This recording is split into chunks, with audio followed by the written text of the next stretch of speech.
What is up, ladies and lads? Welcome to ICFC Season 1. This is the third week. The regular season is well underway. We have had winners, we have had losers, but we also have here our commentators. I am one of them, Kwis, and I'm joined by Spag and Ezla, and we have our American somewhere on the way. He's lost in the void, as you can see. But Spag, how are you doing today?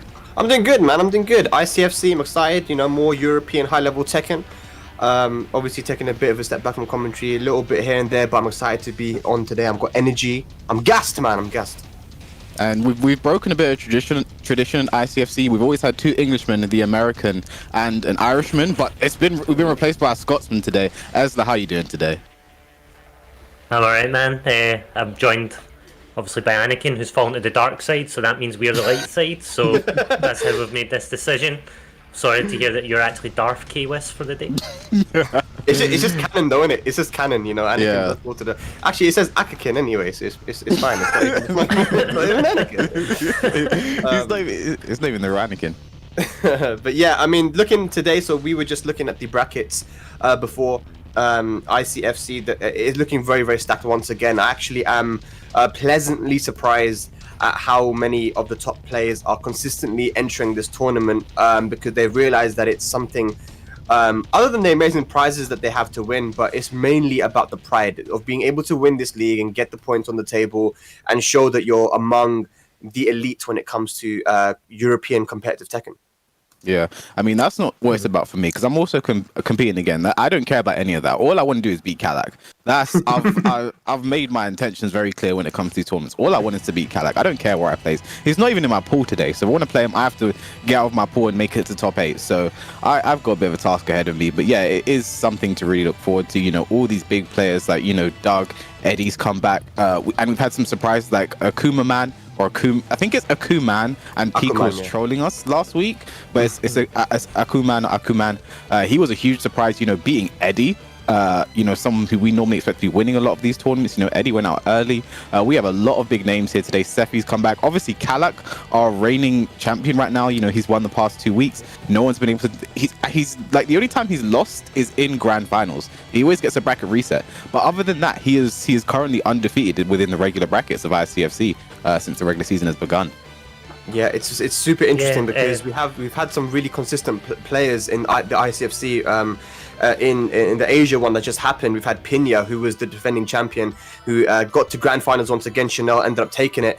And, you know, if you think of the Americans, I mean, I think Glaciating hasn't lost a single one, right? Now looking to today, Kalak has been that one who's been winning everything. But now Eddie's back, right? You said that he had that surprise loss to Akuman last week, but will he continue on his kind of online streak that he had before?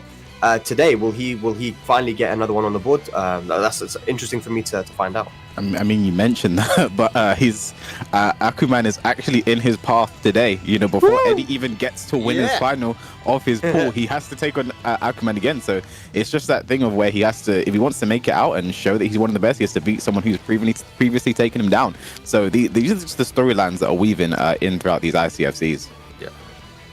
Yeah, and I think that brings the point back to what Spag said about Glaciating being the dominant US player. We have got Kalak. He's entered 6 times. He's came first 3 times. He came third and he's came fourth. So he's not quite as infallible as others. So it is anyone's game. I was looking over the brackets. Obviously, you've got Doug, who's made top 3 several times throughout the weeks. You've got Eddie, who won one of them. You've got players like Bolt, PiKa, J-Web. You've got Frizen, a Polish Steve player. Sephi Black, I noticed, was in the bracket. And I think people also talked about imortalXsoul, who you wouldn't want to sleep on. He could surprise people. And of course, Kwis, yourself, making it so far last time. If you're aiming to beat Kalak, you may as well say I'm taking the crown. I honestly deserve to beat him last week. That's what I'm going home with. So I just got to recreate the game the exact same way and then do it this time. You know, that's like I say, it's all I really care about, just beating Kalak. I don't care about the points. I care about that Devilnin statue, actually, now that I think about it. You know, I could kind of go for that, but that would just be a bonus other than just beating Kalak. That's all I want. Well, looking at this, the pool that you're in, okay, it's very interesting because one of your first matches could potentially be versus a good friend of yours, Planting Medusa. So not just that, but also Wiki, who's also a Horong player from the UK. So interesting matches for your pool, right? Yeah, I think it's interesting you mentioned Blast Medusa as well, because a lot of you guys will know my sponsor Noble. We actually, have more than just, players and whatever. Like Noble has a bunch of other teams as well. We actually have influencers as well. Blast Medusa, quite big on Instagram. Join the team. He's a bit of an influencer for the whatever you want. I don't understand influencer culture and all that, but he's an influencer. Picked up by Noble, joins us, streams quite a bit. And then moving on, I will potentially play. There's Wiki. There's also Nicholas as well, someone that a lot of people might sleep on. He's a very young Bryan player from Norway, I believe, and he is someone like execution is crazy. I've played against him multiple times, and he does a good job. But enough of that. We'll finally get into our first game today. And yeah, we have, you'll be happy about this, Esla. We have Wildo going up against RogerMaxis, someone to really watch out for in these tournaments. Some Scottish representation, man. Scotland come out strong here, innit? Hopefully. He has got Shaheen experience. I've spoke to Wildo quite a bit about Shaheen, and he's played Bolt, also had a pocket Shaheen for a while, so he'll definitely have some knowledge, or a lot of knowledge, about Shaheen, but we'll see where it goes, because RogerMaxis isn't someone to sleep on at all. Yeah, he's got to be the best Shaheen in Europe. Right? I mean, we haven't got many, but like look how strong he is. Immediately getting the counter hit, and again, both these characters are. When you talk about the characters you want to play when you're trying to learn fundamentals in Tekken, is Kazumi and Shaheen that are predominantly talked about. Yeah, 100%. And you mentioned RogerMaxis is someone who's so strong. Like last week, I played him in the bracket, and he was definitely probably one of the toughest people I played that entire day. And I played people like Sephi, Doug from Paris, Kalak, and he managed to stand out throughout all of those names. So I really want to see what he does here today on a great time on that down forward too. Should get the wall with this nice combo as well. Yeah, beautiful timing, man. It's just a treat to see both of these characters, because there's nothing cheesy that they can do, right? It's just pure fundamentals. Nothing cheesy. He's going for the counter hit setup. Now, you Spag, I love a key charge setup. So I was interested to see where that one was going to go. Yeah, that was interesting, man. Never seen that before. 2 rounds up here early. RogerMaxis. Really, that setup, for anyone that isn't entirely aware of it, basically just plays on, well, you can either do down back 2-1 for your hit confirm, or down back 3-4. That's basically it. It's quite risky. It has some linearity to it, but yeah, if you see that, he's feeling himself for the most part. Yeah. Curse string not low parried once again. The 4-2, big whiff on the running one, and the orbital hits. Yeah, that's the cash money right there. Doesn't get a nice force back though. Lost a bit of damage. Doesn't punish negative 13 as well on that sort of thing. Because of the range, Wildo had to go for down forward 1. But absolutely. Running one, season 4. Oh, slide out! Gets back from the one, another slide to take it. Very nice there from RogerMaxis. I like the use of the slide into the next slide there. Like he does get a guaranteed hit, but just going for that extra slide and then going for the guarantee, which definitely killed. Very smart work there as well. And can we also talk about how like Shaheen has a really nice key charge? I like that key charge. It's very regal, very elegant. Just stands and lets the power come to him. That's how everyone. I've been to Saudi Arabia. If you ever go there, that's how everyone. If you're waiting to, if you're in a queue waiting to get some food, that's where everyone stands like that. That's a Saudi normal stance, bro. They just stand there and key charge. I like it. You just can't believe me. That's how they are, man. Yeah. So when you go there, people are just basically asking for key charges when they're just like just like that. Yeah, that's what Luffy did when he beat Arslan, innit? Archives, man. Just stood up and did Shaheen's key charge. Yeah, he did, 100%. But yeah, man, 3 rounds straight. Beautiful stuff there from RogerMaxis. It's going to be tough. I don't know if Wildo has another character, but everything really went Roger's way, right? Immediately got wind of the timing. When he tried to go for that running move, the down 4-2 counter hit him straight away. Got a magic 4 as well. Wildo definitely has to change up something. So Wildo also has a Claudio. He does play Claudio quite a bit. He actually favoured Claudio in Season 3, but he does claim he's a Kazumi main. By proxy, he has more Kazumi main emotes on his channel than he does Claudio emotes, so that's how he reasons That's it. how you know. Yeah, okay. Yeah, I think what he needs to do is just take a bit of a step back, because he was the aggressor there. He wanted to play aggressively, get in there. A lot of running moves, running 1, running 2. Take a step back a little bit. I mean, use your movement a little bit more. He was getting counter hit a lot in that first match, so take a little bit of a step back, and let's see if you can outpoke Roger in this match. Yeah, I think that's one of the things. It just seemed like RogerMaxis already had the timing down, just already, he just knew it, which shows the mark of a great player to do offbeat timings and to counterpoke.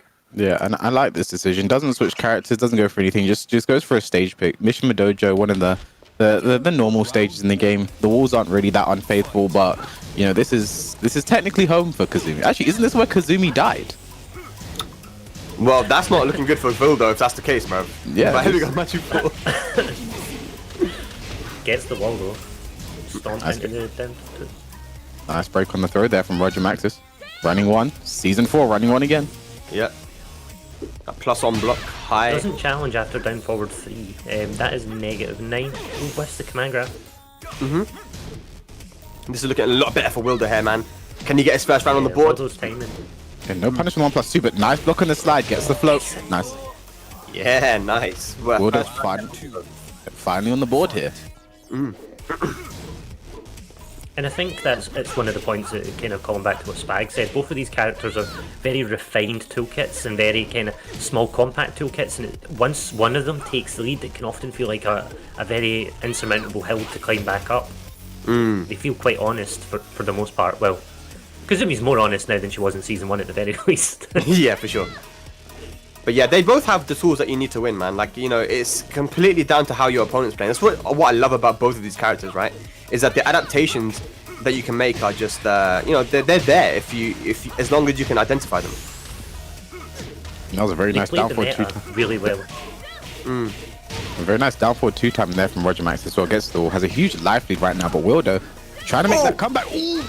Oh, that was a massive opportunity there. I think he maybe tried to go for a rage drive, but got 1+2 instead, if I'm not mistaken.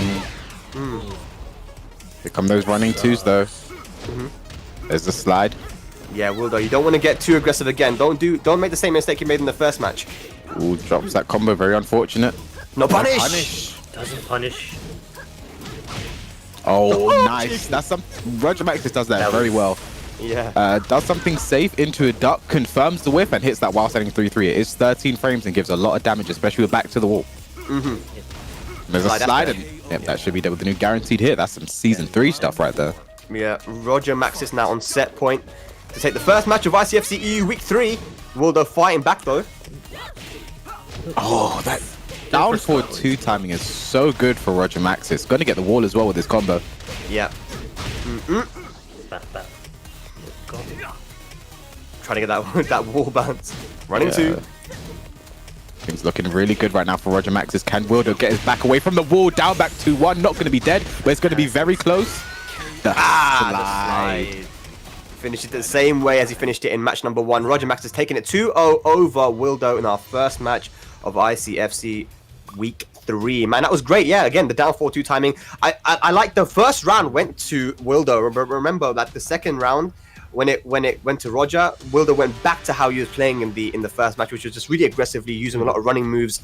I think he needed to keep his composure. Maybe he lost a bit of composure there, as Ezra was saying. You know, when you lose against any of these 2 characters that were on screen, it can feel like, you know, you really got outplayed and like, damn, I need to do something.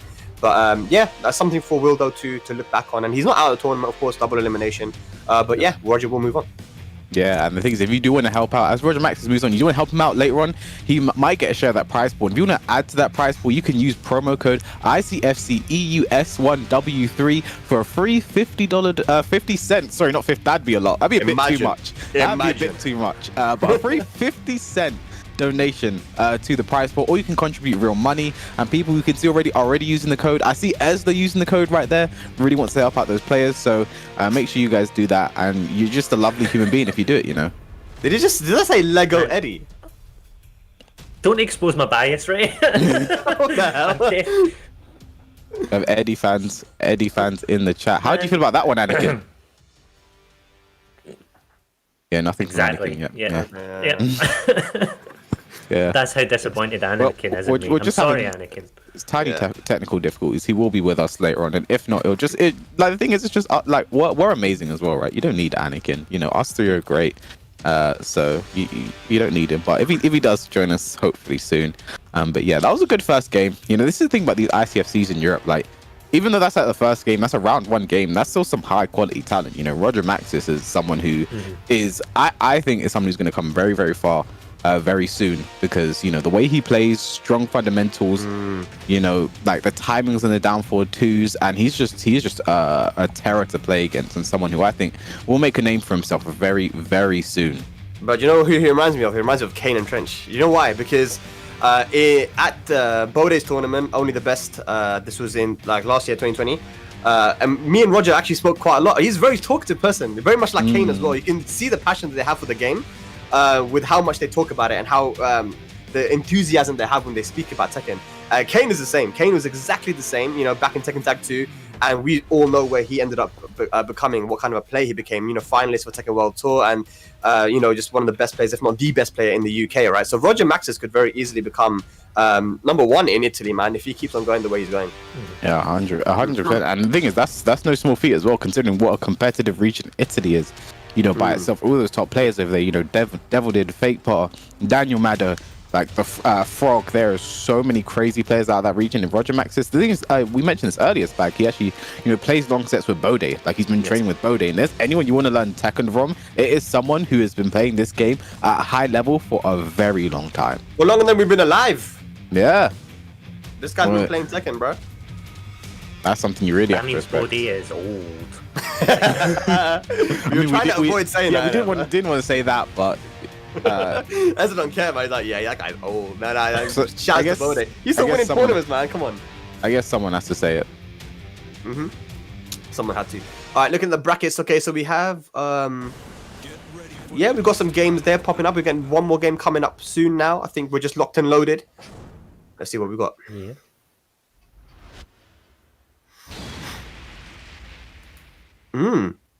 Oh, so I believe this is Lisandro. I think this is the Gigas, a former Cat player from PS4. I believe now plays Gigas now, and DatDrunkenmaster. I mean, obviously a Lay player, right? You can tell from the name. Yeah. So this is interesting. This is a bit of a season 4 battle. These guys have got quite a bit of some love in season 4, especially Lay. You know, I know at all times a very strong Lay player from Germany loves talking about how great Lay is this season. So hopefully we see that here right now. Yeah, Lisandro, I do recognize the name. Like you said, PS4 Cat player.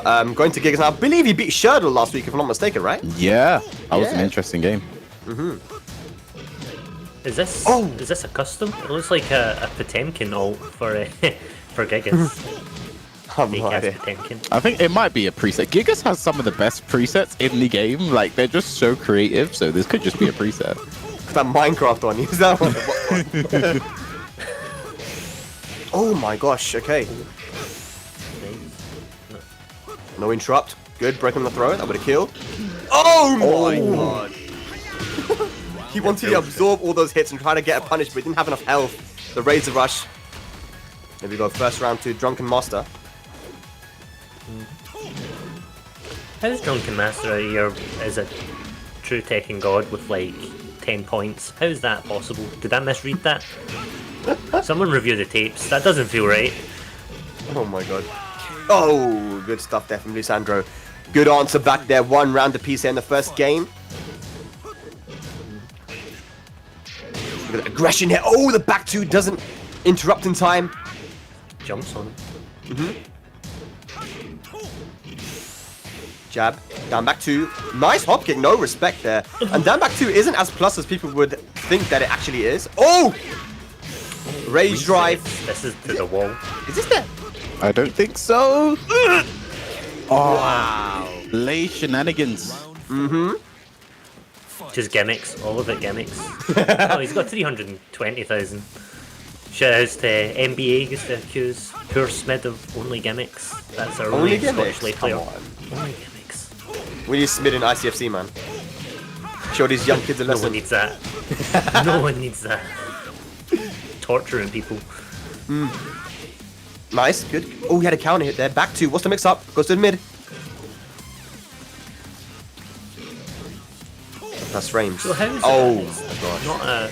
Yeah, it gets hop kicked. I was going to say, how does Gigas win this? Quick answer, he doesn't. That's him, he's gone. I'm here, Yeah. guys.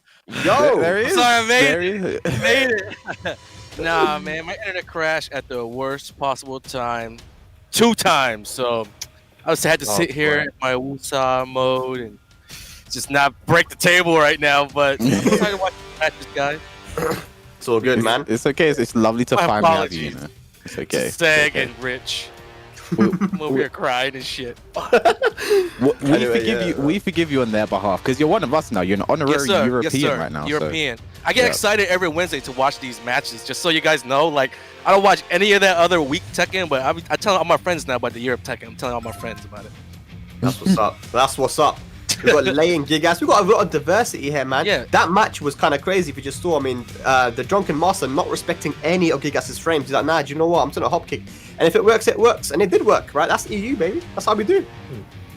This is like the third time in 3 weeks that we've seen Lisandro's Gigas, right? Yeah. And each time he's been doing really, really well.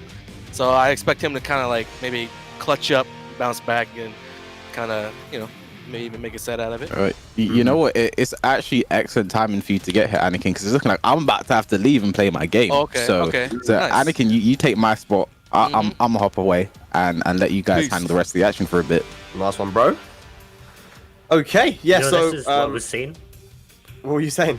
Well, I was going to say this actually proves the fact that this is the dark side because there can only be one, isn't it? That's the rule.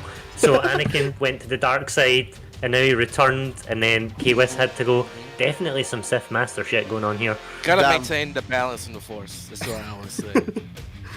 Let's see, man. I mean, I wasn't here last week. I didn't get to watch the ICFC, but Anakin, you were there, right? Yeah. So, like Lisandro, I'm pretty sure he beat Shurdle, right? That was considered a bit of an upset. Yep. And we were kind of just talking about how Gigas was a really dangerous tournament character, and also how he had the highest win rate. So you can't discount that. These guys are like some of the best players in Europe. So if they're able to make Gigas work, then I feel like anything is possible. But yeah, last week it was a lot of familiar faces as well as a lot of new faces too.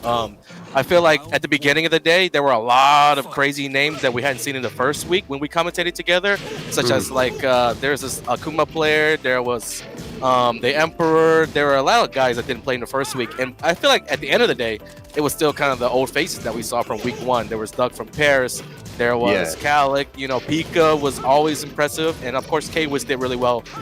So yeah, it's getting more and more stacked each week, and this week there are more entrants than last week. So I think as the weeks go on and people are starting to see like how big this tournament can get, people are getting interested and the stakes are getting higher, man. Yeah, for sure, man. Oh, back to once again. Is that going to be there? No.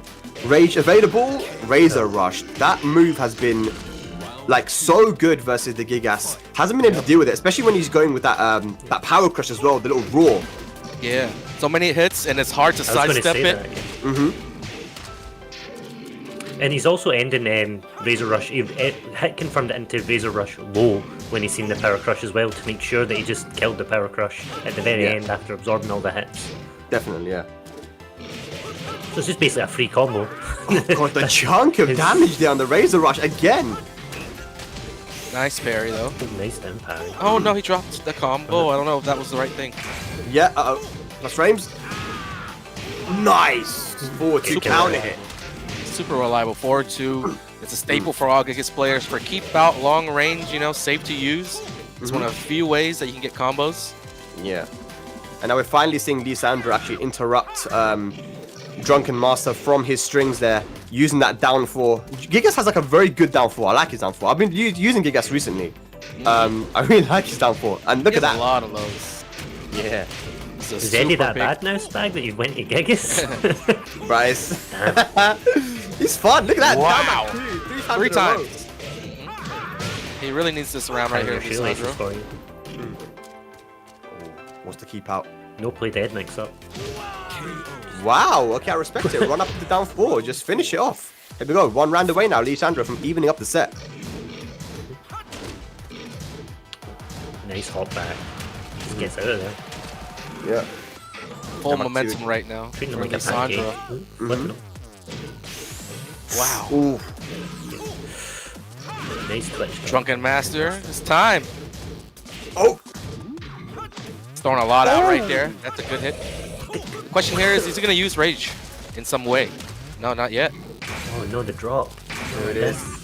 Nice. Oh, he's dead. Yes. Little setup there for the Gigas players. If you go into Rage Drive and charge up the back 2 and you get them to block the back 2, the high unblockable is actually guaranteed. And I actually didn't learn that till like about a year into fighting Gigas, where I don't know, maybe they added it along the way or something, but that's actually very good to add to your toolkit because most players are either looking for that mid or that high. But when you add more layers into the mix, you got a whole separate attack, and it becomes a lot to think about. Yeah, you got to react to it. You got to see that the back twos come out, and you know, try to interrupt it. You have a lot of time to interrupt it, but you do have to have that awareness. Which DatDrunkenmaster, he wasn't ready for it, man. And if you have the wall as well, that wall splat's that unblockable, so that's a huge damage. Yeah. Great comeback potential. But I like Lisandro's usage of that downfall. I like the forward two as well, the keep out. Gigas has great range with his arms, right? With his jabs and forward two. So I think this has been a dynamic of maybe Lei trying to get in there with the Razor Rush being in close range versus Gigas trying to maybe just keep the range a little bit and keep him on the outside. But now we're probably going to go back to a small walled stage, right? Because it is DatDrunkenmaster's stage pick. So let's see what happens. When I watch Lei players play, and I feel like the biggest difference between having walls and no walls is they get to use, what's that move called? Rave Party or something like that? Down back 4-4. It's a little easier to get away from Lei when you have no walls and like when the walls are closed and you're getting comboed and the side wall's near and you can't really get that space from your opponent. You can just rush up and like really commit to that for big damage. And now it might be something that Lisandro is gonna have to worry about, because I don't remember that landing at all for DatDrunkenmaster that last game. He was just we saw a lot of Razor Rushes because that's the stuff that's good for closing the range in a wallless stage. So when the stages are different, definitely the game plans change as well. Let's see how that happens. Let's see, man. Let's see what stage he picks out. It'll be interesting. Dragon's Nest, yeah, absolutely, man. One of the smallest stages in the game. So that is definitely what he's thinking here. I want to close the gap. I want to make it a short range game, use that Razor Rush, and potentially the Damak 4-4 as well. Dude, one of the smallest stages. I think, if not maybe the smallest stage. I think there's another, but this is definitely one of those launch and you're hitting the wall type of stages. For sure, man. Yeah. Oh, no breaking the throw. And that's something it felt like Lisandro was a little bit deterred from doing. Attempting grabs and forcing Gigas' grab game. And I know, obviously, what you want to do is test if people are reacting, but don't just test if they're reacting. Test them with different grabs. Are they only taking 1+2, or you can get them with generics? And I think it was DatDrunkenmaster twitched up 2 of them, and Lisandro just stopped doing it. And it's a kind of integral part of Gigas' game, so you don't want to just give up on it so quickly. Round 1 for Lisandro. Time's running out for DatDrunkenmaster. This game is the last game of the set. Yeah, 4-2. Splat. A lot of 4-4-2s this round. Oh, nice throw! Yeah. Hit him straight out the air, and look at that, Lisandro running away with it. Round 3. Fight. Momentum is fully on Lisandro's side right now.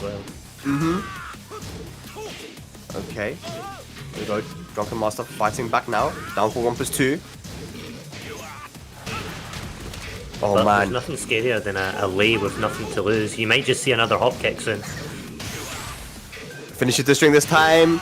Down back 2 to finish it off. No round brown. Look at that. Lisandro taking it 2-1. Just got more and more comfortable as the set progressed. I think it was weird because the first match, there was so much disrespect from DatDrunkenmaster that every time he was on minus, whether it be a running 2 from Gigas, a down back 2, he was pressing buttons, he was hop kicking, he was doing something. But this time he adapted to. He said, you know what, he's not respecting me. Let me lock him down. And 3 rounds straight. I do like the usage of I find that quite 4-4-2. interesting. Oh, sorry. Go ahead. Yeah. I found it quite interesting. Just the way that, if you consider how that game went, that DatDrunkenmaster won with Lei when he was being disrespectful, and then he took a game up, and then he kind of turtled more. He found a playstyle that worked, and then backed off of it, it's an interesting way that he changed. Yeah, for sure. So you said forward 4-2, Anakin. Oh, yeah. That third game, we saw a lot of that in the beginning, especially in the first 2 rounds. It's like a safe way to play. That move is safe. And in a small stage like that, where the opponent is limited in the area that they can move backwards, it's a really good gap closer. We talk about how DatDrunkenmaster was using the Razor Rush to close the distance on that wall stage. It's kind of the same thing for Lisandro, using 4-4-2. And when you're playing against Gigas and you have a bigger stage, more room to escape, that move, you can actually make it whiff. But you don't want to back yourself into a wall trying to make a move whiff on the Dragon's Nest. And that actually got Lisandro off to a really, really good start. From there, he was able to take it 3 straight, switched it up, started going lows. It was perfect just contrast, perfect switch up. And the last game, It's like when you want to unleash all your strategies. So that's the difference between playing casuals, playing in tournaments. You want to pull stuff out and really take advantage of it in the heat of the moment instead of just playing that long, dragged out game. Yeah, what do you think that that Drunken Master could have done better then? Because it ended up just slipping away from him as the set progressed. Do you think he should have been a bit more patient, try to pick his shots a bit more? Was he too aggressive? What could he have done a little bit better? It's tough because, you know, when a Gigas is really rushing you down, it's tough. It's tough. He has a lot of priority with his attacks, and you don't want to get counter-hitted. Now he's got even more tools with Season 4 to counter-hit you and maybe get a launch. And you just have to weather that storm. They say he's not a low... They say that Gigas, you know, is relatively low-tier character. That's just because the reason is probably he doesn't have that many tools to break you down. So if you know what to look for, you know how to block, you just kind of stay patient, stay disciplined, and weather the storm. Eventually, something's going to work out in your favor, and then you can get aggressive and everything like that. But DatDrunkenMaster, I think he just like got off the ground, tried to attack in a lot of the wrong moments. He was just getting like pummeled. It shouldn't really happen when you're on that last game clutch, I got to win this type mentality. You usually want to draw those out and get information, you know, piece by piece. Every round matters. Every hit matters. Absolutely. Especially in the first of two, man. It's crazy. But either way, ladies and lads, thanks so much for tuning in here. Week number 3 of ICFC EU. We've had some pretty crazy weeks so far. Kalak has been, you know, probably the guy to talk about when it comes to the ICFC season. He's been winning pretty much everything so far. But we do have Eddie, who's joined the tournament once again. He didn't have a great one last week because he lost to Akuma, the surprise Akuma player, right? Akuma player, yeah. It was he was pretty much the #1 player that everybody was talking about. All the commentators, all the players before the tournament started. He won the Tekken 7 online challenge thrown by Bandai Namco, and that was a big event there. And you know, I heard he's just been winning every single event, so I feel like it was a shoo-in for him to just at least make top 8. And he kind of got upset. You know, we saw Akuma come out of nowhere, but you know, when you look at who he's played against and who he had beaten in the tournament, he had a big hit list as well. So there were just so many killers in that tournament. And Eddie probably left that tournament with a bad taste in his mouth, wants more revenge, kind of wants to get those points. We're still early on. It's only week 3. And I'm already really excited, you know, like I said earlier, every single Wednesday to watch these matches unfold because it seems like every single player is coming out of the woodworks to play in this. Yeah, we thought that we could have potentially had a KWIS versus Wiki mirror match there, the 2 UK Horongs, but he's actually lost his match versus Norway's Niklas, the Bryan player. I mean, Norway, another country which in Tekken 7 has really made a name for themselves, right? When you talk about the Nordic regions, right? You got Finland, you have Sweden, you have Denmark, right? And Norway wasn't really anywhere near these 3 countries, right? When you have Sweden, you think about Cyrox, the Emperor, Mr. Adamo. You think of Denmark, you have Blackbeard and these guys. Finland, of course, Joe Pelix and Killer Doll and these legendary players. But then Norway, recently in this game, have been stepping up hard, man. They got some very strong players, and I'm excited to see them come up later on. Yeah, definitely. Oh, Miwako and Bagheera.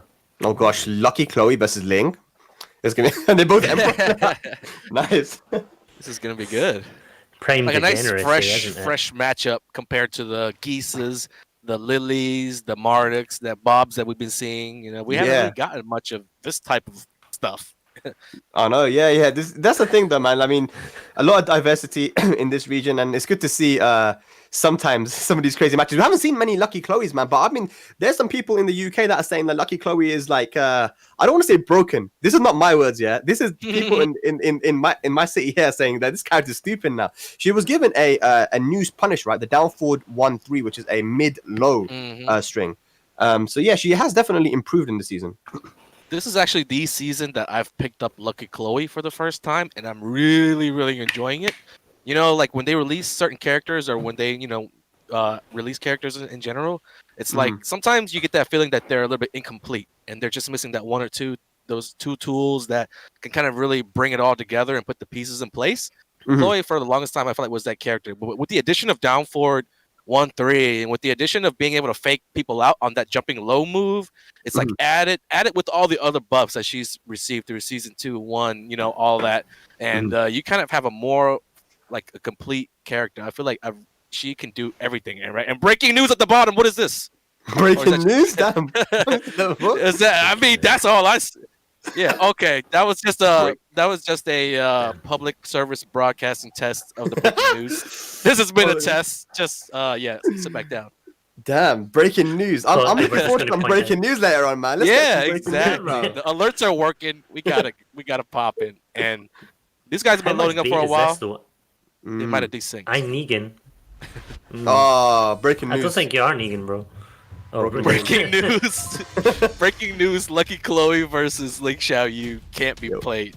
Can't be shown, man. I'm sorry, illegal. guys. If you wanted to see it, the two people in the chat that wanted to see that matchup. Sorry, Oh, guys, ain't gonna happen. I was just hyping 18 Lucky plus. Chloe up. What do you think about the Ling down back two? I mean, it's been a bit of a controversial move. Yeah, a little bit. So yeah, they're saying that it's safe on block. You can parry if you know I think Wasane falls or something if you're back turn. I'm not sure. What's your opinion on that move? Shoot, from what I've seen, it's been like it's half and half. It's like, well, not half and half, but there are two groups of people.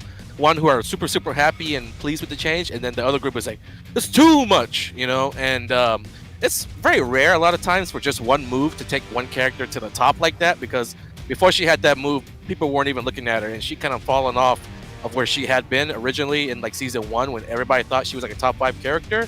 She had been kind of like just falling along the wayside, and they added a move to kind of put her back into relevancy. I thought it was super fun. I don't think it like is over the top or anything. It's something that she's needed for a little bit. You know, she lacks those low pokes from standing face forward and everything like that. And I have a lot of Xiaoyu player friends. They're really enjoying it.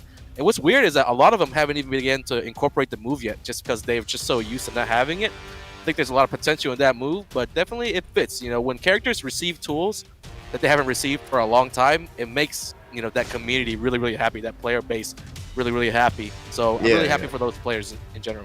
Yeah, for sure. And you know, there's one player in Ireland. He doesn't enter tournaments, but his name is Changbang. He's an Irish player, right? And what's his name? Changbang. He's actually a Julia main, but he plays Ling as well.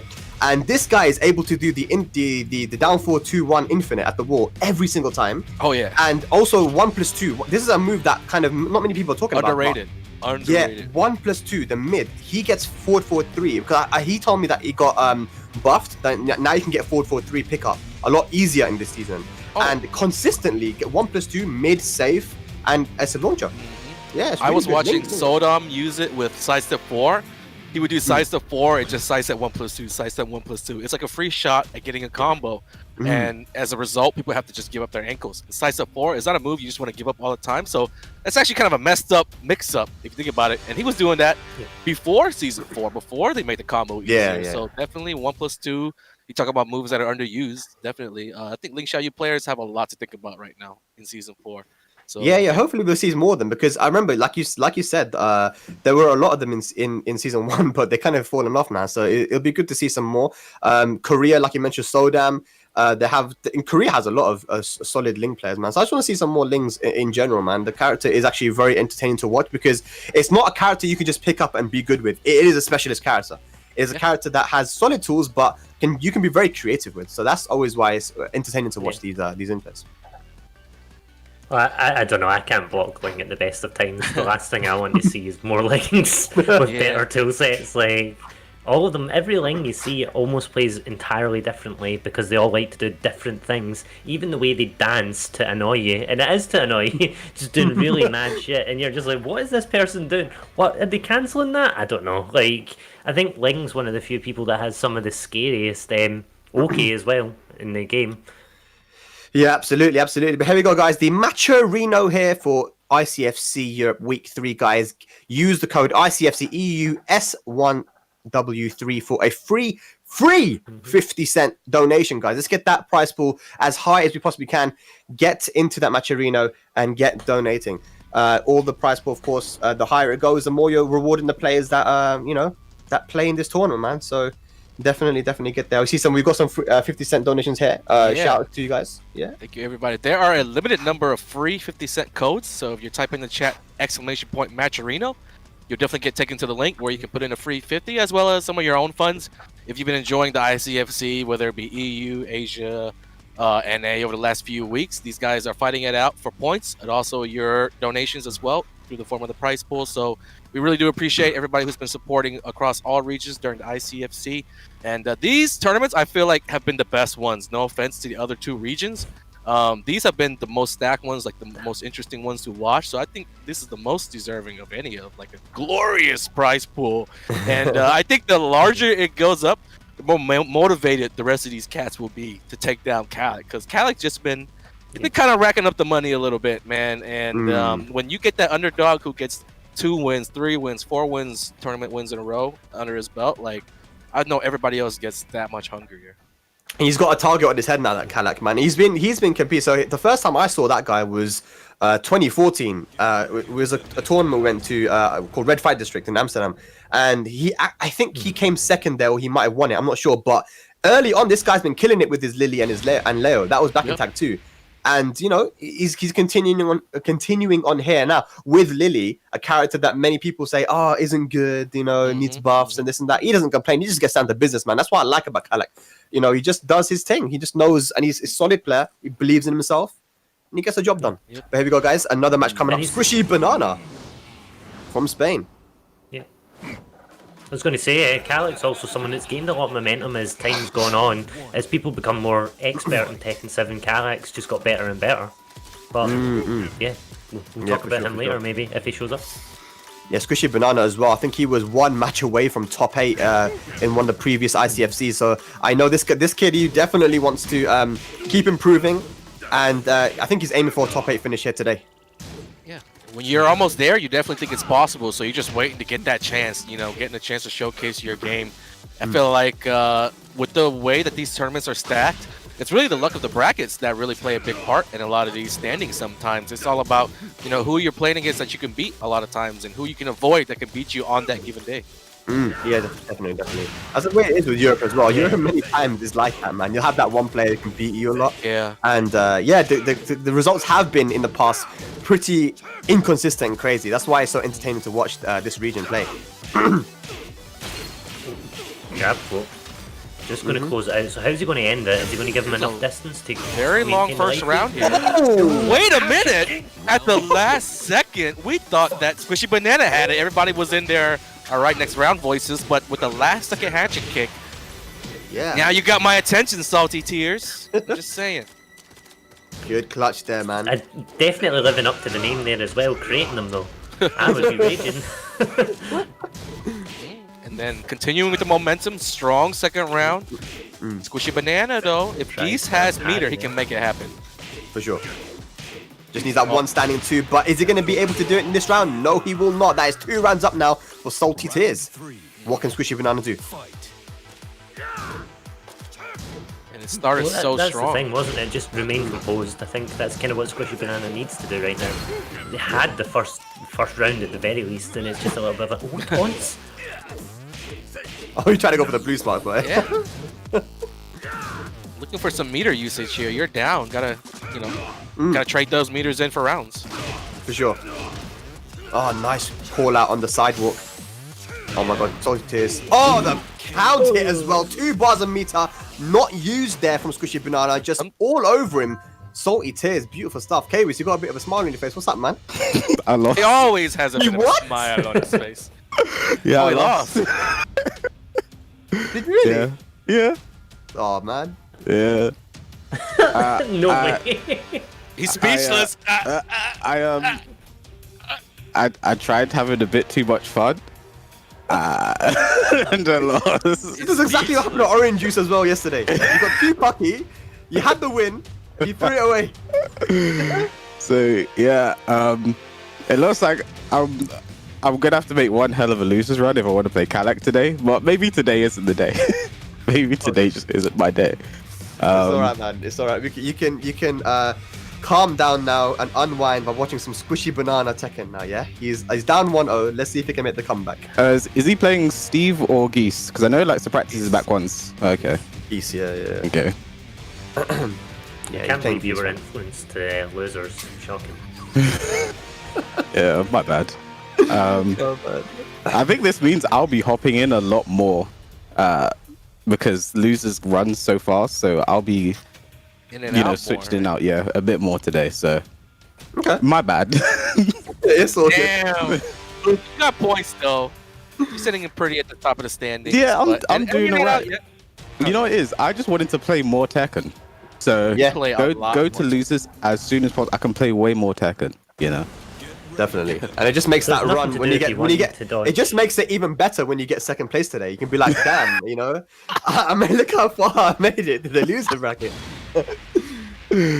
Oh, he's going up against Salty It's like Tiz. Rock Lee with Yeah. the ankle weights. That's Yeah. what that is. Ankle rates are still on. But Salty Tiz, this person beat, I think, Mitra Storm last week in his Oh, first yeah. game. I think it was someone really big.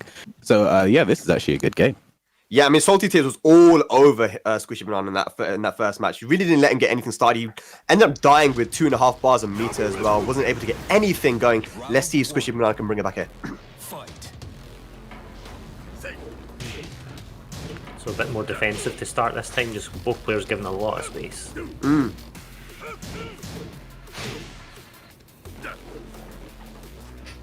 What is it about Germany and Bryan, man?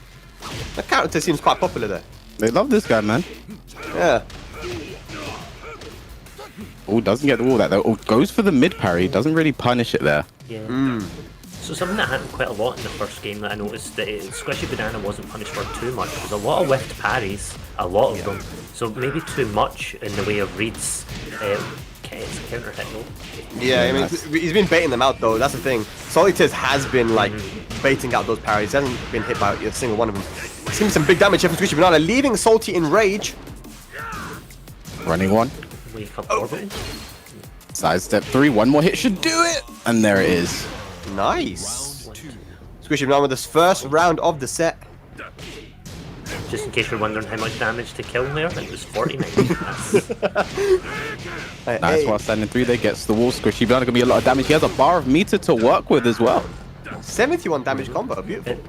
Yeah, this is informative right now. Oh wow, I didn't even notice. We get the settings. This is let's leave this actually on. using their meter this time, Banana. Yeah, and that was counter hit as we could tell right there. Down 1+2. Is that dead? No, only did 20 damage. Oh. See, if that did 21 damage, that would have killed. Now we know this because of the information. Yeah, we should. Doug's asking I for played the the frame 3% data health display. Let's get increase. some frames in there too, man. Look at this. Big -5. damage here. Oh, there's a counter hit there. We can definitely tell there as well. Yeah, Gets the wall. absolutely. Big damage, 72 damage to be exact. Oh Yeah, boy. he's gotta get his max combo up though. It ain't like SquishyBananas. Double counter hit there. Banana using their meter again. Yeah, EX Jakin gets a counter hit and gets 29 damage for it. Tied up here. Trying to get his hair. Expect a raise drive. That's the 3. Oh, come in. Oh, no punish! Again. Said, give me a hug. Oh. See, I thought that was in the back there, you know, but it looked like it wasn't. Yeah, a couple of opportunities to punish there, but he messed it up, man. But that was a good answer back there from SquishyBanana. What is going to be the play now for Salty Tears? Is he going to go back to an infinite stage? Maybe. It could be. If I was him, you know, that was super dominant. I don't know. He just tried to brawl it out. Maybe he got too confident. It was just the way he played in the first game, where he was a little more careful. That helped him get that, and he was able to counter hit on a couple of timings and everything like that. So Salty Tears, it happens. Sometimes you get too comfortable and you have to settle down, but you don't want to lose 3-0 in a tournament. That's probably one of the big no-nos, and because that puts you in a really tough spot, just like how he is right now. Yeah.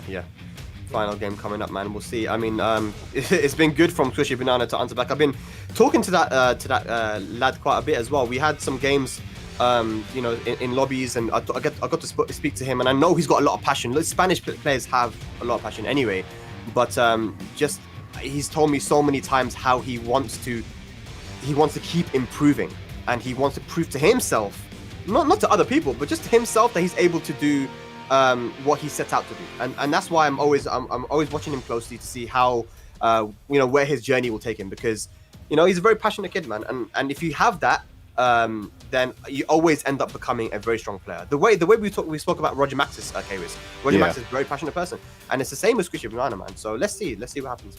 All right, speaking of, it looks like I have to go play my game, and this is what we found out. If this could be my first ever time going 0-2, so let's go. This fight, this could be a big this could be a big day for me right now. So I'll catch you guys in a bit. A big day. It's gonna be his inauguration day. K-Wiz. You are now in the 0-2. You are the next one to go 0-2. Oh my god. That happens. Everybody goes 0-2 at some point, I feel like. Well, unless it's a don't round have robin to. tournament, then you can go like 0-8 and shit, man. 0-7. Yeah. That's quite a first experience. If it's like your first tournament and you're like, man, I went 0-8. I'm Bro, trash. That was my I first quit. experience, bro. Oh my god. I went to a tournament. It was SVB 2009, bro, and That was your I first tournament, 2009? Yeah, bro. I got washed, man. It was crazy. Well, so we are back to the wall stage. Yes. So obviously last time Salty Tears won on this stage. Was it? It wasn't this exact stage. It was daytime. No, it was this Wasn't stage. It was. Was it this? Yeah. Okay, so he's a man of class. He always chooses the right one. I wasn't sure. I swear I've seen a mod of a green version of one of these that looks sick. That was me, bruv. I photoshopped that shit. Was it you? Yeah. Oh, no. I was like, Infinite Azure 3, give it to me, man. I want that. Damn. I know, man. I thought it was a mod, not a hack Photoshop spag. Shocking. It was an amazing Photoshop, and they should have added it into the game. Okay. SquishyBanana. It's been a chase down match all around for Salty Tears. Against Geese, you want to close that distance. Otherwise, Oh, cheeky. classic. Cheeky. Yeah, otherwise he's just going to keep throwing fireballs at you. So you're going to see Salty Tears from far away try to sidewalk those fireballs and then close the gap each time. Then once it gets close, you can try to get those counter hits and everything like that. But it works both ways. Geese Howard as a character is totally comfortable up close, especially when he has meter. Just throw out that back two whenever you see it, and there it is right there. He's in max mode right now. Nice. Goes for the Tinder swipe. One plus two. Up close is going to be a brawl. Expect a brawl. They're both going to want their turn. God damn, that Oki and that damage from the counter hit. Beautiful stuff there from Salty Tears. One bar. Are we going to see it? Yeah, he could kill. This is one hit and could dead kill. Yeah. It's a steadying two, just a back three. That was actually punishable, but it's so hard to tell if he's going to cancel it or not. Counter hit. Oh, he missed it. If he does not drop this, it's going to kill, but it's going to be so difficult. And there it is. And he finished it though. He has to finish it. He already did last round, so yep. Nice. Clutch, dude. To make it 1-1 instead of 2-0. How did that QC back four not hit on the ground? That's Man. crazy. You gotta be ready for everything. Yeah. One round apiece, one match apiece. Very, very close set. No break on the throw. Didn't break the grab. And again, no. Not for free, bro. Yeah. Oh, I see the Spanish man in the chat right now getting hype. Oh boy. With another quarter circle back forward drop, it could be with the player and not the game, you know? Oh, the sidestep. Beautiful. Yeah, he didn't cancel it. He could have won the round with the cancel. It's definitely a safe play here. He could get this round stolen right here. No punish. That could have Maybe been they dead wanted as well. to keep it. Getting sloppy. A lot of mistakes I'm seeing. Yeah. Okay. Nice. 1-1. A Luckily, bit of a pop off there as well with the Rainbow No. Skull. he makes it to the next round. Yeah, with both of his meters. Should be fully comfortable here. After a rough start, SquishyBanana is in full control right now with a stocked full 3 bars, pretty much. He just needs one hit, And he man. can One afford hit. not to use meter. Oh, interesting. Bro, but wow, right back 2 Yeah. times. Oh, he's gonna use all of that. Run. This is dangerous for both players. Ah, same Nice. move as last round. Very, very good. SquishyBanana will take the set 2-1 over Salty Tears. I love the movement there in that last round. You saw that, man. The double sidestep and then going for the back three. Finished the round, man. Beautiful stuff. Utilized all of his meter as well. He built it up. He managed his meter very well, so he was able to invest it all in getting that big boy combo. SquishyBanana, man, it was not looking good from at all in that first match, but again, beautiful to see that he was able to adapt. He stuck with the Geese, didn't switch to Steve, and he got the job done, man. So GG's, man. GG's. Yeah. So who have we got coming up next? We'll have a quick. I don't know, but I'm just looking at K-Wiz, man. So if he wins his next match, he's not playing against Hasaldo. Hasaldo's like a top level Dutch player. So that'll be yeah. He got 3rd or 4th last week. He got a piece of the prize pool, and if he wants some of this, he's gonna have to win like 20 matches. All right, guys. And taking a look right now, we're up to $120 on the ICFC Matcherino for EU this week. Exclamation point Matcherino in the chat.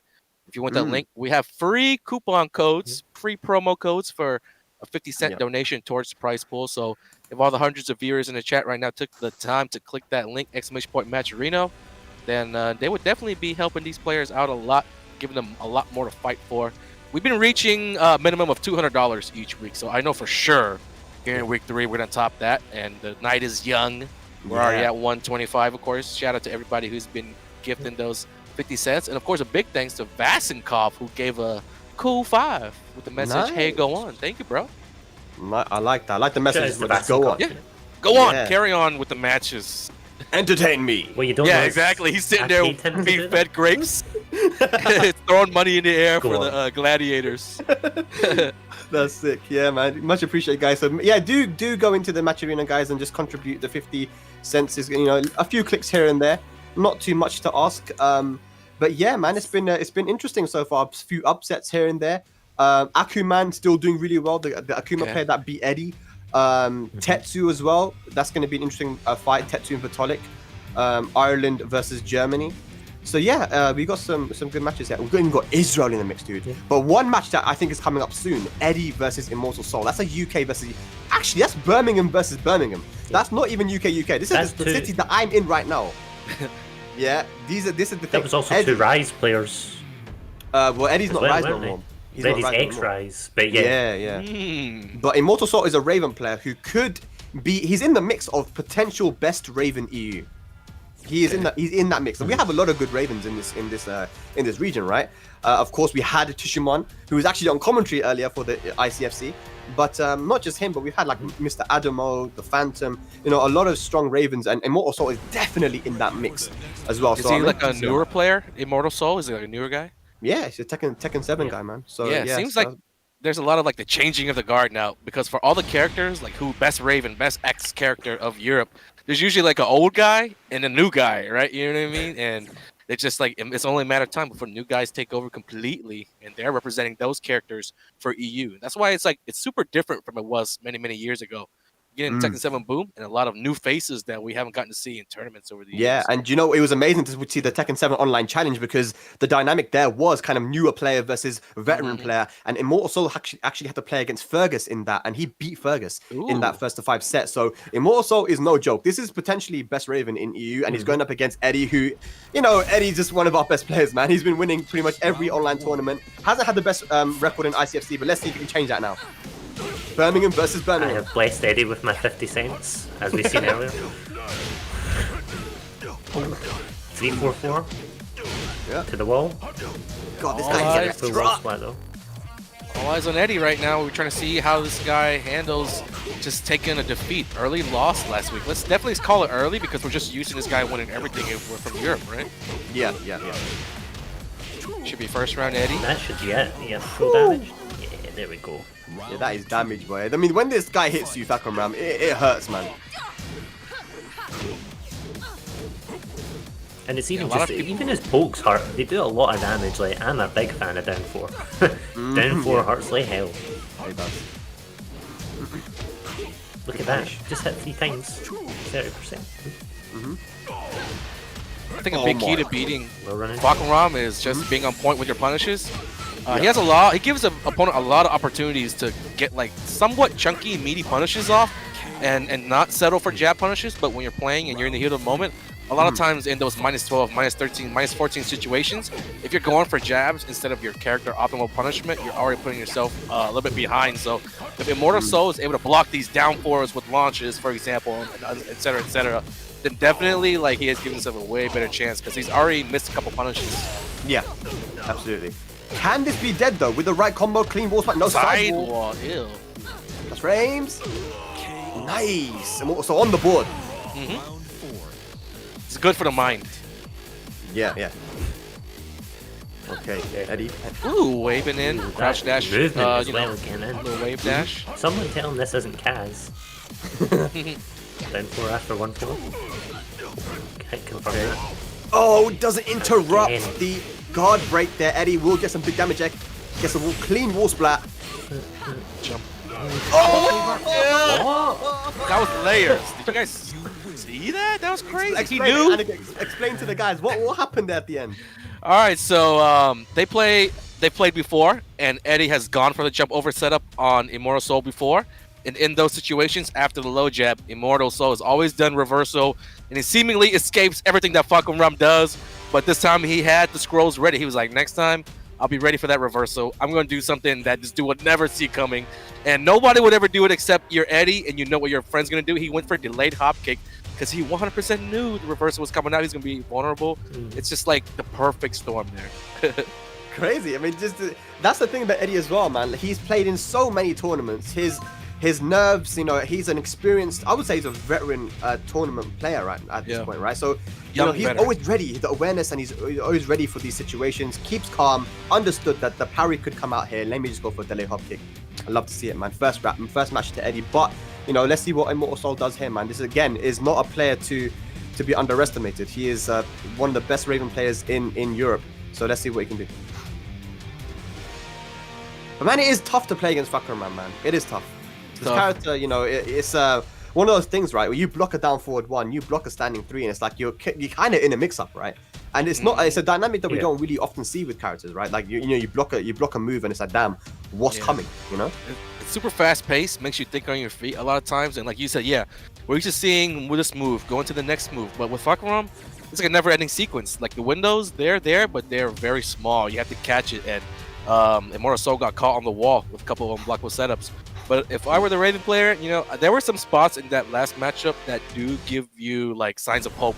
You did win a round and you won it dominantly, and then outside of that round, other spots where he actually utilized the Raven like crouch dash. It's an exclusive thing to Raven where she can close the distance with a crouch dash and actually use it multiple times. And with this character from the crouching stance, she has knockdown lows, she has safe counter hit fishing launchers, she has, you know, unsafe launchers that might work as well. So there are a lot of options out of crouch dash, and it kind of works just like how other characters wave dash in your face and initiate that pressure, and that's like one of the main Raven sources of pressure. Yeah, starting off. Yeah, that high crushing launch, I love it. But yeah, the snake dash definitely is one of her best tools, man. I love it. The while standing 2, something that Tushimon does all the time. You know, the snake dash in your face, while standing 2. Yeah, very counter hit fish. Can we just talk about the levels of reads from imortalXsoul right now? Like, damn, from the get-go, just peed on. Jeez. Beautiful, nice. 7 gold in there for imortalXsoul. Nice backdash. Okay. So there it is right there. You're gonna see that a lot. Yep. Yeah, that's what we talked about, right? The back one is minus 14, I believe. Right. Then that's one of the. That's probably the hardest move to punish with fire. Yeah. Very, very short block, son. Oh! Okay.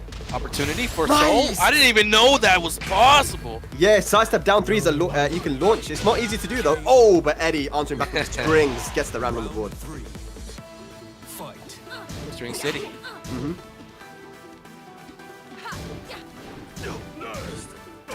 Feel like dead tense, waiting to see what these players are going to do. It's crazy. Yeah, that's gonna hit the wall, isn't it? Yeah. But hey. Of course it is. It's Fak. You're always at the wall with Fak. Yeah. Eddie now has a small life lead. Punish, nice. Great. Unfortunate. Forward 1+2 as well because of the back front hit. Yeah. Oh! Punish that. Nice. Good break. Excellent. And he's just trying to stay solid right now. He doesn't want to throw this away. Punish. Back ones though. Nice tech. Twitch. Opportunities everywhere. Opportunities. But imortalXsoul. Yeah, man. So many opportunities. And I was just about to say, at some point, as a Raven player, you want to take some risk. It's not going to work out if you just sit there and try to throw it out against Eddie, Fahkumram player, who's arguably the favorite.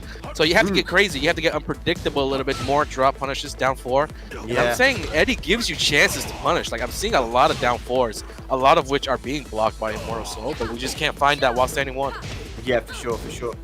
Let's see if we can tighten up the punishment a little bit. Gets a counter hit there. Not the best combo, but still a nice chunk. This is looking good right now for imortalXsoul, even in the shaky game. Yeah. Oh, no one more hit to do it here for Mortal. Oh, the rage drive! Oh no, the cheeky stuff. To the wall. Yep. No way, you dead? One more chance. Season 4. No. Wait. Wait! 2 mids! imortalXsoul clutching it out there with 1 pixel left, realizing that Eddie was gonna duck there twice to try to block the low. Beautiful, beautiful. That is 1 match apiece now. That was some sloppy stuff That was there, clutch. dude. Those hands were sweaty. Dudes are like, you know, their legs start shaking, the noodle legs. The mistakes come out, man. But yeah, whew, that was yes, it's a scramble situation, right? I think Eddie was more, he's more kind of used to those situations, right? But seeing how Immortal was able to compose himself and go for the mids at the end, yeah, still very, very impressive. Loving it. That's 1 match apiece now. Could be anyone's game. Eddie twice in like twice in 2 weeks. Like that would be crazy for him to go into loser bracket this early as someone that has literally won most of the online tournaments that we've had here in Europe. It's crazy. lots People of are nail loving it. biters. Yeah, lots of Eddie nail biters. Yeah. Like I Man, said, when he you're at the must be top, you have a sweating. target on your head, don't you? You have a target on your head. People are kind of, you know, preparing for the way you play. They're watching your videos. They're preparing for your character. And I think that's what it is here. I mean, of course, both these guys are from the same city here in the UK as well. So, I mean, they're going to be ready for each other. Alright, I wonder what Eddie's going to do here. Is he going to switch character? Probably not. I think he will stick with the Fahkumram, but go to a stage select. The Fahkumram is doing alright, but he does have a plethora of other characters that he can use. The guy got every single character taken on Prime in Season 3. The guy is a monster. But You know, yeah, I feel man. like as the set goes on, actually, I feel like it goes in favor of imortalXsoul. Just the way that things are playing out. You know what Eddie's going to come and bring to the table? It's just his, you know, world-renowned or European-renowned style of play. You know what he's gonna do, and he's just gonna try to just like, you know, outplay you. And you know, when you're imortalXsoul, you're playing throughout the set, and there are things that you haven't done yet. You haven't made those commitments to go into the crouch dash, into the lows. You haven't done down back 4. You haven't really done a lot of like just more unpredictable stuff. So you have room to like try it out there if you want it. So I think that, like I said, the options, they favor imortalXsoul. He has got a lot of ways, a lot of routes that he could take to throw Eddie off in this last game, but each round is important. So let's see how they both open up. Absolutely. Well, I am expecting them to both kind of take it easy at first, though. If anyone's going to make that first move, it'll probably be imortalXsoul. Yeah, let's see. I mean, you said that you want him to take a few more risks here and there. Let's see if he does that. Just if you're going to do it early on. That last game, the first round he started off, and he started off with the hardest of reads, the high crushing launch, just straight off the back. Told Eddie to sit down. Got the perfect as well. Ooh, nice conversion there, though. There it is. There's a risk that paid off, and he's just Disco dance about on to him. secure the round. No. There's a drop there from Eddie. No punish on 3-4, but the downfall comes in. Nice. 1 round up here. imortalXsoul in the final game. Starting off strong. I think he smells blood. I think he senses weakness from Eddie. A lot of mistakes. And he knows that he hasn't been capitalizing on it, but there's the first big punish on Fahkumram down 4. Yep, that's what he needed. Tiny bit short of the wall as well there. Yep, Eddie on the back foot now, but he's Beat the always so plus good at frames. fighting back. He's always so good at stealing back that momentum. Big whiff. Yeah, that's my bad one. Yeah, down back 4 plus frames, down 4 though concedes the turn and up forward to plus 10. What the hell was that? Eddie, nice. Like, he fought himself out of that corner there. Like I said, it's very hard. You got to be on point with Eddie, man, because he's always so good at stealing back that momentum. I do like how Eddie also utilized the new move that was given to Fahkumram in Season 4. A lot of people complaining about all the nerfs. You know, you got to take what you get, look at the silver lining, and start using what they actually it's gave. pretty good as well. Yeah. It's Bruce's old forward 1+2. I love it. It's the best. Yep, goes for the OK, down 1. Forward 3. Or well running 3. He gets So he went for some hard stuff there. Tried to do 4-4-4 for a potentially full combo. Yeah, and Eddie now on set point here versus imortalXsoul. Beautiful punish on the down 4. Starting off strong. And gonna be it's so big easy to damage. get that little standing 1-2 punish. Okay, imortalXsoul, you've got to make this for you. count. He has Yeah. to make this count now. They're both full power right now. They're both going crazy. Everything's really high level right now. Yep. imortalXsoul's still alive. That's going to be it. Eddie down 3, finishing it off 2-1 to the legend from Birmingham, Eddie. But a very, very good, well fought match from imortalXsoul. That could have gone either way. But man, yeah, Eddie just too strong, man. He used that standing 3 really well as well, I think. Long range 13 frame mid just to keep keep the Raven out. You know, if you're using a lot of that snake dash trying to get in, it is a very, very good move to use. Yeah, super good actually. That's a good A point. great stop sign. Yeah. 3-4 is And if pretty Eddie's strong, watching, though. yeah. If Eddie's watching, I give him that 50 cent. Maybe they're both watching. As they're taking credit for the win, yeah, because he gave that 50-cent donation and said, yeah, let's go, Eddie. I think, yeah, that means that Eddie will move on and go up against Hampnon. So it'll be Israel versus the UK. And that is a match that these guys have played a lot against each other, because Hampnon has played many online tournaments that Eddie has been in. And I'm sure that they've played each other plenty of times. That'll be one to watch out for later on as well. Immortal moving into the loser bracket. This is a stacked loser bracket as well, let's be honest. I mean, it's very stacked. Right now, Kairis and Hasaldo are currently playing. And that's a crazy match there anyway. But yeah, I mean, so many strong players in this loser bracket. And now, of course, we got Immortal Soul in there. So I wouldn't want to be playing in that loser bracket for sure. When you have I'm just having a nosy at the bracket just now. Yeah, so many players. It's hard to spread them out. I was like, what's this? Yeah, they all want the statue. It's the limited edition Devil Jin statue. Yeah, super tall. I've seen some pictures circulating about the box of the statue. The box itself is like super tall. So when you get the statue, you're gonna definitely need like a special place in your home to put it in. And of course, all the winners of all the regions are actually going to get this prize as part of one of the many prizes that you earn for winning the entire ICFC league. The statue is valued at over $700, which is ridiculous. So the amount of detail in this thing, there's LED lights and stuff like that. And of course, it also comes with its own certificate of authentication, dude. Damn. You buy Rolexes, and when you buy, like, you know what I mean? That's what, that you get the certificates with that. You buy watches, you buy, you know, your cars. That's what they give you. So this ain't no joke. Shit, yeah, I mean, you can't really even see it there, but how big it actually is, right? Because there's nothing to give you a reference, but it's actually a very big statue, man. Yeah, it's crazy. Well, it says 1 to 4. Like, Frizen and Dougie Dog. Oh, the run back from Poland, the #1 player in Poland versus potentially the #1 player from France. Oh my God, Steve Mirror. Okay, so obviously in Europe we have a lot of Steve players, right? A lot of strong Steve players, but these are among these Hide a lot, Frizen, Doug from Paris, Strug. These are two of the best right now going up against each other. Here we go. Well, this is a good time to come back. Oh yeah. Oh. Did you go on too? Quick, did you? So you know how like there's a first day for everything? Yeah. Today wasn't that day. Oh, man. This is like, oh man. But yeah, I don't know. You must have mentioned the mirror match back in Poland, right, Spag? Yes. That these two had, yeah. Literally was decided by one back one. It was. Literally. I was there, man. Me and Yuki stormed the stage when Doug won. Round 2. First round to Dougie. 10 wins in a row for Frizen. Are we that late on in the bracket already? Or is he just buffing his wins off stream? This is the type of bracket where you fighting killers in round 2, round 3. That's crazy. They're everywhere. I can attest to that. I can definitely attest to that. Yeah, then you lost to that killer in round 1. That was crazy. Nice, massive whip there. Overextension from Frizen. Very unlike him. Doug from Paris. Beautiful punish.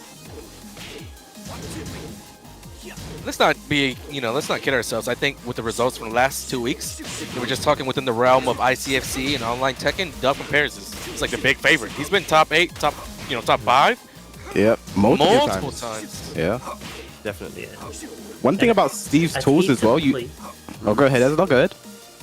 So I'd actually really hate to play a Steve Mirror against Doug, because he's not only a great Steve player, but he's been an innovator and a character royalist for as long as I've played Tekken. So going up against this, just like Frizen, could be extremely intimidating. But Doug's designed some of the disgusting OK before they deleted it with Steve, so he knows his stuff.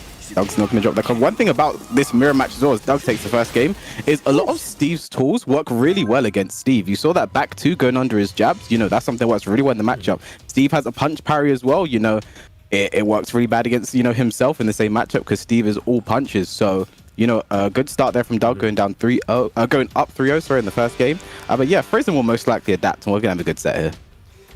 Yeah, I wonder though. I mean, there was a 3-zip there, right? In the Steve mirror. That cannot do anything good for your confidence. Will he go to Lars? I know that he has a strong Lars. He's been using Lars since season 1, like season 1, 2. Imagine the way that he is now. A lot stronger than before, Lars. Not a top character like Steve, of course, but very, very. It's very doable.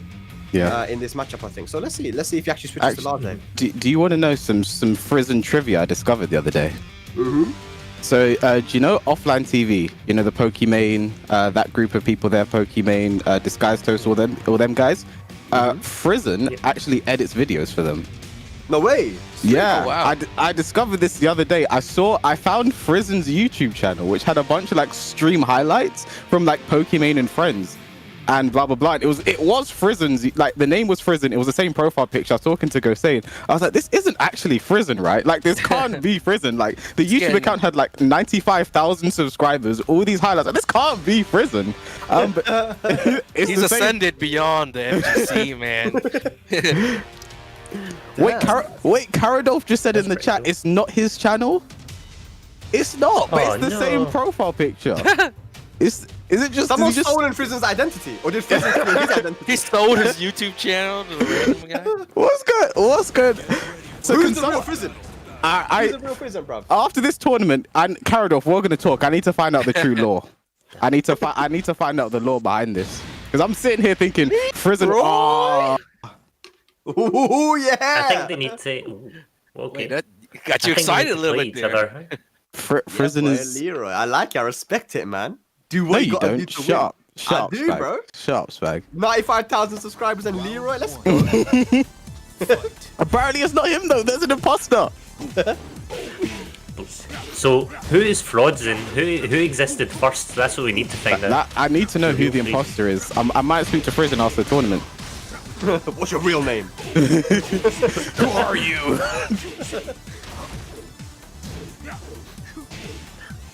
Well, let's see if the Leeroy pick can get him some rounds on the board. I mean, this is the thing. That nice block, but no launch from Doug.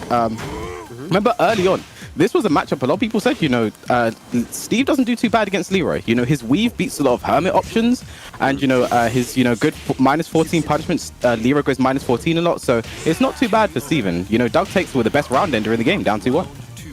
Yeah, beautiful stuff. That's 4 rounds straight now for Dougie. He looks very comfortable here. Frizen hasn't been able to get anything started. Even that hell sweep he tried got blocked.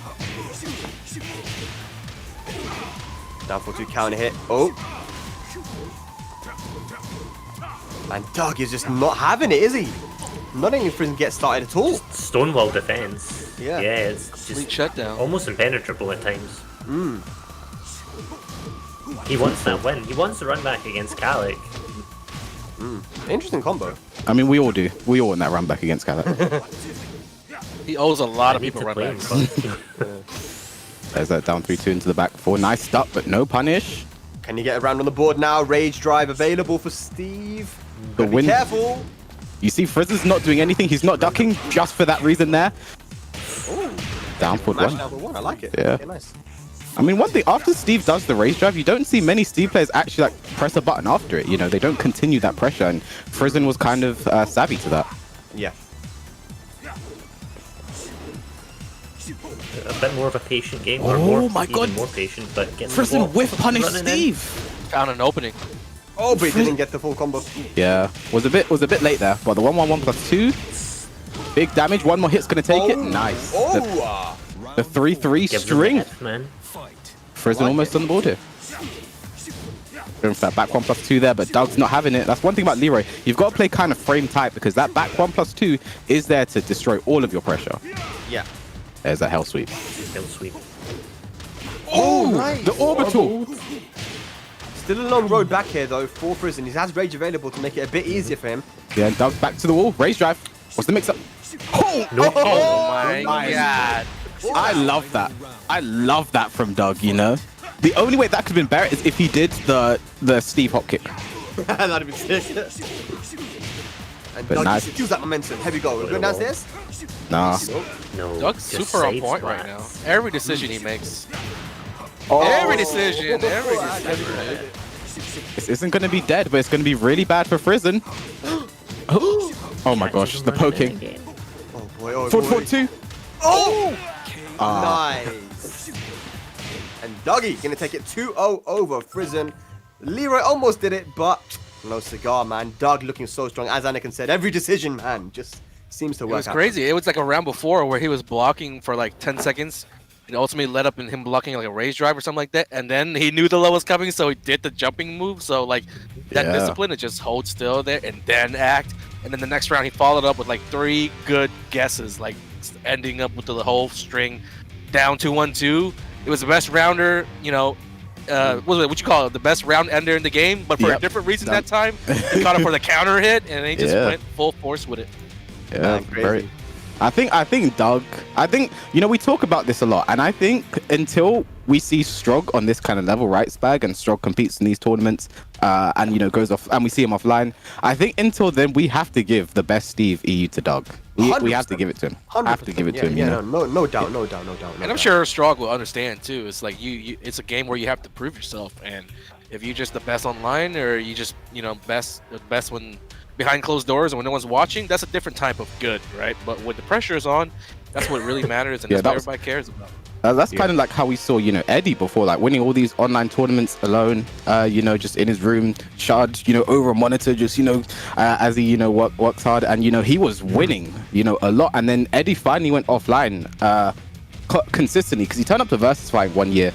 I think it was 2017 or 2018, but didn't really go to many other tournaments. But then, I think it was 2018 or 2019, finally got a sponsor in 200K, started traveling more. Then he went over to RIZE and traveling even more and more. And, proving himself at, offline events, big locals, going to Leeds, Birmingham, came down to London as well.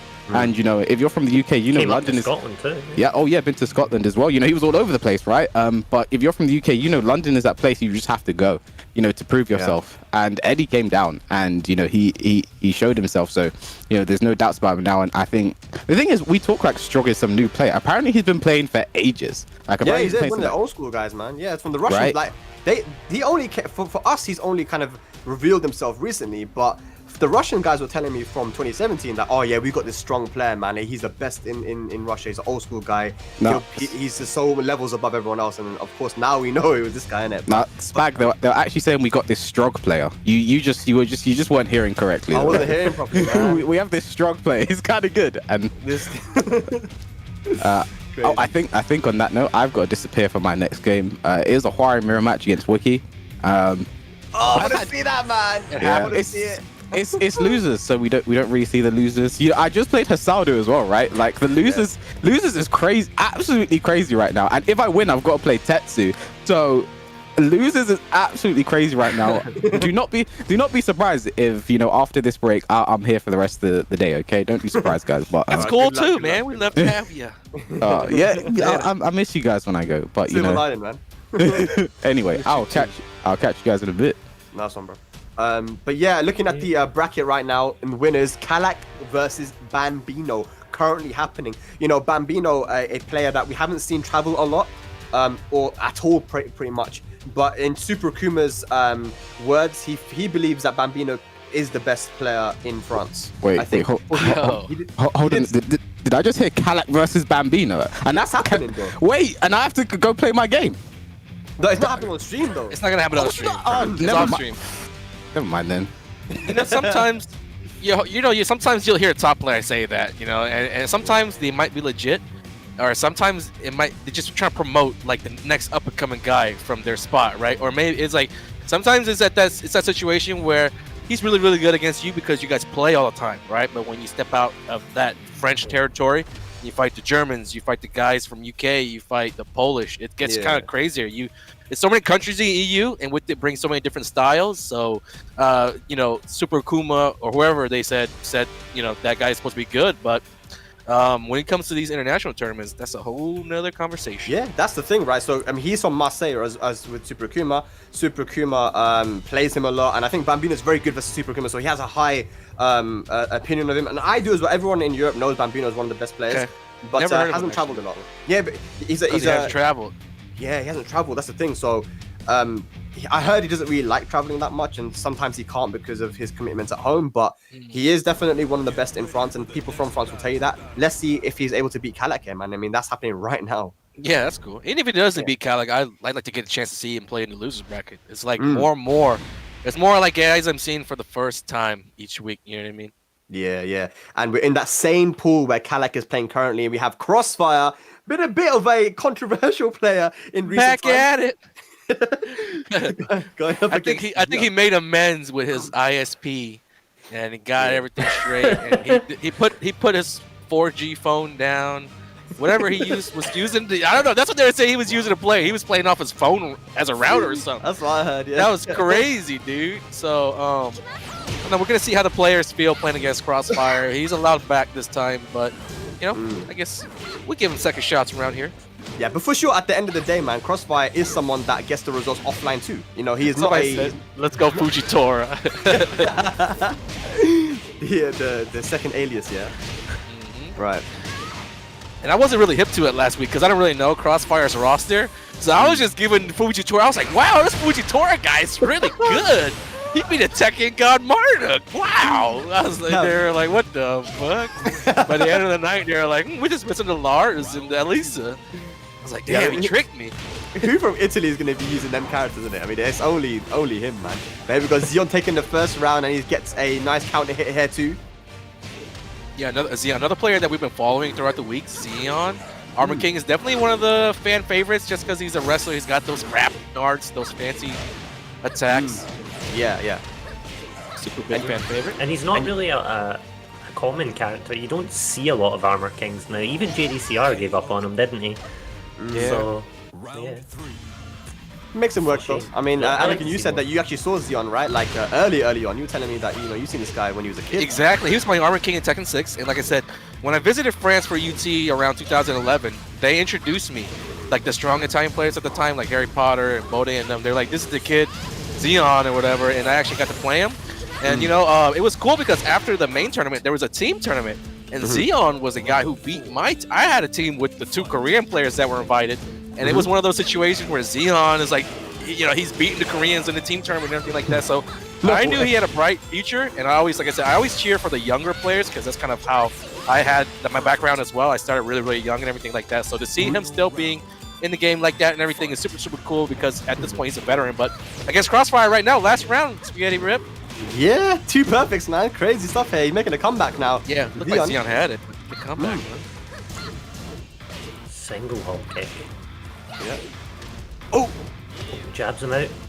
Get those jets away. Okay, using some new stuff. I'm liking the patience from Crossfire right now. He's got the life lead. No need to overextend. Oh! Not anymore. They're virtually even. Ah, a this big, be big it? win. This is it for sure. A reverse sweep from Crossfire. Good stuff. First match on the board. We were talking up Xeon a lot, man, but Crossfire ended up just taking it, just sneaking in there with those 3 rounds. Yeah, like I said, Crossfire also a very strong player too. You know, this is someone who, when you talk about passion, I don't know if that's the right word either. It could be passion. I'm gonna say passion in it because I could say Yeah, it's other definitely words. passion. When it comes to EU and the way that they operate, a lot of times, I definitely, like, passion is the word that comes to mind. You know, at the end of the day, we all love this game. I was commentating in Italy, yeah, and Crossfire's playing, and the floor shook. I'm like, what happened? I'm looking because Crossfire is getting a little bit heated, isn't it? Because he basically just got up and he just slammed his feet on the floor, jumped, and he's like, it's crazy. He's so animated when he's playing, like he's super into it, man. It's crazy too. We just watch him play. If you guys ever go offline and get Crossfire's there, watch the man play Tekken. That's it. That's all I'm gonna say. That's cool. So, like, that passion, I'm sure he was really upset when they didn't let him play last week. Yeah, but then If you can see it scrolling along the bottom, by the way, if you haven't noticed, breaking news. The argument for the breaking news is the argument that Bambino is the best player in France. He beat Kalak. He beat Kalak. Whoa! Anakin, he beat Kalak. Breaking news. Gallic! Breaking news. 2-1. Who does Bambino use? So let's give people more information on this guy because we might see him coming up later on in top 8, right? So I think recently he's been using Zafina, but Bambino did use so many different characters. He's used a Leeroy, he's used King back. First time I saw him, he was using King, and this guy is like he knew everything about this character, right? So he uses many characters: Josie, Zafina, Leeroy. But I think apparently he's playing. Did he not use bears as well? How long has he been playing Did he Tekken? not Is he like use an old bears for a school guy? I don't know, but all I know is he's one of the guys from Marseille, and the French really rate him. Right now, even Kalak is in the chat saying, you know, very strong. Apparently, he lost him the mirror. Mitsu mirror, yeah. So, man, I mean, Bambino right now. Let's see, man.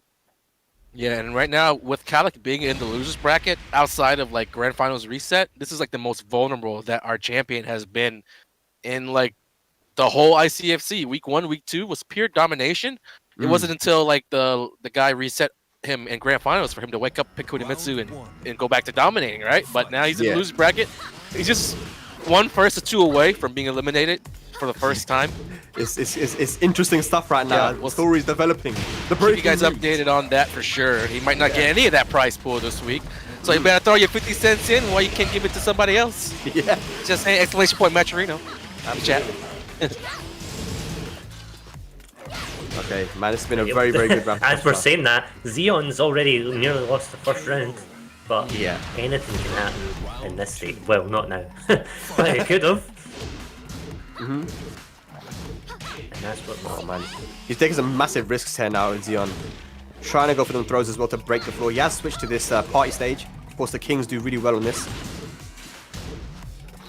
Both of them, right? Because they get the combo, ender that breaks and everything. Yeah, absolutely. A lot of choices.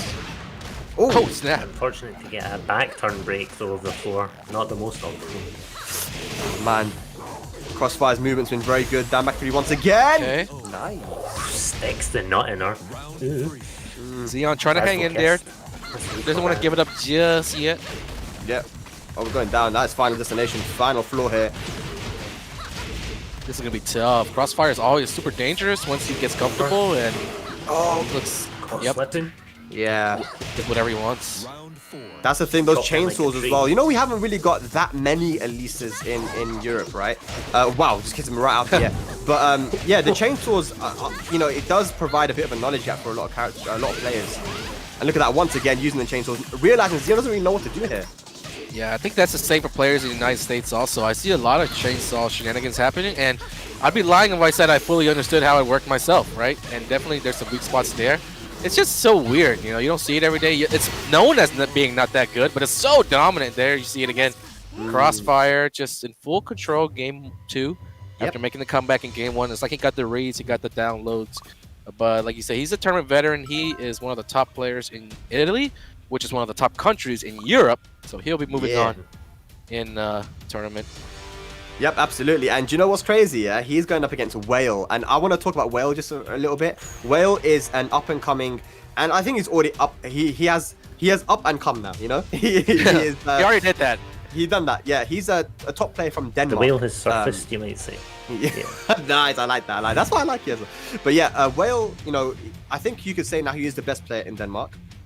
He uses Asuka and Lars. So that's going to be Crossfire versus Whale coming up for their next match. And I know Whale didn't really want to play Crossfire. He goes, you know, I don't agree with this guy being in this tournament, man. So it's going to be a little bit heated. And on the other side, we have Bambino going against Fireblade, 2 Marseille players. And, you know, apparently Bambino usually beats that ass. So, I mean, that could be Bambino in the winners finals, man. I like how you said your American accent beats that ass. Beats that ass. But I'm super excited to see Bambino now. I really does hope he makes it to a point where we can see him on stream. And I feel kind of cheated to not get to see the man who took out Kalik, the Kalik killer. And K-Woods was talking about how he might not get that rematch, but you never know now that both guys are in losers. Losers now, It might be like a collision course that they're both on, you know, inevitable matching up, you know, just to get to top 8. Sometimes it happens when 2 guys lose early on, it becomes like a heartbreaking story in the losers bracket where they gotta meet up like super early. And when in a tournament like this, like I said, you're super stacked, more stacked than all the other regions. This is bound to happen. Like we haven't even seen, we haven't seen PiKa, we haven't seen Sepha Black from last week. Last week, you hadn't seen it. He pulled out Julia, dude, and he almost beat Kalik. Yeah. He almost beat Kalik, he almost beat K-Wiz with the Julia, and Sepha Black's one of the last guys I would have ever thought, you know, not using his main character in tournament. So there are a lot of Julia, yeah, crazy, yeah, absolutely. Like he's been like the most loyal person to that Miguel, but you messing around with Bryan and Julia recently, and some more news. I mean, Lain from Spain as well. You know, with the Alisa player really storming through right now in winners semis. We have PiKa going up against Dabby. That will be probably coming up on stream. I believe that could be the next stream match. That is Raven versus Geese, and both these guys are very familiar with one another. So that will be the next match probably coming up. And Kang, man, the Bob player, has been killing it again. You know, storming through the winner's side, and he's going to be going up against Batty the Polish King player for winner semi. So we've got some amazing matches coming up, guys, and make sure you do go !Macherino so you can add to the prize pool. Yeah, look at the timing. See the timing, guys. Yeah. Yeah, you get me. Look at the timing. Yeah, I like that, man. $151 we're already at, guys. Let's get higher and let's get past 200 ASAP. I hope you guys are adding to the prize spot. Come on, we need look at Fergus for using the code as well. That's what I like to Nibs, see, man. I see you, Nibs. Commentator from the first week. We miss you, bro. Yeah, 20. Look at this. That. And Brownicus as well, the commentator from Switzerland. Mad shout out to you for the 50. I like the guys who find ways to give 50 cents multiple times. Like, if you got 2 Twitters, 2 Facebooks, whatever. Like, some dude gave like $3.50 last week, all in 50-cent increments. That was like the Fate Tales. I see it right there. He's back at it with the 3P. Jamar Howard. No, Fate Tales got more. There's more. There's 4. Where's Crossfire and Fujitora, man? Where's Crossfire? Where's Fujitora, man? Yo, shout outs to Big Basher as well. I like to see Big Basher. Thank you. I like Risky Luck's message as well. Buff Waring, that is true. I like to hear that. Speaking of Waring, I just came back from my mirror match. Yeah. I won. I won. Moving along. The thing is, I won 6 rounds straight, but every single round, every round was last hit. Every round was last hit. So that's one of those ones that could literally go either way. So yeah, what did I miss? Who's up next? You missed that Bambino beats Kalak 2-1. Wait, so Kalak's in losers? Yes, sir. You're telling me Kalak. So if I get out of my pool, you're telling me there's a chance I'll go straight up against Kalak. Is that what you're telling me? Yeah, I was literally just saying that. I was just saying that. Okay, so now my motivation is topped up.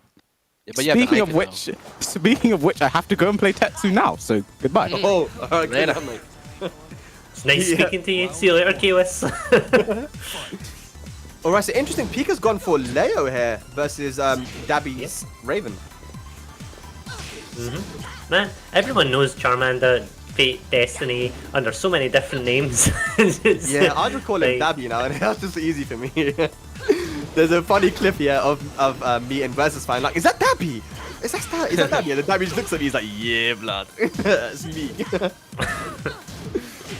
I've managed to play him back in it must have been 2019 at Celtic Throwdown. Really cool guy. Represents Tekken everywhere he goes.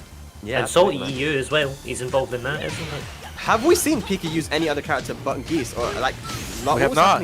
No, this is the first Leo I've seen. Or the first time I've seen them using Leo, I should say. Yeah, and like I said, PiKa and Dabby, these guys both are part of the same community. They play each other a lot as well, so there'll definitely be some prior knowledge going into this match.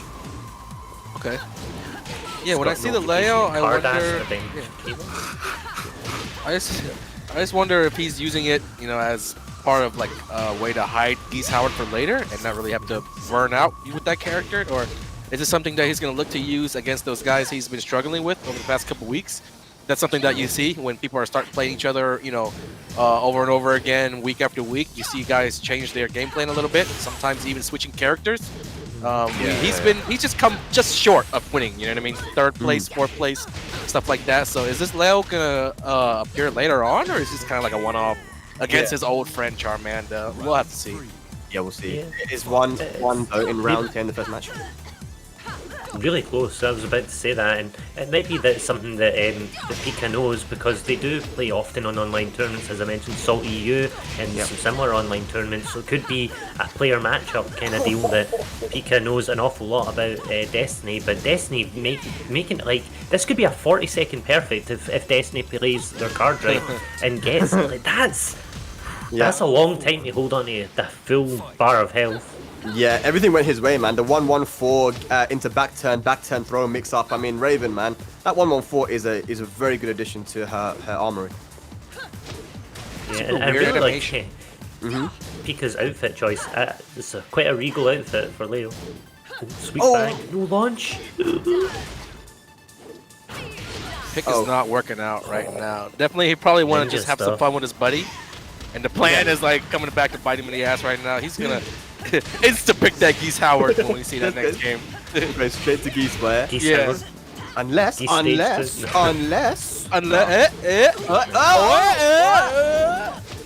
a minute. Hang on, anger back.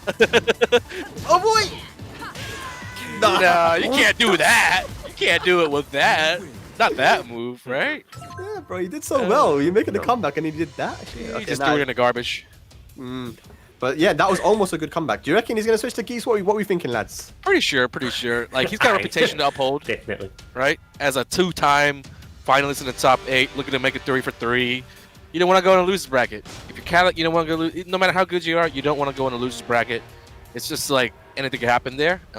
You don't want to run into that guy that could beat you on any given day. So just keep it safe. I don't even agree with the Leo pick in the first place, but I don't know. It's maybe one of those things where the dude is just like super confident.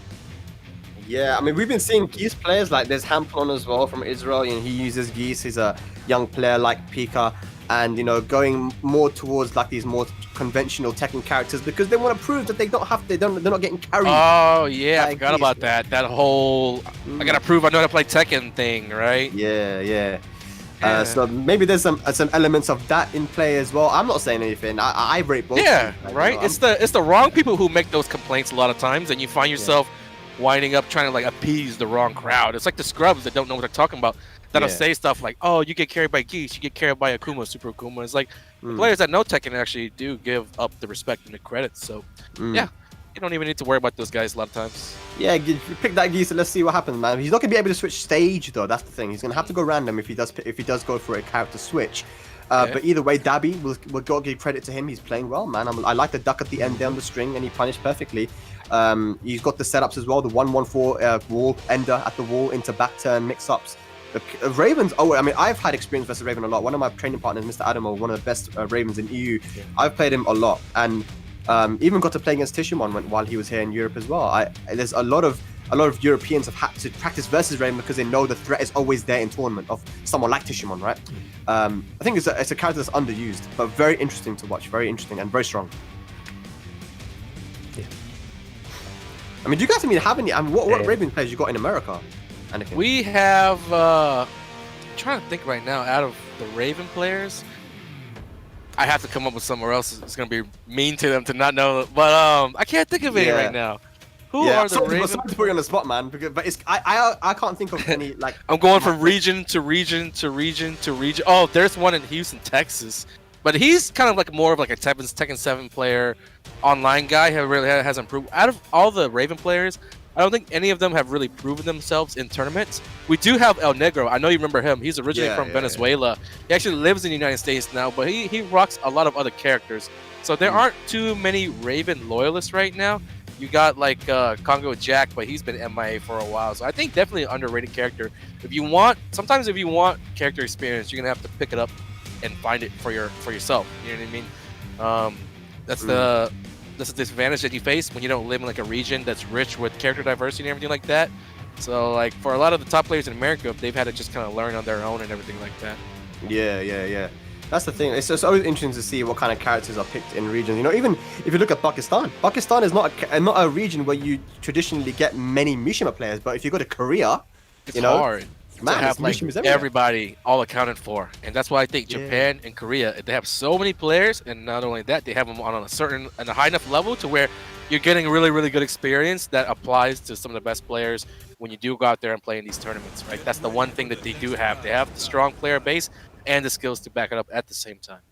Yeah, absolutely. So let's see. We are finally coming back in here. 1-0 right now for Dabby up against PiKa, and he has gone to Eddie, his old main. Oh no! Wait, it's his old main. All right, I'll give him a pass. Yeah. I want to see the Geese Howard. I don't like to see these kids throwing away their futures.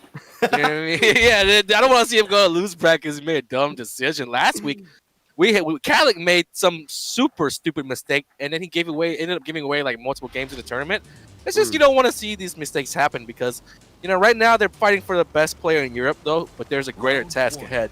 The best players in Europe are gonna have to fight against the best players in the world and represent Europe. So you want to be on top of your A game, right? You want to just absolutely be safe, play solid. Exactly, man. But you know, Eddie, I don't know the reason why he's going for this pick, but I mean, I know that Eddie is the character he used before Geese. So he will be more comfortable with this than Leo, for example.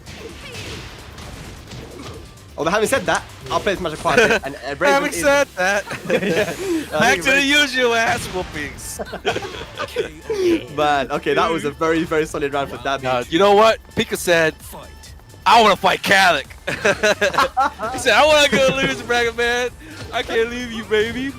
We're bonded. They're bonded together. They played every week. You know what I mean? So Yeah, they're connected, man. that's what it is. Although look at this. This is a Make great the run round of it, here. Potential perfect. It's only Destiny that gets them after 40 seconds. What? That's so weird. Jutsu failed. Fight. Nice. Straight in there with the You sweep. want to be aggressive. You want to press the action when you're like in this type of situation when you're not showing the proper respect. You want to be like, boy, hey, just fucking beat their ass, dude. That's what you think right now, man. Yeah. You better should have taken respect Geese, bro. me. It's caught out Alright, okay, rage available. Could have interrupted. with punish. No. I'm definitely Oh cheering for. my I'm definitely God. cheering for Charmander here. You gotta punish Round 4. the kids Yeah. for their disrespect. For their riffraff. Yeah. You're riffraffing. PiKa Riff-raff. now, right, on the back foot. Drops the combo. I thought you said he was gonna look comfortable, bro. More comfortable. A little bit more. Maybe it was. He got around. He got around. Yeah. This could be it right now. Big whiff and no punish from PiKa. Just not ready for it, and that's 7 gold Yeah. to finish it off. And we're Another laughing and stuff perfect. because this is totally a mistake that could have been easily avoided, and it was so it would look so good for Charmander. We wouldn't even know how it could have been with even if he did pick the Geese, would he have won? But as we got breaking news, Bambino defeats Fireblade 2-0. I'm loving the ticker at the bottom. I learned who won Asia last week. I learned the point standings. I learned a lot today that I didn't get to learn the last 2 weeks. So there you have it, folks. We are one step closer to getting to see our boy Bambino, the Cali Killer. He's still in winner's bracket. Fireblade, that's a top player, right? He's one of the best players in Europe.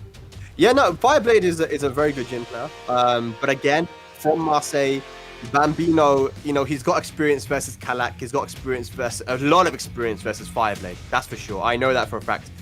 They play a lot. So not surprising to me at all that Bambino was able to beat Fireblade there. And he moves into winners finals now. Okay. So that's going to be interesting. Hopefully we'll be able to see him there. I'm sure. Who are the potential guys that he might fight against? He's in the pool with Crossfire, I think, if I'm not mistaken. Oh, God. So Crossfire, Whale, Yep. I think they're going to be fighting, and the winner of that will play Bambino. And they're playing right now, so it should be Asuka versus one of Crossfire's many characters, man. Lily, Alisa, Mardak. We don't know who's going to pick. I prefer yeah. Fujitora, honestly. It Fujitora gives more of a badass, like, is he It's a killer from name, Japan? isn't it? Is he Yeah. Japanese living in Europe? You never know. Like, Is it a second Tishimon? Like, what's going yeah, on? exactly. There's some mystique to it last week, Yeah. but this week it's back to Crossfire. Like, damn. At least you know what you're Boring. gonna get. Yeah. At least you know what you're gonna get. And then I know Whale was in the chat earlier. He didn't want to play him. He's like, I don't want to play Crossfire. I shouldn't be playing. So it's gonna be a bit heated there. I'll see what happens. But the Whale, not to be underestimated. This guy is very strong. Very, very strong. Yeah, whenever you guys throw out these new names, it makes me want to just watch immediately. Like Whale, like that first time when you guys mentioned Hyde a lot, he didn't disappoint. I remember still from the first week. Haven't got to see him since, but I'm still looking out for him. And so, like, I'm really excited for Bambino and Whale. I guess you say he was from Denmark. The only guy I remember playing from Denmark back in the day was Casper. Casper. And yeah, that's it. I can't think of anyone else. You never played We Blackbeard? definitely- You never played Blackbeard? Oh, he's from Denmark. Yeah. Yeah.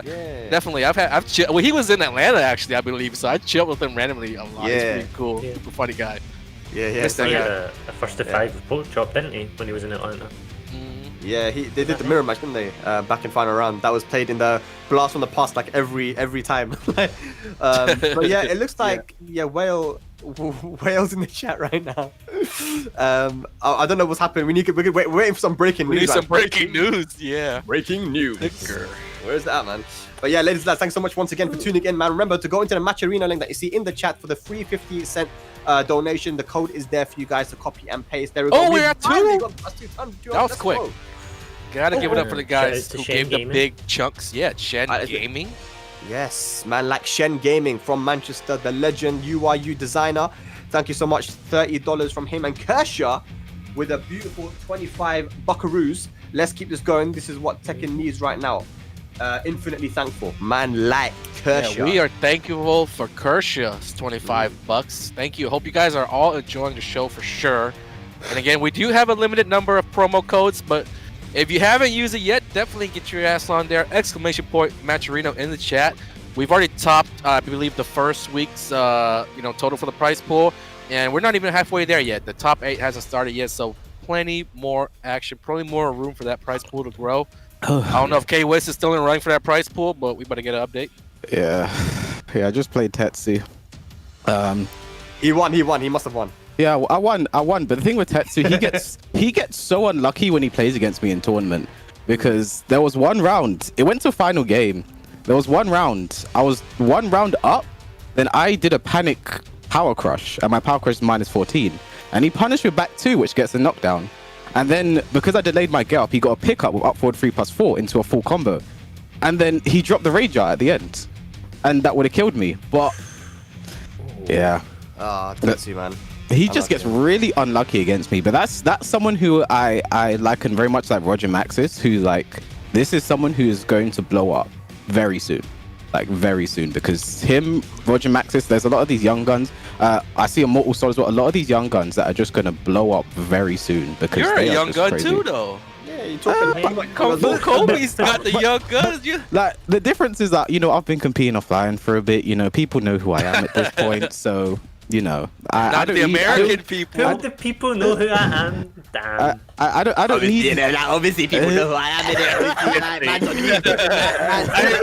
Tournaments and obviously But I 23 years I old, don't guys. need. I'm just saying. See now, everyone's gonna look at Nibs and everyone's spinning this the wrong way. Never mind. I'm just gonna stop talking and just go back to. You said it, man. Hey, you said it, innit? I'm just gonna go back to doing comment. That's it. Go away. Man shows up in Stay in your lane. 17 and he says he's OG. Alright, guys, I got some breaking news. Crossfire beat Whale 2-1, so it's gonna be Bambino versus Crossfire for a place in top 8 winners. That's gonna be a mad one. France versus Italy. I can't wait for that one. I like it. Yeah. I'm down for Bambino to win that because we, like you said, we know Crossfire. We've seen with him play week in and week out. So let's get some fresh faces in the top 8, especially now that PiKa's in the losers and Calyx in the losers. You know what, Spag? Now that we mention it, Bambino competes in like a lot of these online. We see him in quite a few of these online tournaments, right? He never gets on stream like ever. Oh, yeah, it's unfortunate, man. I actually never get. Oh, I'm sorry. I'm looking through the bracket, so it looks like Edddyy got his run back on Akuma Man, and he actually won this time 2-1. So Still close though, it sounds like. yeah. So Edddyy moves on. And Kang has beaten Bati 2-1 to move into the winners finals of his group as well, where he's going to be playing against either the winner of Dabby or Lain. And Dabby beat PiKa. Dabby beat PiKa just now. But PiKa picked Leo and Eddie in it. So yeah, the thing is that Dabby and PiKa, they're good friends as well, so they're going to know a lot about each other. So that's that in-depth matchup. But I'm very happy for Dabby on that one. That's someone who you see him. Well, back when we had offline, he would travel to like just all of it. I remember seeing him in like maybe Poland, I can't remember, but just like randomly at one of the other tournaments like in Europe somewhere, like Poland, maybe Italy. He was just there chilling us. I was like, hi Dev. He's like, what's up? But yeah, that's the thing. That guy is so safe here. He's such a nice person. But you'll just see him at these random tournaments. You'll be like halfway across the world, innit? I'll be in Pakistan, innit? It's a random city. I just see Dabby like, yo. He's just about playing Tekken. I love it, man. So that's big for him. I'm very happy for that. Yeah. So there's a lot of players we haven't seen today, man. We haven't seen Bambino, we haven't seen Kang. But these matches are coming up soon, man. Except for Black, always a I've fan noticed favorite. him, I have no idea of Too Old for Tiz. Who on earth's that? That's an Edddyy player. Eddie. All right. Okay. I believe that's an Edddyy player, but we have some highlights coming up in a second. Literally a second. Literally. Oh man, like Giuna. Giuna. Okay, so this is from earlier today, actually, just a few hours ago. Brand new commentator Tishimon joined the crew, the broadcasting team, and once again it was a showdown. I guess we'll talk about it as the highlights come up, but a couple familiar faces in this week's top 3 in the Asia region. We're talking about. I really do hope that more players in the Japan and Korea region, noticeably, they start participating. Yeah, for sure, man. It would be lovely to see, man. The Baba Yaga. Baba Yaga. Raven players here, man. John Wick. That new Raven G-Clef cannon hits hard, man. Oh, is this going to be a comeback? Man like Baba Yaga? No. He tried to do a reset there. I respect it. Man thought he was Baba Yaga, but he was the dog. Hey, it's the guy that beat me at Evo Evo Japan. I like seeing this guy do good because it doesn't make me feel as bad for getting beat by him. Keep showing this guy's highlights, please. This guy's really good, by the way. He plays with Pad, Japanese Pad Gigas player that plays Gigas. Has zero medal. Yeah, he is good. Yeah. The double flex was sick. There's another Japanese. There's another Japanese pad player, Chitty, who got. He's both. He could do stick and pad. Oh, okay. But apparently he's better on pad. So like at Evo, he's on the pad. Yeah, that was Evo 2018, if I'm remembering correctly. Made all the way to Evo top 8. Yeah. All right, so here we go. We got our match coming up here. Vitolic from Ireland versus Too Old for This. Yes, Eddie player. And, you know, I've played Vitolic a lot in the past with Eddie, and he didn't really know the matchup. And I really feel like Katarina does well versus Eddie because of her down forward 1, right? I've played against Spiritgen a lot with Kat versus Eddie. If Vitolic is ready for the matchup, this could be a win for him. This is Spag. This is actually Spag versus Spag. This is season 1 Spag right now. This is season 1, man. Not anymore, man. Just being characters, were. Okay. I like how Vitolic's going for like moves that guaranteed hit relax, might not float, but just taking that guaranteed damage on relax. I like that. Look at that, man. It's just her down forward 1 is so good versus Eddie because it has a very low hitbox, right? And it'll float him out of both relax and handstand. Very nice start here though from Vitolic. Oh, boy. Oh my gosh. Oh my gosh. Vitolic is just running ragged right now. Nice block from Too Old for This. Bro, we just doing Vitolic. Put that blue stuff away. Man, like Vitolic. Me. Oh. Why you mashing? Don't press. Don't press. Nice combo as well for this. Oh my He's just god. doing his thing with the speed run right now. Nice block and great punish there from Vitolic, and Vitolic takes the first game. That was fast. That was. Yeah. That was really Vitolic's had his vitamins today, hasn't he? Take a whiz, yeah. He's not even back yet. He thought, I've got some time, but the match just started. Nah. Vitolic just said, "No, that was cool. That was a quick one." That was that quick, dude. I just went to the bathroom. Bro, I was like, "This is perfect. The game just started. We just go take a piss." And I came back to my chair was on the screen. I was like, "Fuck, what happened?" Anakin ain't even washed his hands. That's how quick he had to run. No, I back. didn't wash my hands, man. Come on. COVID, dude. The thing is, we have Vitolic's took a little bit of a break for the game, if I remember correctly. I hadn't been really playing that much, you know, taking it easy. Not a fan of season 3 Cat especially.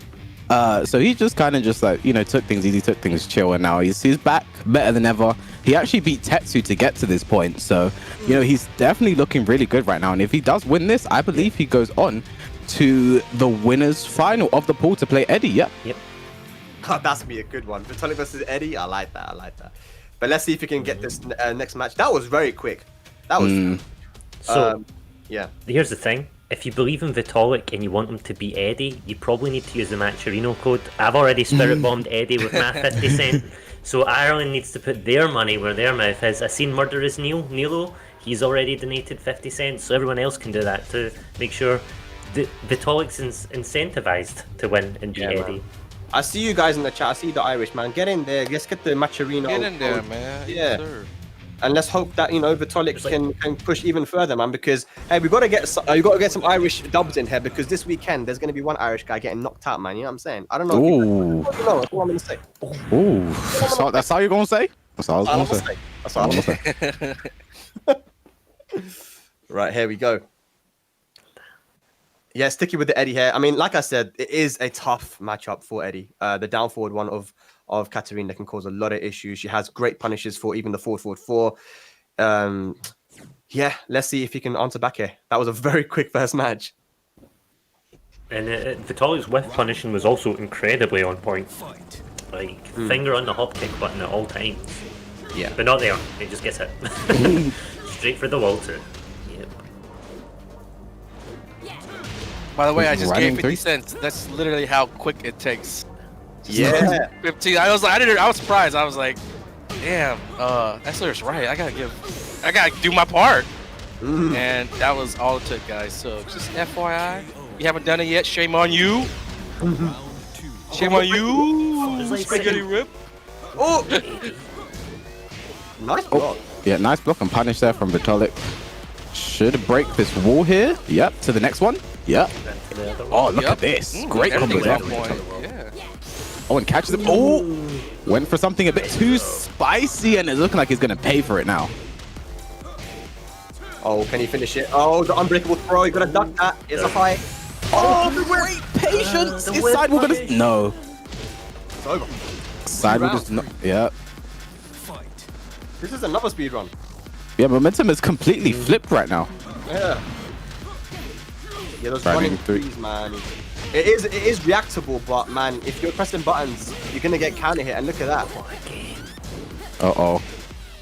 Okay. Ooh, doesn't get the splat this time. It's okay. Vitolic looking good now. Regular throw not broken. Okie dokie. Stop. Nice. Stomp the yard. That's... Uh-oh. Rage. Oh, Nice. Get him. Go for Rage Drive to get the guaranteed kill. Very, very nice there from Vitolic. Beautiful. Very nice adaptation on that combo as well to get the wall splat. Uh-oh. Nice. Vitolic finally does spot Ducks wall. it. What? It's back. Bear off a game. Bruh, I don't know what's going on. Oh, the new wall combo for Eddie. That hits hard. Uh-oh. Ooh, gets up. And there you go. Took it with a little bit of shenanigans there. Some handstand, spinneroonie stuff. Vitolic was not ready. Gets it. And we're tied up here. And quite, you know, a bit of a fast game right back here. Not as fast as Vitolic's run. So Vitolic still has the current world record. But, you know, too old for this is really coming in to try and chase that record and get a new personal best on the speed run here. Yeah, so what are we thinking, lads? Is Vitolic going to be able to beat his personal record, or is Wilford just going to do the thing? I don't know. I feel like setting a record is one thing, but like matching it and then going even fast is even harder. So it might be difficult, but we're gonna have to see some snake edge if we're gonna, you know, the Vitolic if he wants to see yeah. Snake Edge. The Bro, we need Vitolic special was a single hop kick into snake edge. You know, it caught everyone. Everyone got hit by it. If you've never been hit by it, you're one of the best players in the world. Yeah. I've even seen. Rumor has it. I heard Vitolic actually did this in knee. Once in tournament, knee got hit by it. Single hop kick into snake edge, you know. So it works on everyone. It does work on everyone, man. But is it going to work on 2-0 for this? Maybe he's too old to block them snake edges, and who knows? But yeah, it was a very good match there. Again, with Eddie, I feel like he's not a strong character on paper, but you know, if you can become really creative with him, you know, the same way that we see Mosquito from Germany play, like very creative style of Eddie. That's the way you got to use him nowadays to kind of, you know, everything has to work for you when it comes to stances. You got to be able to utilize the handstand, the relax, and everything to, you know, to its potential for you to make Eddie work. Yeah, speaking of Mosquito, that's someone I'd love to see turn up to one of these tournaments one day. For my money, best Eddie in Europe. He is crazy, just creative with the character, you know. Not one of the strongest characters in the game, but he's very creative. And Bolt has taken out Kalak 2-0. Damn. Bolt has taken out Kalak 2-0. Kalak's run is over. I mean, Bolt, DED the Noctis from UK. We've seen him in the first week, the second week. He makes it deep in these tournaments, so he's a threat to everybody. Bolt. I mean, are you know, not too surprised, but that's the defending two-time champion. Not even making it to top 8 this year. This week. Not even making it to top 8. Wait, so can I DQ myself then? Because I have no reason to be in this tournament. you keep playing ball. You're like a Terminator. You just shut down when your target is eliminated. You're like, That's insane because, you know, remember Kalak, when he lost in previous tournaments, it has been to the Noctises of the UK, right? Oh, Not just with Ducky as well, I think. Interesting fact. So it was Bambino and Bolt. Bambino, we have yet to see in the ICFC tournament. I don't know if he competed actually last week or the week before K-Wiz, but we didn't get a chance to see him. And yeah, anybody who beats Kalak is definitely on my radar. Absolutely. I mean, Bolt is another one of those young up-and-comers I love talking about, you know. Definitely a contender for the future. The role that Sync currently holds, the future, Bolt is definitely in contention for that. Okay, big whip there. No, didn't quite get punished. That is the wrong punish there. Yeah, bad punishment from both sides there, but, you know, Vitolic comes out on top. Oh, big whiff. Oh, where's the knife? Vitolic just a bit too patient. Oh, big whip. Nice. Oh, he had an opportunity to dash up into that both must be fourth feeling one. the nerves. Yeah, this is a big scramble right now from both players. Nice from Vitolic, but doesn't get the combo. He needs to be up on one. No. Uh-oh. Yeah. Are we going to get a sidewall, yeah? Man. Okay. What's he going to do now? No duck on that. Oh. No. That hurts. He got a down forward one, and Spag talked about it. Vitolic, Katarina's down for one. Very good in those situations. He's been using back one a lot, but he hasn't been doing down forward one. Down forward one is the move you want to use to counter a lot of Eddyy's stuff. Things are looking really bad right now for Vitolic. Gets wall splat. Ooh, splattered. Uh-oh. Big damage into a big Ooh, and doesn't duck the grab. Okay. Ooh, doesn't forget up kicks. Hop kicks. Bro. Not able to do it. Good old players from Israel taking it. 2-1 over Vitolic. After that very, very quick first match as well that went against him. A great way to make the comeback. And again, remember becoming very, very creative with the stances from Eddyyy as well. He caught Vitolic off guard. But again, if you're Vitolic and you're watching that, you know, watching it back, no usage of down forward one in many situations. A lot of fake mix-ups as well, like forward 3 into relax. Down forward one would have stopped the momentum. But you know, that's theory that we can talk about it from here, man. But in the game, it's obviously a lot different. So too old for this. Sorry, he's not too old to make it into winners final. And as we say that, I have got to go and play my game against one of the biggest matches in Europe, Mr. immortalXsoul. So. Damn, just called him one of the biggest matches. Yo, this game's about to be a mash fest, and both of us know it. So, I'm gonna go get that done, and I hope you guys enjoy the rest of the games. Nice, man. He said it. He said it. You said it, bro. Bro, yes. He said it. Just us three now, man. What are you saying, Ezla? Huh? I'm silent. I don't know why you're too quiet, bro. What's going on? He's planning over there. He's plotting. all this- You look suspicious. I'm just trying to find the Scottish flag for a very long time. Bro, you did some Scottish juju, man. You got Eddyyy winning games out here, man. Like, you gave him the reverse curse. But I'm looking at this this bracket right now. Seffi Black lost to Doug from Paris 2-1. That would have been a great match to watch. So Doug from Paris moves on to winners finals here, and Devilnin versus the Phantom is going to be our next match coming up on stream probably. That's a crazy one. I haven't seen the Phantom play in ages, but we all know how insane he is, right? Like how he's a very animated player. It was funny because Devilnin was here. He was here last week, and he was rocking, you know, Steve at first, but when he'd lose, he switched to Akuma, and ultimately it was the Akuma who would come back and win the matches for him. And another one of those guys who I never thought really like play off as main character, similar to Seffi Black. So it was like kind of shocking to see him play Akuma, and it wasn't the most polished Akuma. There were so many combo drops to the point where, you know, he'll not even go for the back one combos anymore. He'll go for the easy stuff off the focus cancels, but somehow, some way, he was still managing wins just off those fundamentals. You know, a week has gone by, and that's plenty time for a top level player like Devilnin to get his Akuma straightened out. Last week was very, very shaky, and that's why he ultimately fell short. I think he lost to K-Wis, actually, it was in the top 8. And, you know, just a couple corrections here and there. If he wanted to stick with Akuma, you know, could get the job done. He was taking God Omega and everything like that. Yeah, so he's up against who again, you said? The Phantom. The Phantom. Ooh, old school. This is a guy that will do Raven moves in real life. He'll break dance on the streets. He'll jump over stream setups and break the streams. It's crazy out here. Yes, so here we go, guys. Once again, Matrino, man. 50-cent donations. Use the code. I just did it as well. Anakin just did it.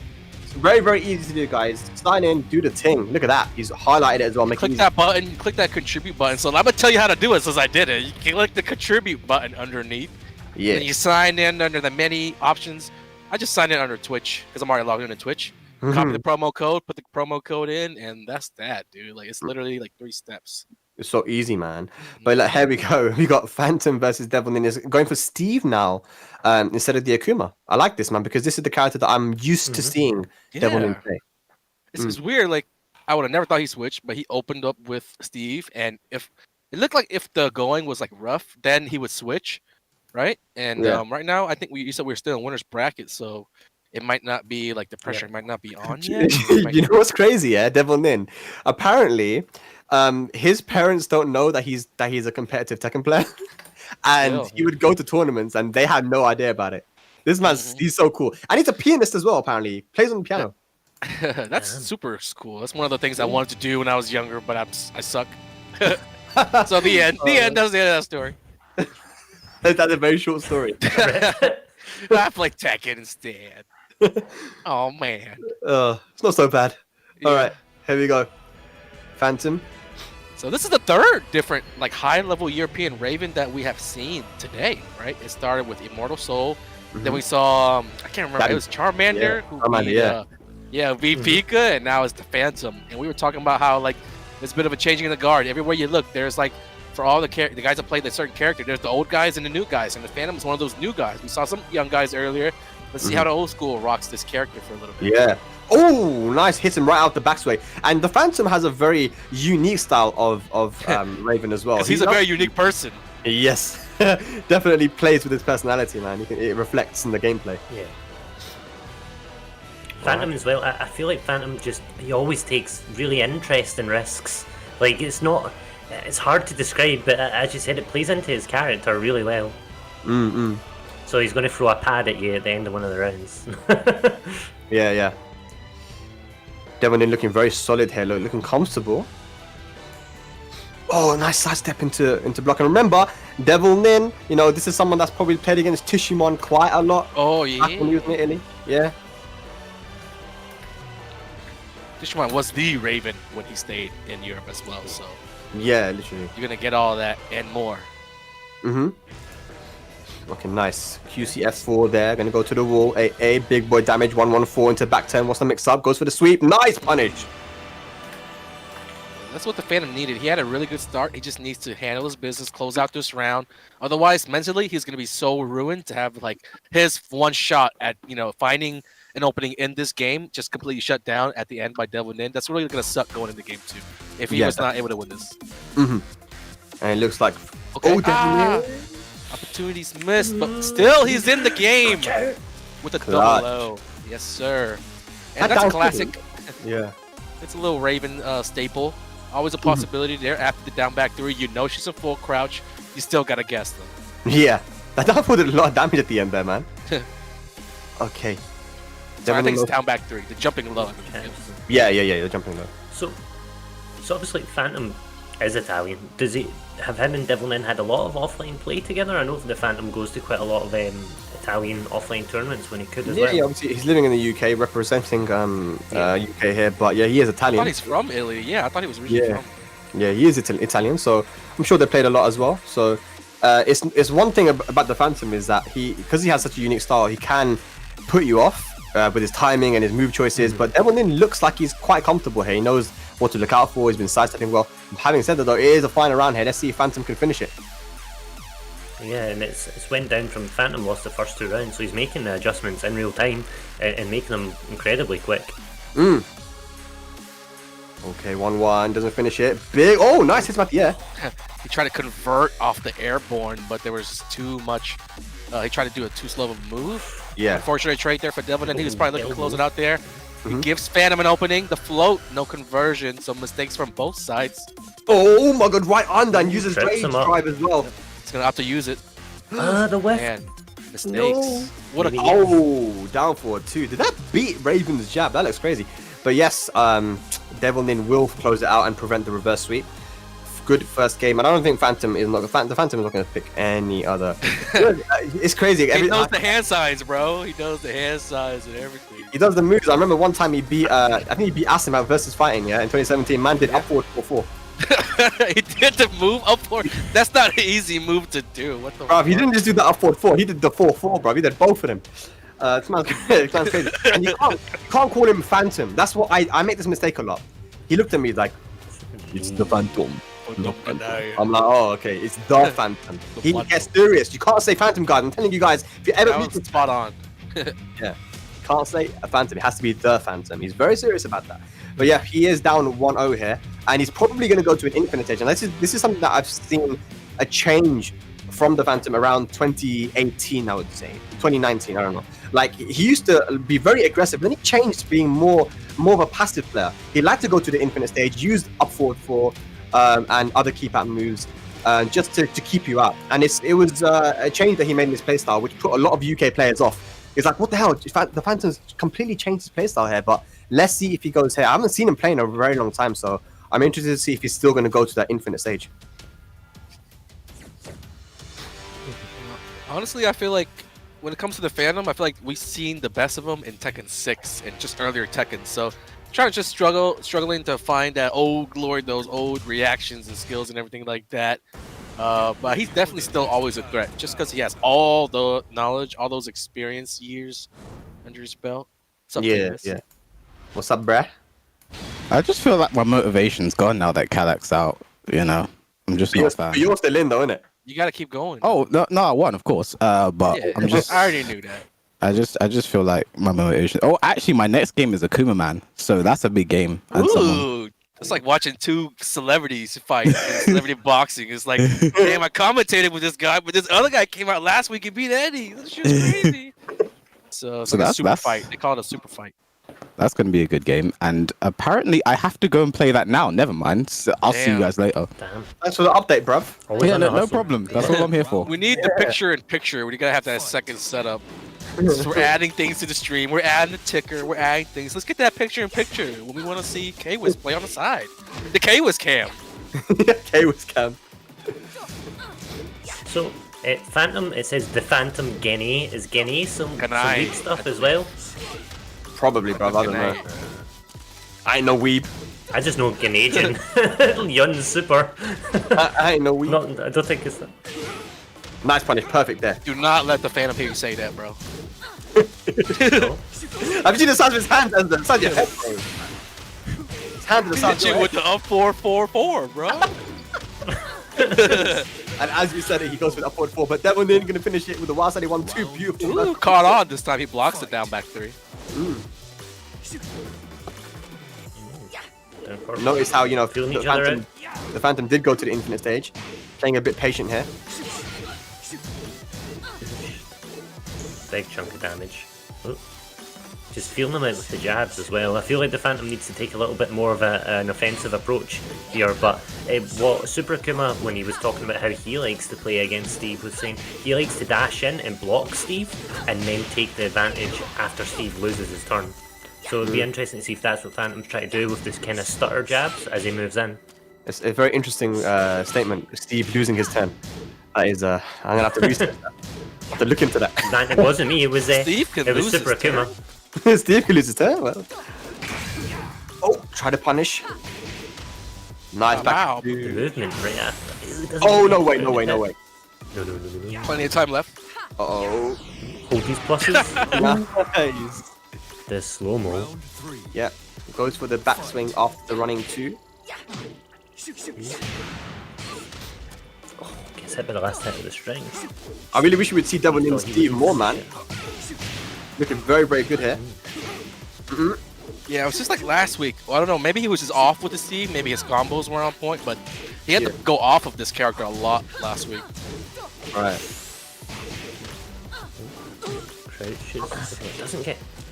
Okay. The Phantom grenade. Raven and Rage is actually a character that you do have to respect. It's hard to close characters out when you don't have lows, and that's exactly what she puts you in, that type of situation. Her Rage Drive goes over the lows, so you can't just like willy-nilly walk up, try to do a low finish around, because that Rage Drive is super fast. Yes, absolutely. It gives her access to a 15-frame launcher as well, that forward 4 into the Rage Drive. So be careful. Okay, Rage available now. Oh! A back one. Yeah, he's probably not going to use his Rage right here. He might go for another poke or 2 before looking for that Rage Drive, where at that point it is going to be a one-hit kill. One-hit kill from here. Oh! Yeah, you see it. Nice, the power crush in the final round. Is it going to be 1-1 or is Devilnin going to take the set? The Phantom is got to go crazy right now. It's Phantom time. I mean, the Phantom time. Please don't hurt me, sir. That's why he does the hand signs. He'll appear behind you when you get his name wrong. Just like substitution jutsu just appears in. He says early in the round. He's been going safe. There's the first risk taken. At this point, he can go either way. He gets go risky, he goes safe. It's the Phantom's turn. Loving the side steps. Big whiff. What? Why'd he get hit with that? Got hit with a move and then still got counter hit it. Yes, uncharacteristic. Tried. Devilnin. He doesn't need a back one. He could just poke it out. Couple pokes, So few close. pokes here should seal the deal. Oh wow! Caught him ducking, caught him looking. Gets the cancel. Rage drive. Is he going to use it for the plus frames? Plenty of There it is. time left. Goes in. Oh, This is again! anyone's game. Fake out. Run the Phantom, He's run! gonna go. Oh! Oh! He's alive! He's alive. With the low. Sonic Bang with 1 second left. Devilnin, great awareness. Beautiful stuff. Yeah. Wow, he's going to take it over the Phantom 2-0. lot Slow-mos there. Some fun slow-mos. Got what you paid for if you donated your 50 cents to the Matcherino. Never a Still dull paid moment. for nothing. Never a dull moment when it comes to the Phantom playing, but crazy stuff, man. Sick. So That that was means good. that is gonna. Whoa, Devilnin versus Doug from Paris. Could we get another? Nice, win? very nice. I like. Very nice. K-Wiss is carried. Whoa. That's the E. Let's go, Eddie. Let's go, Eddie again. Nice. Ryan Esther with the double dip. Thanks for the $1, dude. Yes. Yeah, shout Okay. out to all you guys who found a way to donate multiple times. Use up that code. We use up that code, we can get more. Otherwise, we'll never get codes again, guys. So you gotta use the Never code. ever. We'll never get another 50-cent Matcherino free. You gotta type in exclamation there's point 600 Matcherino. There's Bro, 600 people? people in chat. There's 600 people in the chat, so if every one of you use that code, that's an extra $300 in the pot. Easy. You do nothing, and it Easy. makes the pot go up. What's up, Leo George? I see that's Baggy. Yeah, what's up? What's up? Thanks for the 50 cents. I'm waiting for Fujitora to do some 50 cents. Antonio Garabito with the 3-piece. Yeah. I see you, Antonio. Who you supporting, Antonio, in the chat? If you're in the chat, man. Let me Yeah. know. Oh, excuse me. Let me know who you guys are supporting in the chat. Beautiful. I'll tell you who I'm supporting, though. I'll tell you who I'm supporting. Who you supporting? Number 1 at the top, Doug from Paris, because he comes to my stream all the time, and we talk shit together. Yeah. So we go back. Number 2, K-Wiss, because he's commentary, of course. Mm-hmm. It's Fujitora. Get out of here. Get him out of here. Escort him out the premises.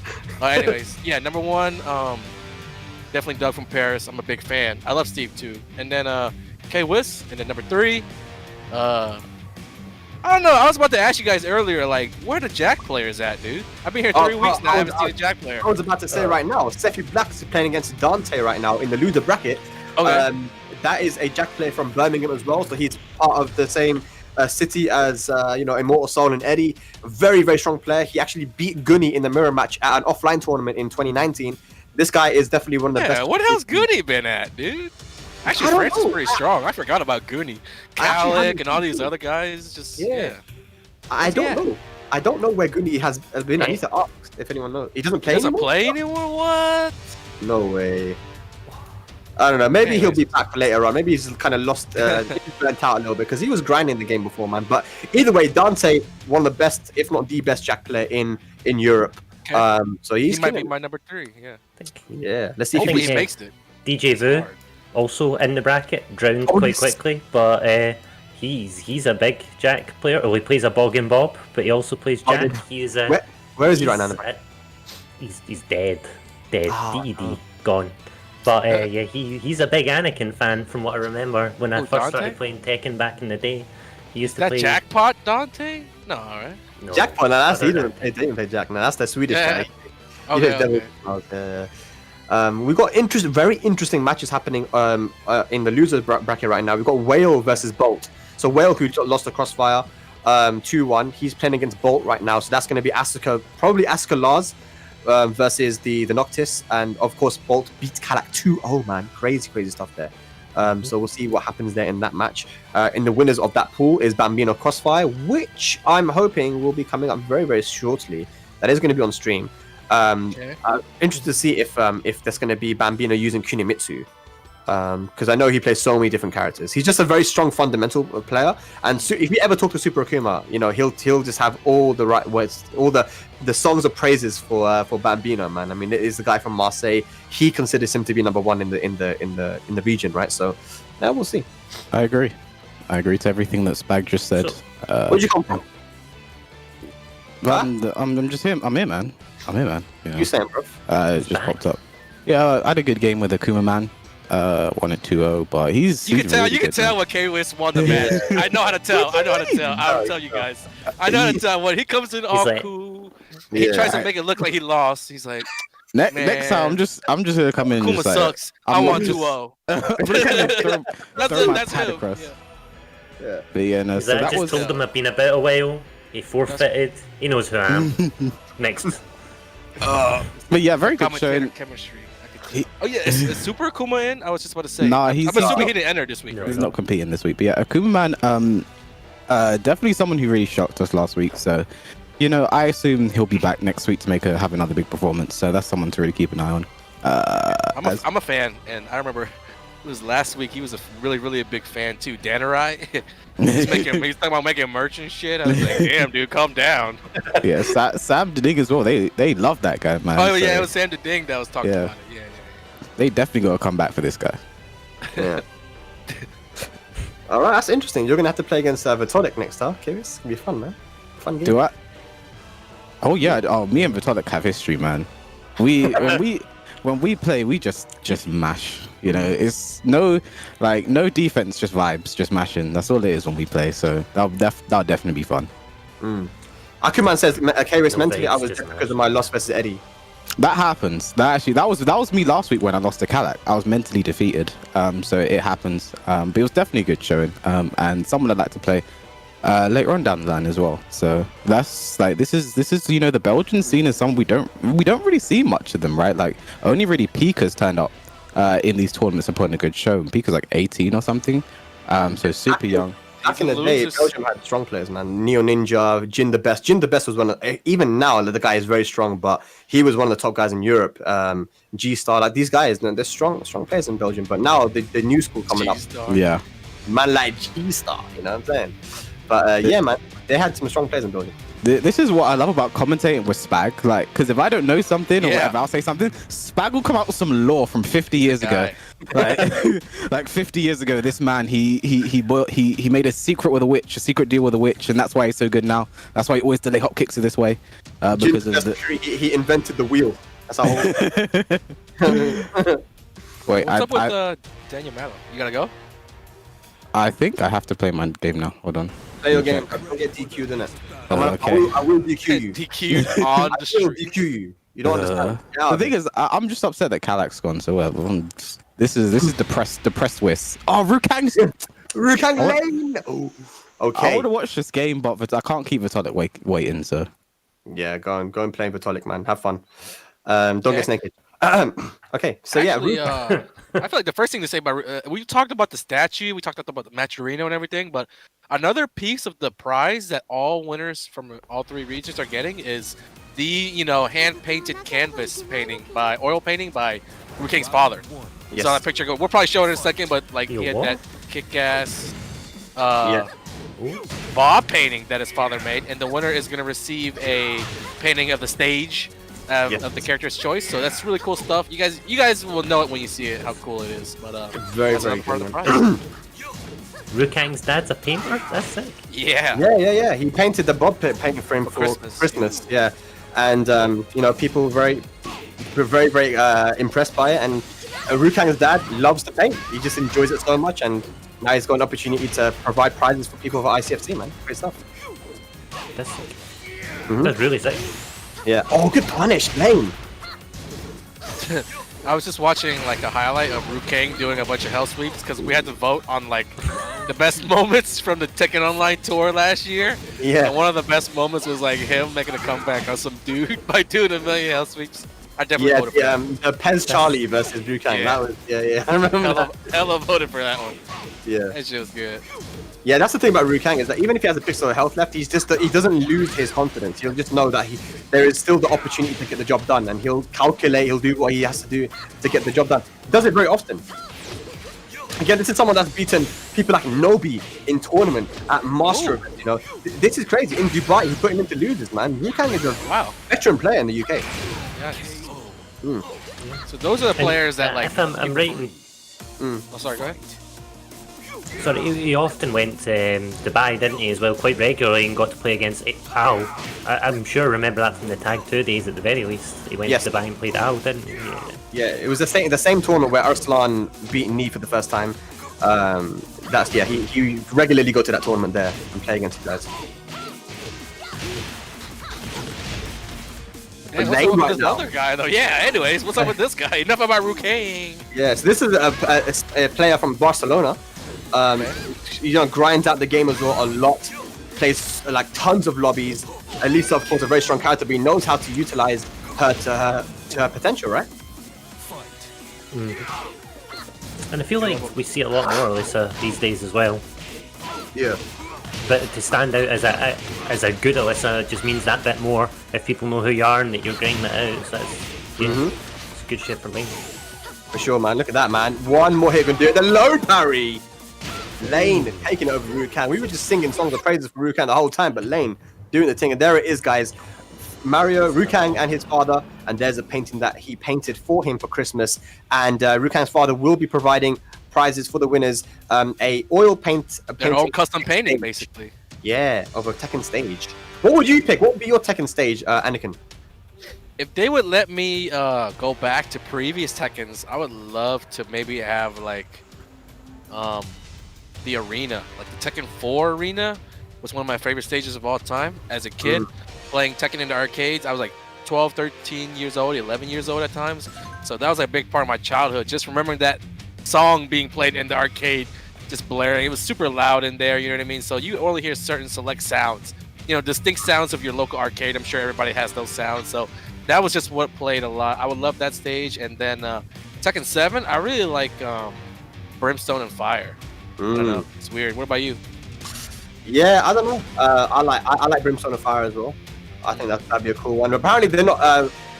Chris Tech just said in the chat that they're going to be choosing for them because it takes it takes a lot of time. But there's a choice of 3, so there will be choices.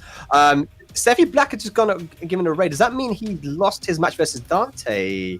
That might. Let's go, Dante! Yeah. Dante, like what is happening? Yeah, he did. The stream's over, Steffi Black boys. Jack 7. Breaking news. Breaking news.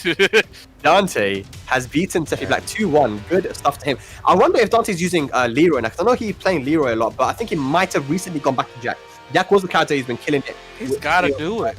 Yeah. So if he makes it to the end, he's got to throw one for the Jack boys, the Jack crew.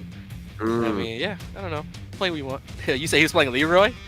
No, I think he's playing Jack now. I think he was playing Leeroy on for a while, but recently went back to Jack. So he's going to be playing the winner of the Phantom and Bono Dori. I don't know who that is, but he just beat bonus in 2-1. I haven't heard this guy before. I want to see who this guy is because that's insane that he beat bonus. It's insane that you don't know who that guy is. Actually. Yeah, I don't know, man. I want to know. I don't like not knowing. He's not in my book. My record pages. It's like an empty page. You're like, I gotta get the intel. Yeah. But yeah, that's that loser bracket is shaping up to be quite cool. We've obviously got Vitolic and K was playing off stream right now. That's probably a pretty funny match to watch.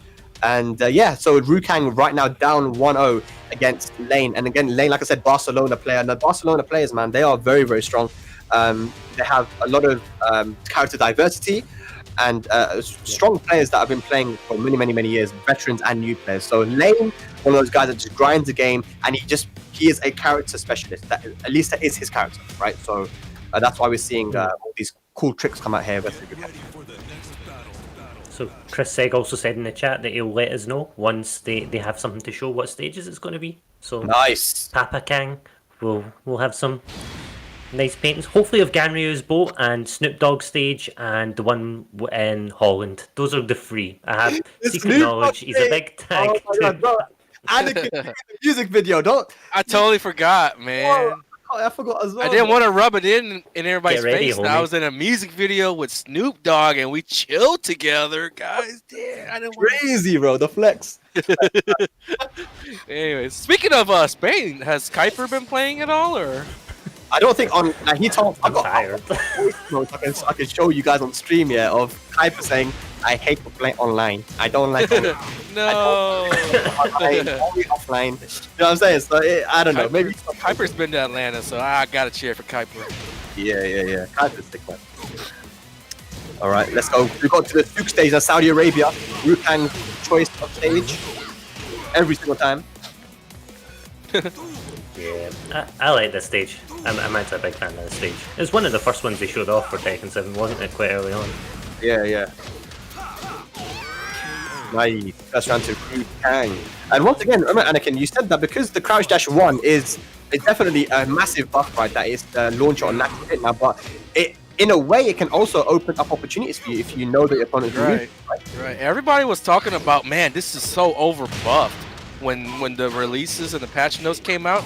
Everybody only focused on the plus side of this, but you know there are hidden nerfs to a move that gets used a little bit more, right? There are risks. This move's biggest known weakness is that you can crouch it, and if you're on point, you get a launch punish.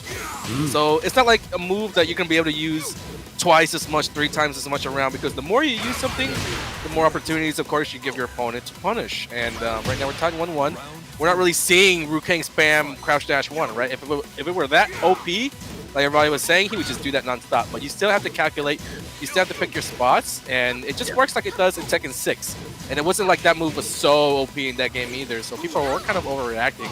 But they just weren't used to it. It's still a good move for Bob's toolset, though, for sure. Alongside up 4-4, he's got a lot of stuff now. Yeah, for sure. And Lain clutching at that last round as well. You know, Rukang did not want to go for the load to finish it off. And Lain made him pay for it, but this time sidestep 1 plus comes in. Oh, okay. It's already looking really good. I like it. Good shot. Shows him the belly. He said, "This is what I look like after Christmas." Actually, no punish. Counter. Counter it. Okay, into the other wall. Oh, hey, we got some drama happening. The jump over? Like, Damn, are they fighting? Wow. And look at how it's paying off. you know, just combo. What's the kill? Careful. Yeah, blocks the blue stuff. Rukang gonna do his own blue stuff? Whoa. Clutch. No, just a block. Clutch. Good block. You know, we've seen scrambles today work out in a way where both players look really, really sloppy. Yeah. And it's like, mistake here. Oh, you win. No, you win. Wait, breaking news at the bottom. Whiz. Oh, That ain't I breaking can't believe he news, stole man. his thunder. Breaking news, bro. He told us that like 30 minutes ago. We're What? ahead, Anyway, we're ahead of the breaking news. like I was saying. It's barking news. News. Bogging news. That's what I was that saying, is. I forgot what I was saying. The breaking news caught me off guard, bro.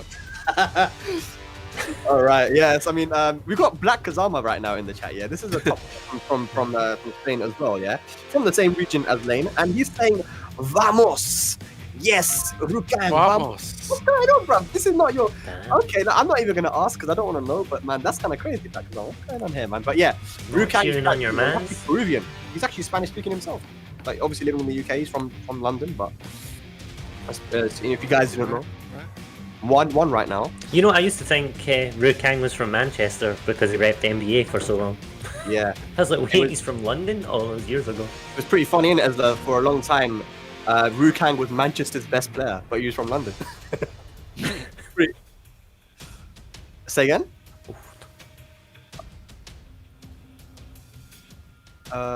Okay.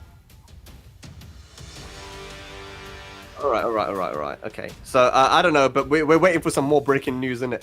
We want some Yeah. more news. We're winding down. We're almost at the top 8, pretty much. Yeah. We're 2 hours in Yeah. the tournament. Usually we had the top 8. Certainly around this point. So expect those names to start coming in. We still got Doug from Paris. He's That's the actually truth. hasn't missed a beat today. He's been dominating. So that's my guy, of course. I'm looking forward to seeing that dude that beat Khaled. You gotta keep telling his name, Bambino. That's right. He's so Bro, new. You know? I Bambino- want to see him play. Was I got some DQ'd in winners breaking- finals. Huh? You What? breaking some news? Hold on. Let's let Spag break some news. Wait. Bambino's DQ'd? Yep. Really? Huh? That's what it says in the bracket. Winners finals, bracket 1. Oh, damn. Okay, that's some other breaking news, bro. That's crazy. Hey, I know. That's breaking my heart.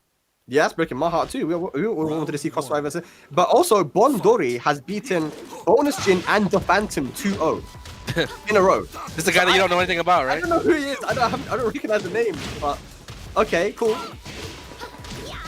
A wise Alright. man once said, don't know, get to know. No?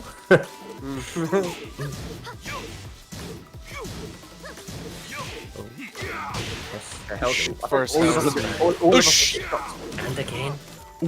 Yo. Third time So the wasn't hell sweep, charm. they changed it in season 4. When you hit them with the hell sweep, they're not as close to you as they were before. Before, when you hit them with one, you're immediately in a position to land another one.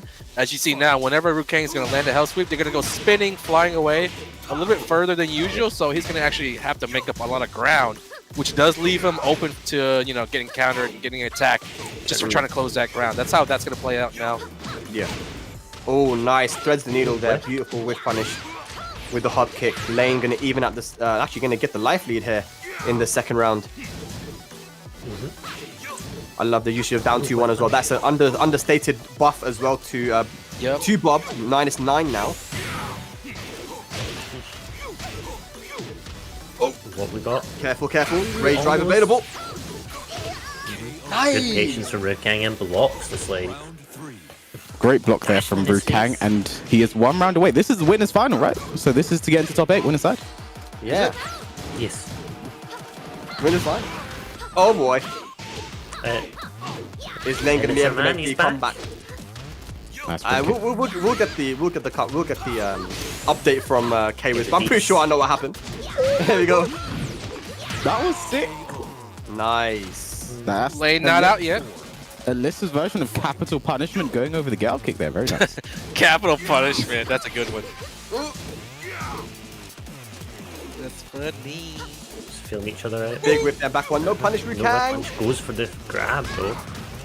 There we go. Brutal. Vortex time. Good break. Right in, just jumps in head first. With no fear at all. Punish and down for 1-2. Uh-oh. Chainsaws. Oh my gosh. Nice. Chases him down with a 4-4-2. Hop kick out of nowhere. Lain. Gonna put Rukang in rage. Will he use it? Oh no, he picks him up. He stays on the floor. Gets him picked up. Again, Alisa. Oh Not no, the against reverse flick is Alisa. on. The thing is, this should be a matchup Rukang has lots of experience in. He plays Shadow in tournament all the time.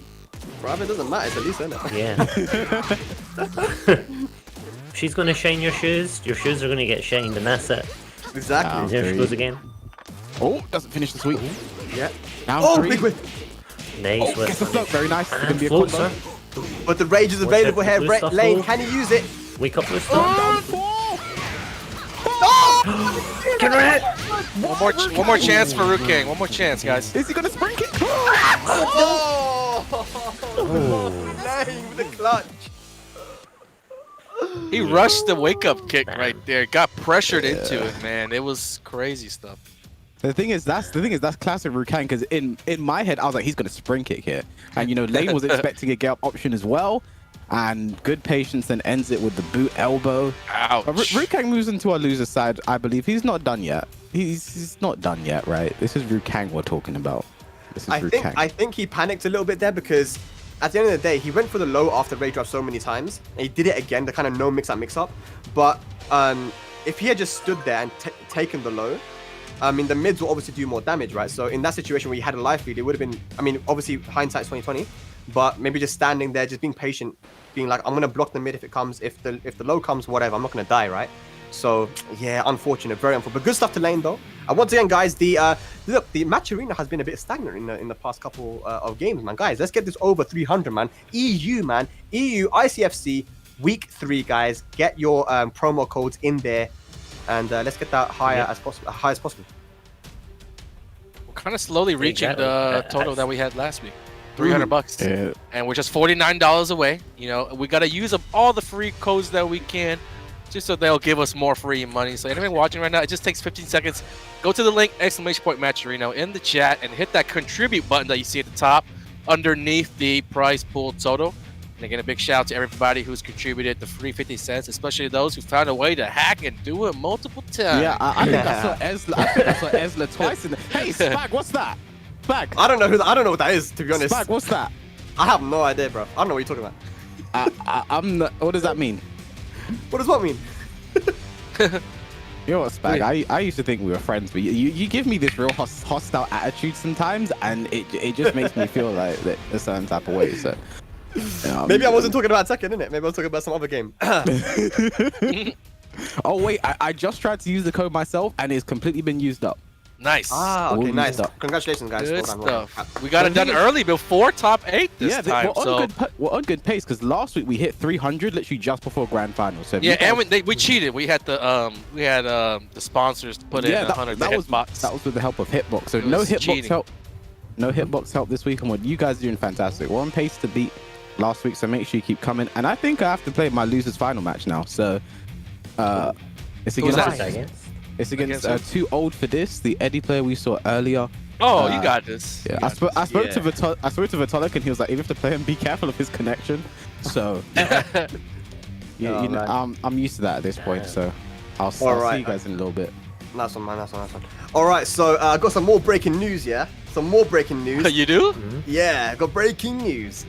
Doug from Paris has just lost to Devilnin 2-1 and is now in loser bracket. Ooh. So what that means is he does. all of the people that we've been used to seeing in the first weeks, the PiKas, Doug from Paris, Kalik, I guess other than Bolt, it's the only guy that I can think of. Everybody else, K-Wiz, are currently in losers. Everybody else is either out of the tournament or in losers right now. So it's going to look a little different this week when we do show that bracket. So that's going to make things way more interesting. And that definitely warrants that prize pool. You know what I mean? It's like a new chance for a new champion. Like I said, I'm still going for Doug, even though he's in losers. It's fine.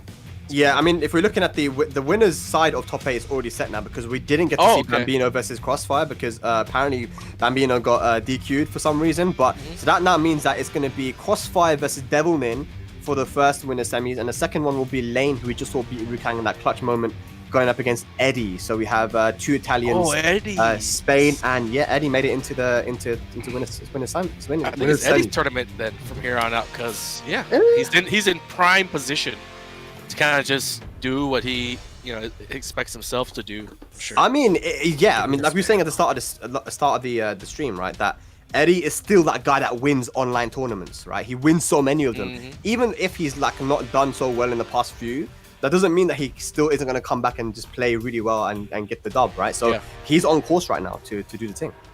Already last week we saw 3 French flags in the top 8 winner side, and this week you don't see any. It's totally different, and that's what we were talking about at the beginning of the stream as well. When you're winning the tournaments and you're Kalik, and you're Doug, and you're those guys from France, everybody's going to start paying attention and watching and kind of like strategizing on how they would approach the matchup. They're going to be ready for all your setups because they will have seen them.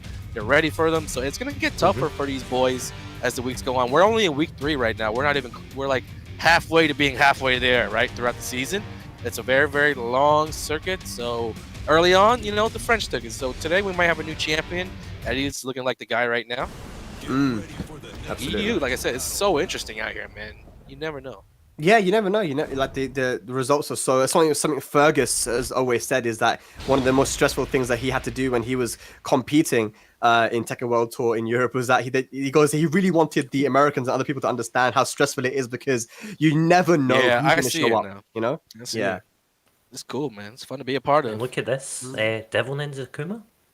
Yeah, Devilnin go for the Akuma here. Of course, he has a strategy. He's been working out. I don't know who he used versus Doug from Paris, but he went for the Steve when it worked, and it worked. He went for whoever he went for, Doug, and it worked.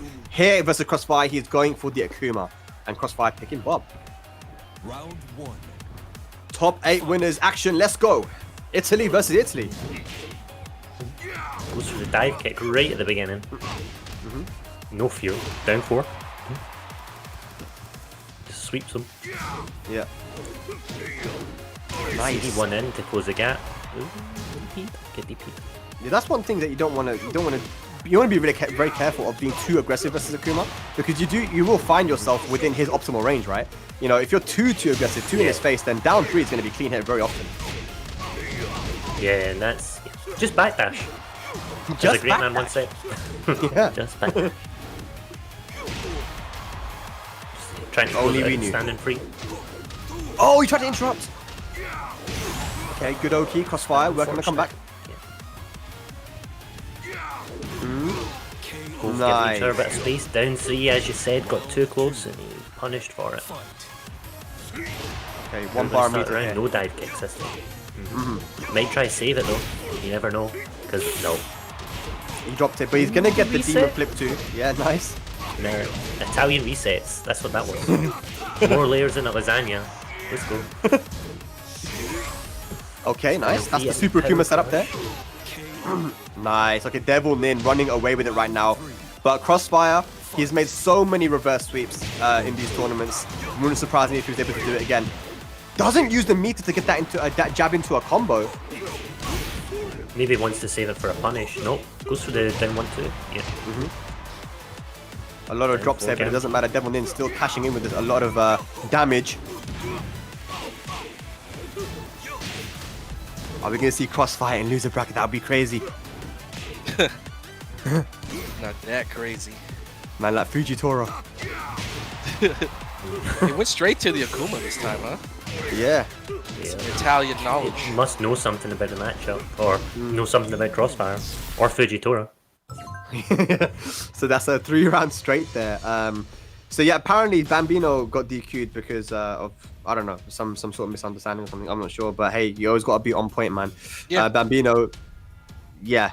Oh, Okay, apparently he was late. it was his fault. Yeah. That's the thing. Bambino, like, he hasn't competed a lot in tournaments, right? So I think that he's not kind of used to the rules and like where he needs to be, what he needs to do. So yeah, unfortunate. He should have been there, man. It would have been lovely to see the Bambino versus Crossfire match. Crossfire given a free winners top 8 placement, but Devilnin 3 rounds straight. What do you guys think, man? The Akuma looks on point, and his Steve looks on point today. Definitely looking a little bit better than last week. Yeah. What is Crossfire going to do? That's the question. Crossfire. Bob, he has Bob, Lily, the Alisa, the Marduk. Those are the characters that you see him use a lot. Do you think any of those characters would do better than Bob in this matchup, or do you think he should stick with the Bob? Looking at Fujitora's roster, could be, somebody else other than Bob, I think. Just because it's like an older character. I'm sure Devilnin has a lot of experience against this character. It's just a hunch that I have. And then with just these two characters, the way that they stack up against each other, Akuma and Bob. Bob is known as like being like super fast, super dominant, but Akuma slows anybody down. So he takes away some of his strengths, I think. If he were to pick somebody else who plays more of like a zoning game, potentially like Alisa is one of Crossfire's characters, or whoever else he's got may be able to strike at long range and play that stall out game, because Akuma as a character doesn't really have a lot of stuff to break opponents down if they try to drag out the match. But Bob, he was just running into a brick wall. You know what I mean? Akuma is just going to be there every time for you. If he has meter, he's super dangerous. Do you guys want some more breaking news? So Dante do it in the voice though. Breaking news. Dante just lost to Bonodori as well, 2-0. Am I being trolled? Is this someone that I know that is using a different name? Bonodori? Probably, right? Bonus. He beat Return of the King of Crabs. No, listen. He beat Tokis. No. Deadeye from Spain, 2-0. Tokis, I'm an idiot. He beat Bonus Jin, 2-1, the Phantom 2-0, and Dante 2-0. What's happening, man? I don't understand. I can't comprehend it. You're supposed to know everybody. Wait, hang on. Did he pick a character and stage? You're not supposed to pick both. Character and stage? Yeah, you can't pick Armor King and the Forgotten Realm. Yeah. One or the other, my dude. One or the other. Crossfire continuing to be a trendsetter. He's trying to push the limits of the rule book here. So if we can go back and confirm that, because I actually wasn't paying attention, to be honest, but the chat says it. Yeah. And yeah, we can find out for sure. And if so, this game is going to be null and void, I'm sure. Yeah. And I'm not sure if there will be a penalty issued, but of course it could be just a harmless mistake. So more than likely they'll just go run this matchup on a randomized stage. I like that. Harmless mistake. I'm going to pick Armor King and the Forgotten Realm. Yeah, we'll just leave it at that. Don't give them the benefit of the doubt. We got a couple guys in America too. I ain't going to say their names, but maybe next week. Maybe once I get more comfortable with the EU crew. I'll spill the beans. Make sure you guys tune in next week, man. Yeah, when we reveal it. Make sure you tune in week 6. And donate over $300 every week to the prize pool. Oh yeah. If you get over 300, then Anika Starting to feel Yeah. like feels like EU is starting to become that masked dancer. Is that an American TV where the people dance in the suits and you don't know who they are, and at the end it's the big reveal? The masked I dancer. was Fujitora all wrong. Yo, it's boy. two Fujitoras? Alright, we got a clip. Boy. Evidence, hard evidence in the chat. Oh, he's been exposed. Yep. It was not a random select. Meaningless game. Yeah. But some information to be gained though. They're both trying their ass off because they don't know. It's Well, true. one guy knows. He thinks he's getting away with it. I mean, one guy made a mistake. Oh, with his pants down, man, like Dabby in the chat with the evidence. I like it, man. Oh man. Crossfire. I'm just kidding, fire, guys. right? He can't get away from the controversy, can he? This guy.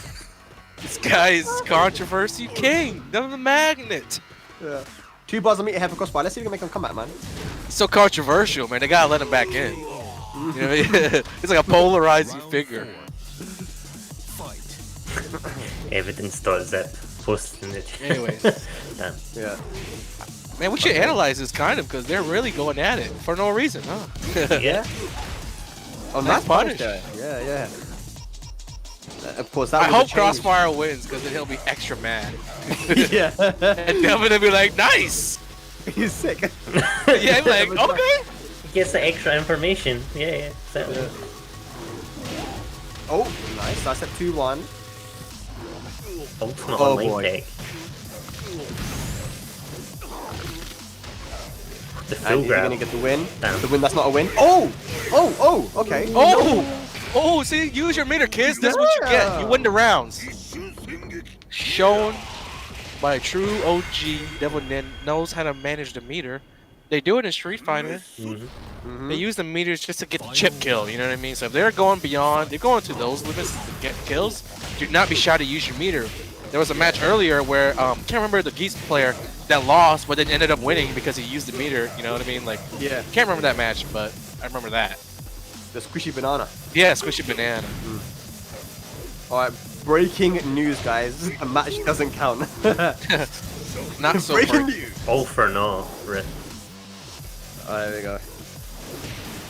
Nice. Good capital punishment, Nice. Crossfire. All for nothing. Yeah. But, you know, Good it's job, anyway. Crossfire.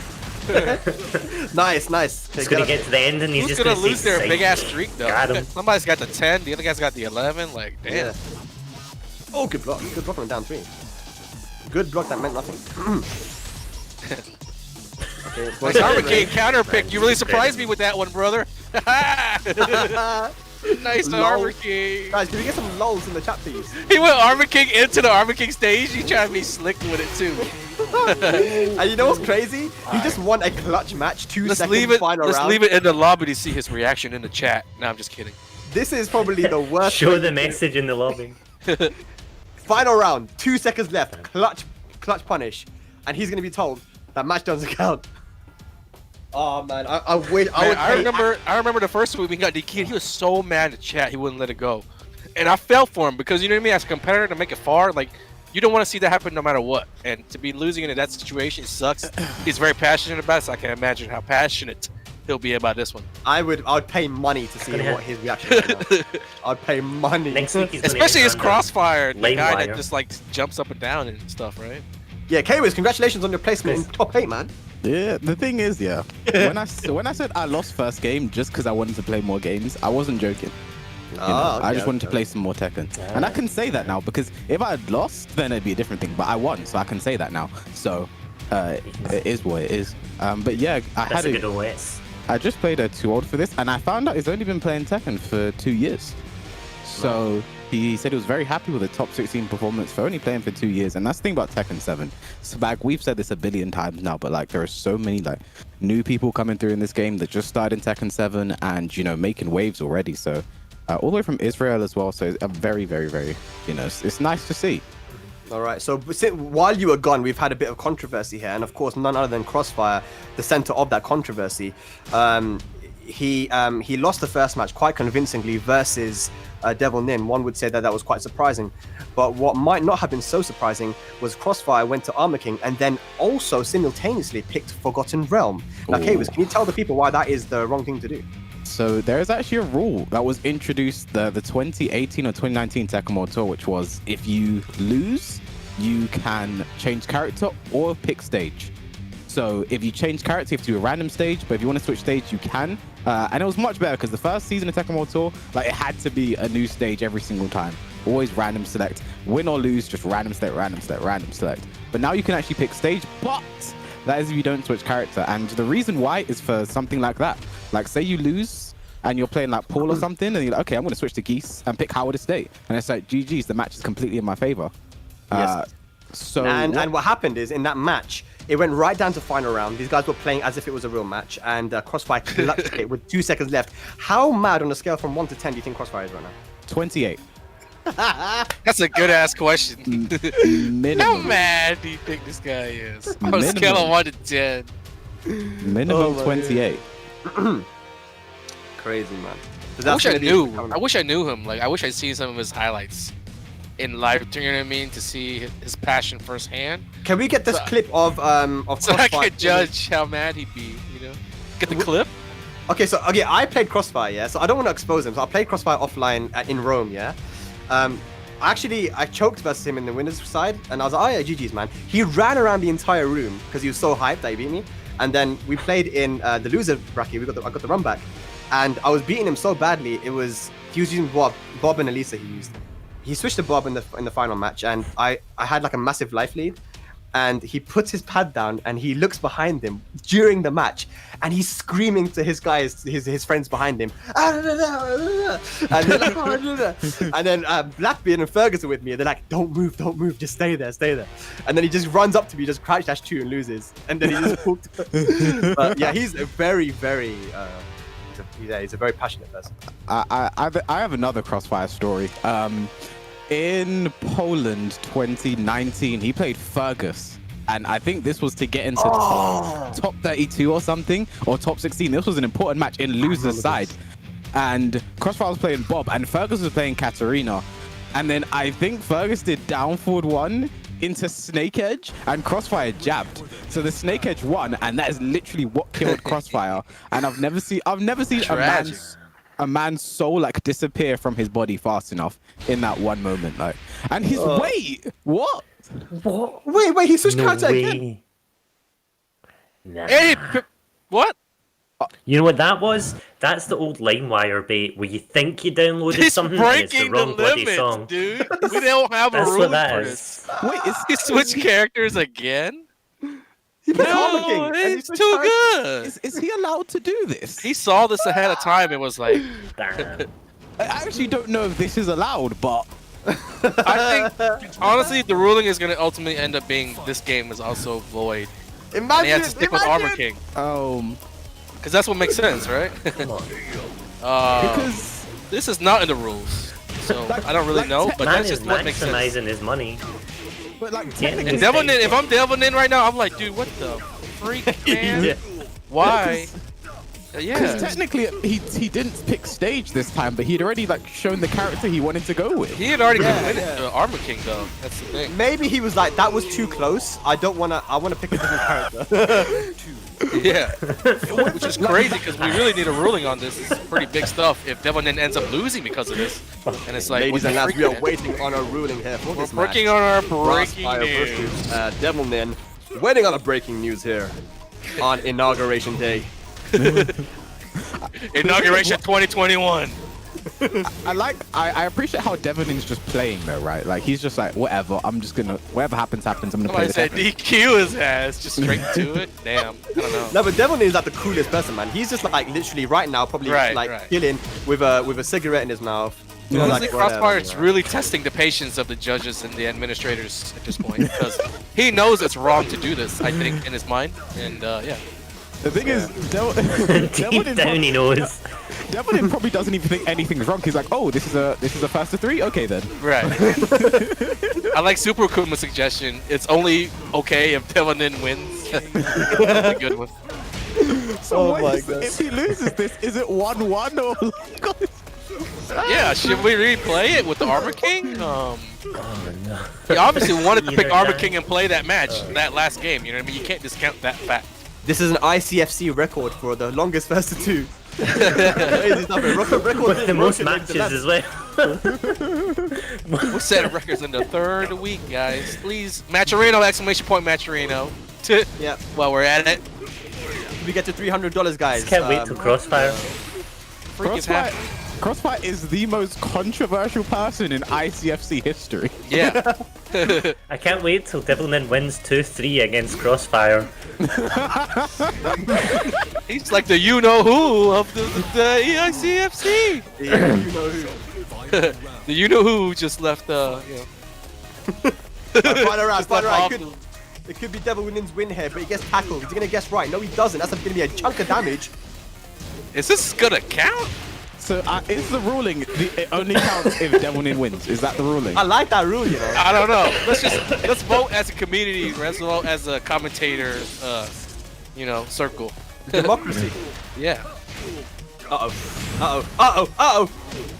Uh-oh. Okay. So he didn't So count. we go back to 1-0 for Devilnin. Still waiting to play the second game, which hasn't happened yet. And he has to pick. Armor King, right? That's the. So does he have to pick Armor King random He stage? He should be mandatory pick Armor King random stage. Ladies and lads, we're waiting for the breaking news right now. All of us right here, waiting on the ruling. We've just been. The ruling is breaking news, ladies and lads. Wow, precedent. The match has been allowed. It is What? 1-1. What? This is gonna Great. set forth a groundbreaking precedent that's never been established in tournament history. It's online, so it's different now. It's crazy. Wait, sorry, I like Mosquito in the chat just said he has to pick random character, random stage. That's Oh my oh word. man. So he has to stick with Marduk now, right? Yes, he does. Nah, he's gonna switch character, bro. He's gonna Lily next. He's gonna switch character. He's Oh like, man, it's getting messy, dude. he's like, that was too close. I'm just waiting for me to change Getting the messy. game. In the chat, which character Crossfire's gonna use now? one for Marduk, 2 for Armor King, 3 for Lily, 4 for Alisa. I'm gonna vote, bro. I'm voting. I'm voting. Someone said Bob. Someone said Bob. Okay, everyone's on 3. Yeah. Devilnin's gonna pick Steve and Stage. That would be beautiful if he actually did that. Steve and Paige? That's All right, fine. we're getting into it now. So that game did count. It is currently 1-1, and we're Devil Jin. okay. Devilnin with the Devil Jin. Makes sense. All right then. Bringing it back a little bit. I believe his main team in Tag 2 was Devil Jin Steve as well. So this is definitely one of his Yeah. main characters. And I've seen him play a lot of Devil Jin recently on his stream. So you know, Yeah. imagine he picked Devil's Pit as well. Devilnin playing Devil Jin in Devil's Pit. Yeah. And then that match doesn't count, and he goes to Steve. And he picks Steve and wins. That'd have been amazing. Happy ending. Oh man. Oh man. Takes it. I'm still recovering. Nice flash punch combo there for Devilnin. Huge life deficit though, but nice up forward 4. Yeah. Oh, try to go back foot again. Forward 2, the Lancer. Oh, he missed out on 1-1 too. He only got 1. I was Rusty great timing on that hell sweep. Oh no! Ooh, no. he gets right. Blue Oh, stuff. clutch. Takes it. One more chance. I was about to Nope. say, if he were to steal it right there, man. Yeah, there was opportunity there for Devil Nin though. Devilnin on Devil Jin. Oh, Crossfire going ham now. Knew Devilnin would stay down. That's where Marduk is top 1 Oki in the game. Here we go now. Devilnin a huge life deficit once again. Nice punishment down forward 1. Yeah. Oh, gets counted. This could be dead. Yeah, this is Yeah. Marduk as well. Going to be huge damage. Yeah. Okay, here we go. Crossfire now on set points and moving to winners. Finals here for ICFC week number 3 EU. The pick is really not paying off right now. Devilnin probably kicking himself. No. Looking at Steve, wondering why he didn't pick him. I mean, Steve traditionally isn't very good in this matchup, so maybe he was thinking about that. But you know, when you just have a strong character, I feel like matchup, regardless, you just got to go for it. And that's a huge counter hit. This could be dead if he doesn't break. Ay, and Crossfire with a no round round straight is going to take the set in the longest versus 2 in ICFC history It's and move over, into guys. winners finals. Crossfire wins 3-1. You know what would have been funny then? It would have been funny if Devilnin just picked stage as well. Then we would have been able to get another match in it. Oh, Devilnin, what? Oh, let me just go to That's good. That's gonna be the new strat. You pick character and stage just to test. Oh man. But yeah, Crossfire, shout outs anyway. He's going into winners finals. That was a big high stakes match actually, all jokes aside. And he earns himself a matchup against oh snap 353. What the who did that? Look, the extra 100 from Hitbox came in. Who did that? Nah, I don't see it on the top list, so it was a group effort, guys. No, look, from Chris Seg, the extra 100 from Hitbox. Oh, he put it in too. Okay, I see. Yeah, nice. That's the Hitbox, man. Good stuff. We're on 353 now. Is this the highest price pool we've had in Europe? Yeah. Absolutely. Let's keep going. I wasn't here in the preseason, so I don't know. I think last week was just a straight 300, so we're going even further behind. It's something you love to see. Ladies and lads, records are being broken here. Records, precedents being set, history being made, guys. It's only week 3 of the ICFC, and it's not even complete yet. Later on today at 6 p.m. Pacific time, it's NA's time, to do their thing. Glaciating still undefeated. Will anybody step up this week to challenge the young lad? I don't know. This week, Alec went down, so you never know. I've been taking a look at like the NA ones, and like it's not like Glaciating's getting an easy run every single time. Like he's been beating Joey Fury, he has been beating Bin Chang, and like all of these top guys have been coming out. And Glaciating is just like, okay, another challenger, nice, back 2-2, you're dead. So I like the way Glaciating's been. I like the cut of his jib recently in these ICFCs. And I want to see him take it again because it's such a great storyline of just one guy being unstoppable the whole way through. But I'd love if he didn't win the finals though. It was as close as it ever been last week. And that was Joey, right? Yeah, it was Joey. Joey gave him a really, really good run. Actually, he even put him in losers, and he forced Glaciating to have to reset on him. And I think it was an epic set. But this week, Kalec did fall. He's the 2-time champion, week 1, week 2. So the trend is going to continue. Yeah, didn't even make it to top 8. And that took away my motivation. Oh my gosh. So my game in top 8, my first game in top 8, I'm going up against PiKa. Yeah, the run back. Ooh, rematch. You do get an opportunity for revenge, Literally. But me and PiKa play all the time. I don't care. Like, me and PiKa were cool. You lost in it. You got to get your run back. No, but when I lose to PiKa... When I lose to PiKa, it's whatever, like, because I don't normally feel like I've been robbed. When I play Kalec, it's robbery every single time, right? PiKa is just like, we're cool. Whatever happens when I play him. Like, I feel like we play each other so much, we know each other's tendencies, and it's like so much mind games within mind games that if I lose, it's like, yeah, he was just ready that time. If I win, I was just ready that time.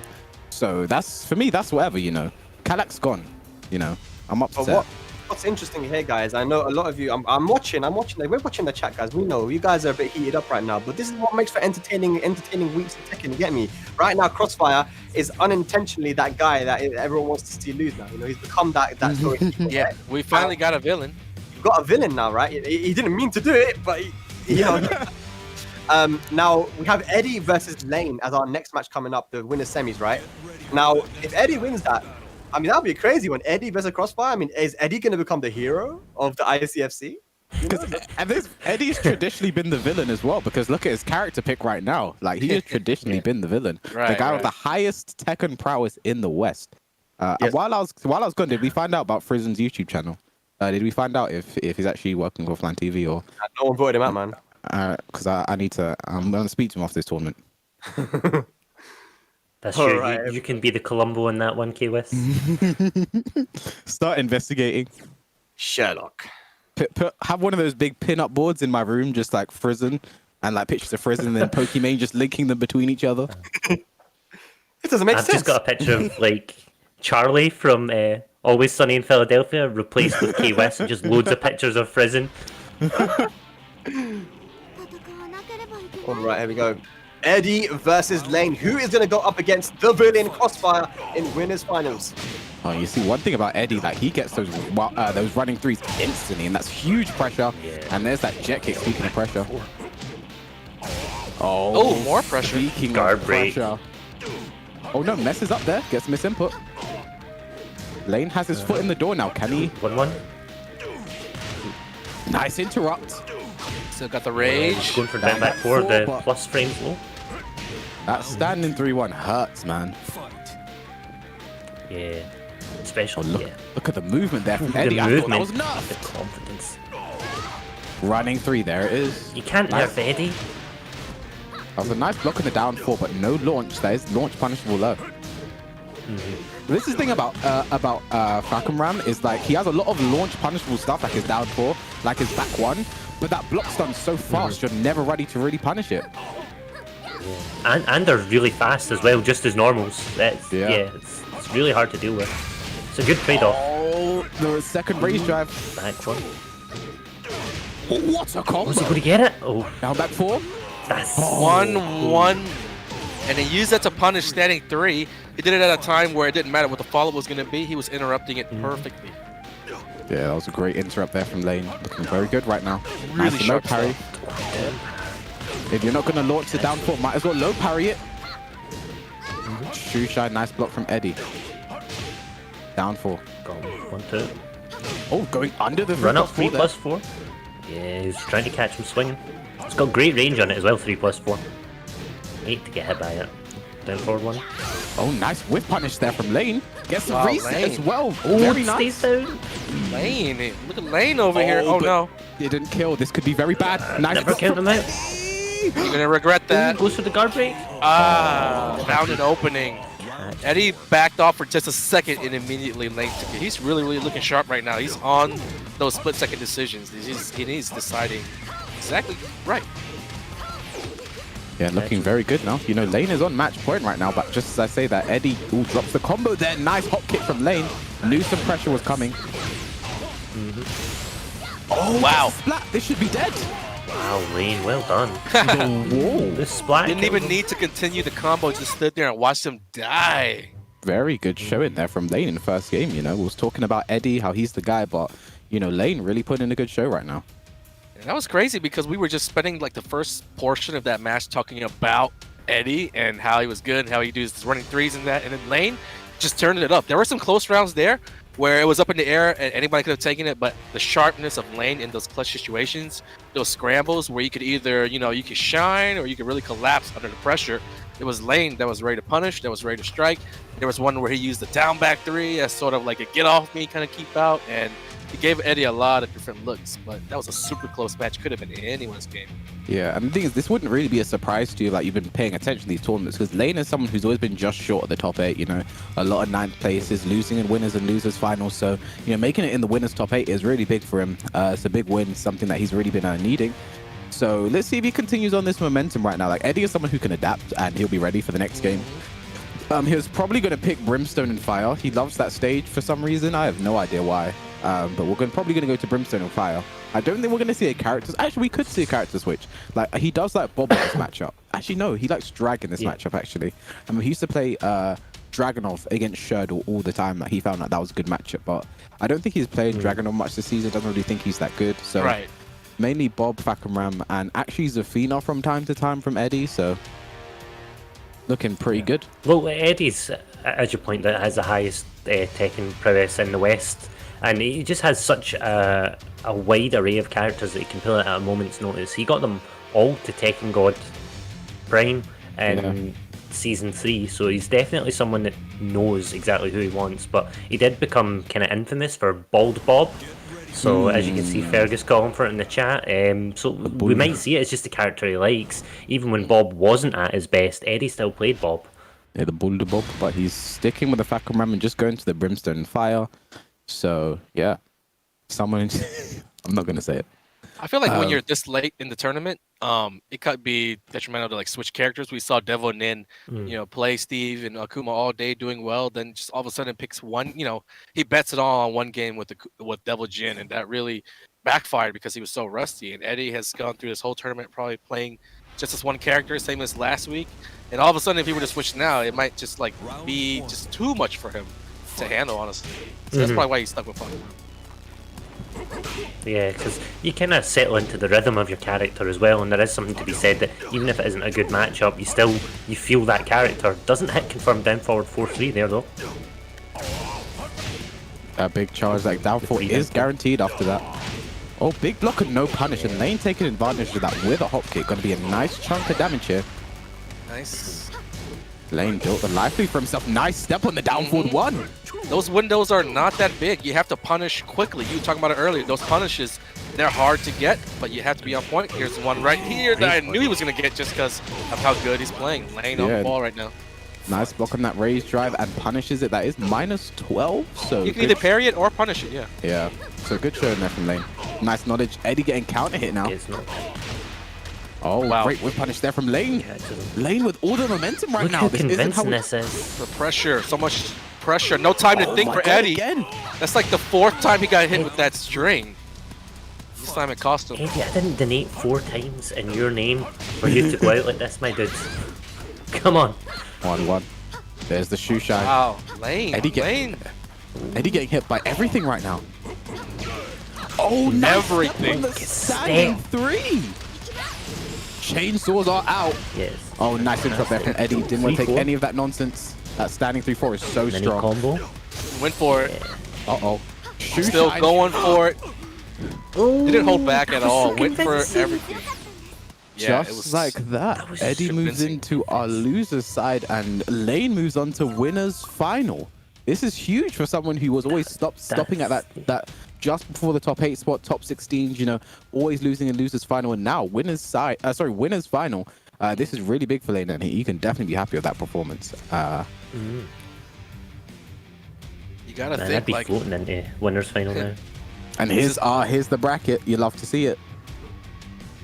all right, looking at the bracket, we still got a couple Frenchmen in there. Looks like they're gonna have to go up against each other. Bambino, he's still in it, guys. Don't worry, he got DQ'd, but still in there as always. Doug from Paris, though, he's been pretty much a super consistent performer.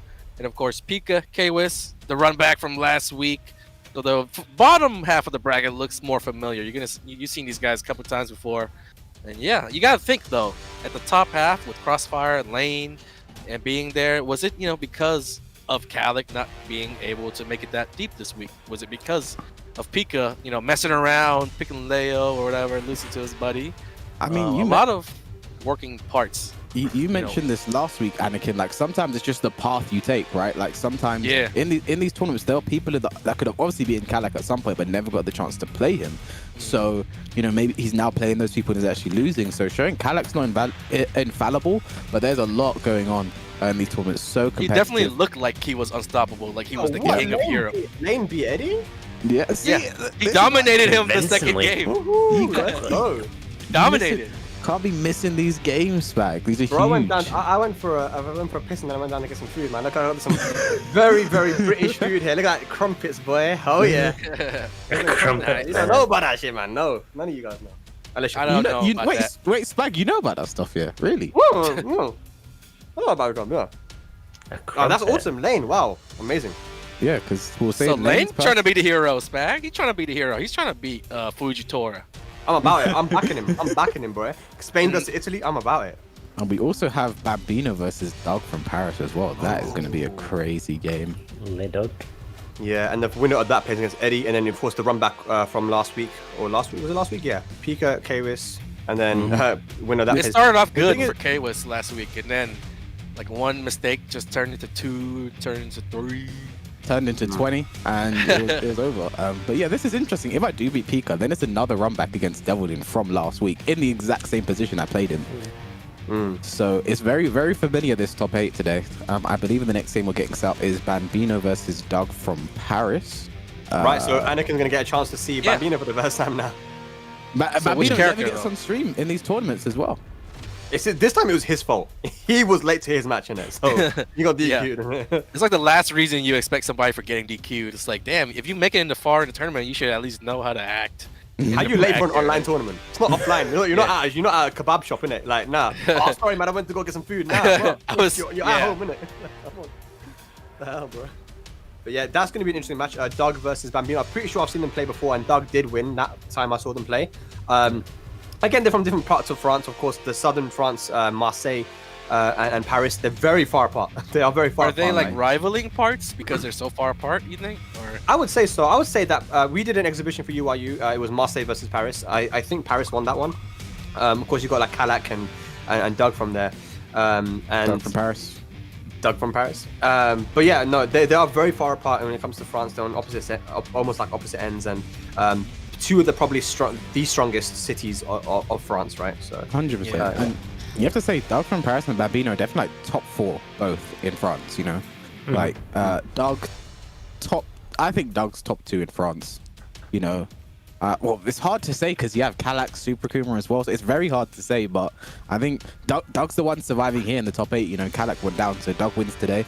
Yeah, these are some strong games we have left in our top 8. So we haven't seen Gunny in a while. Apparently, he stopped playing. Oh yeah, yeah, but Gunny is that guy, man.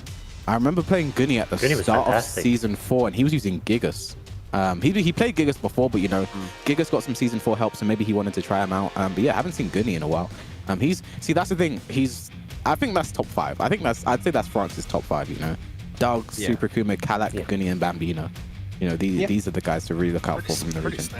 So, obviously, we talk about Kalak as French, but did he not represent? Was it Madagascar as well at some point? Was there not he had the Madagascar flag at the mix-up in 2018. Yeah, that's right. Yeah. I mean, obviously, that's where originally probably his parents and everything from. Maybe he's from there too. I'm not sure. I should ask him. But Kalak just really likes to move it. Oh no! I've got that Chewits advert stuck in my head now.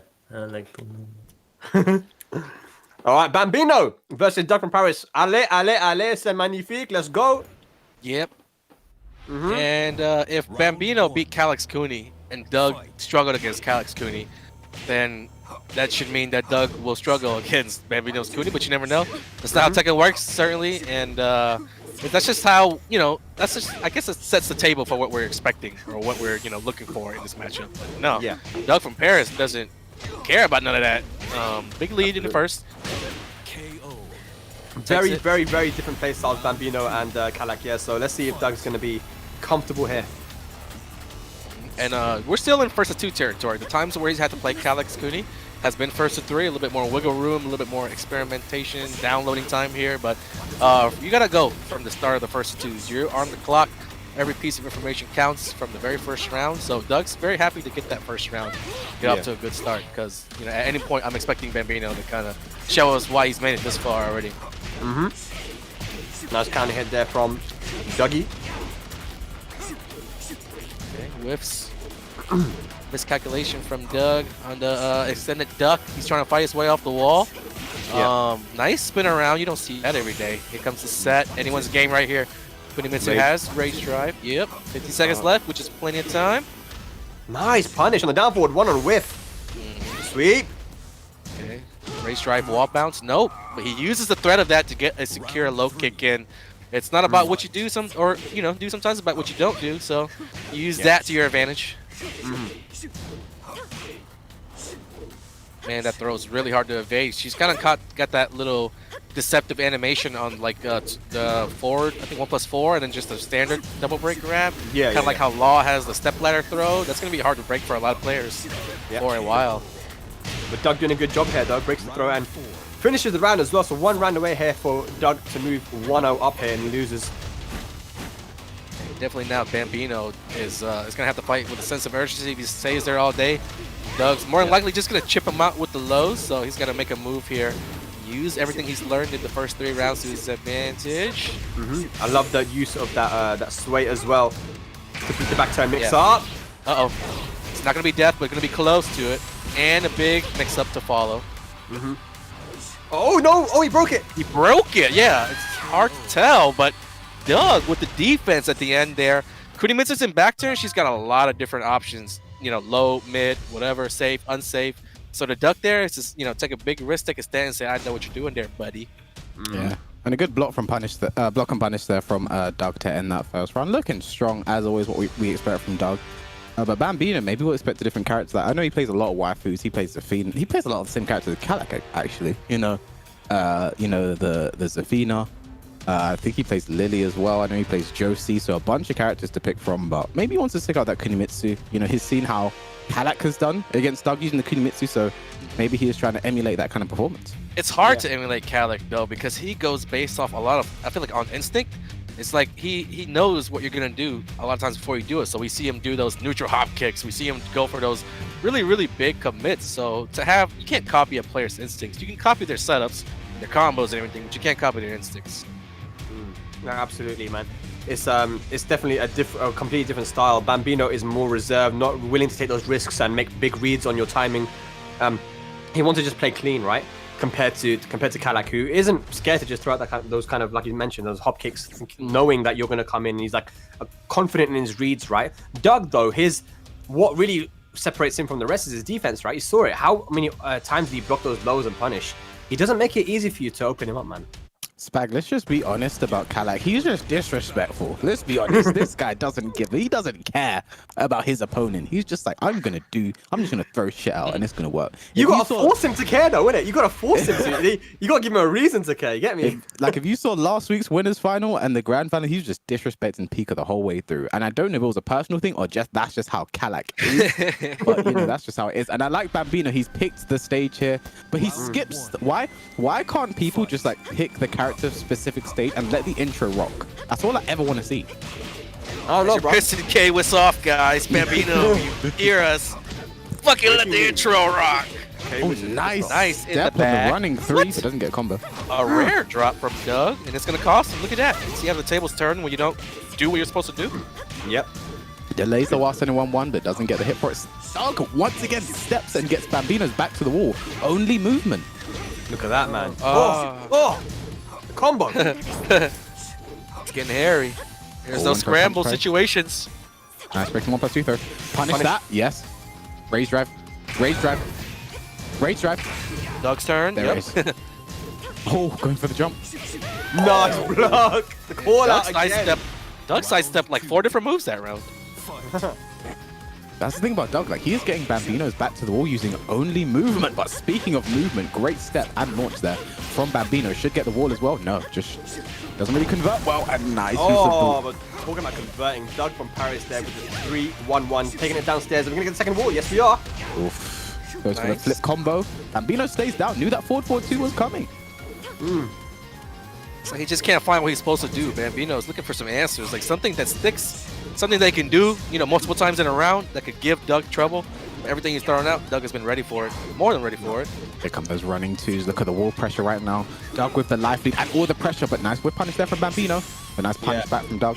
You could have got a bigger punish there, though, man. You got to maximize your punishment when you're playing against Doug. You're not going to give him many opportunities to punish him. Doug with a slight life lead there, using that movement. Oh no!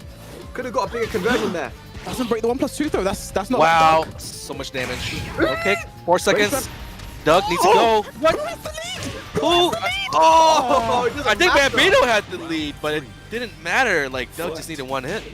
One thing I don't like what Bambino's doing, he's just throwing out Kunni's raise jab, and I don't think Kunitsu has the best raise jab he can really just use like that. What do you think you're just supposed to use maybe Rage Art in a combo or something like that? I think hold on to it, maybe use the raise jab in a combo. Get some damage buffs. Yeah, it's not those one of those you just want to throw out like that.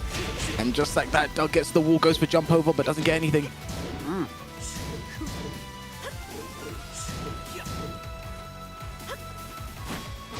This is last chance saloon here for Bambino.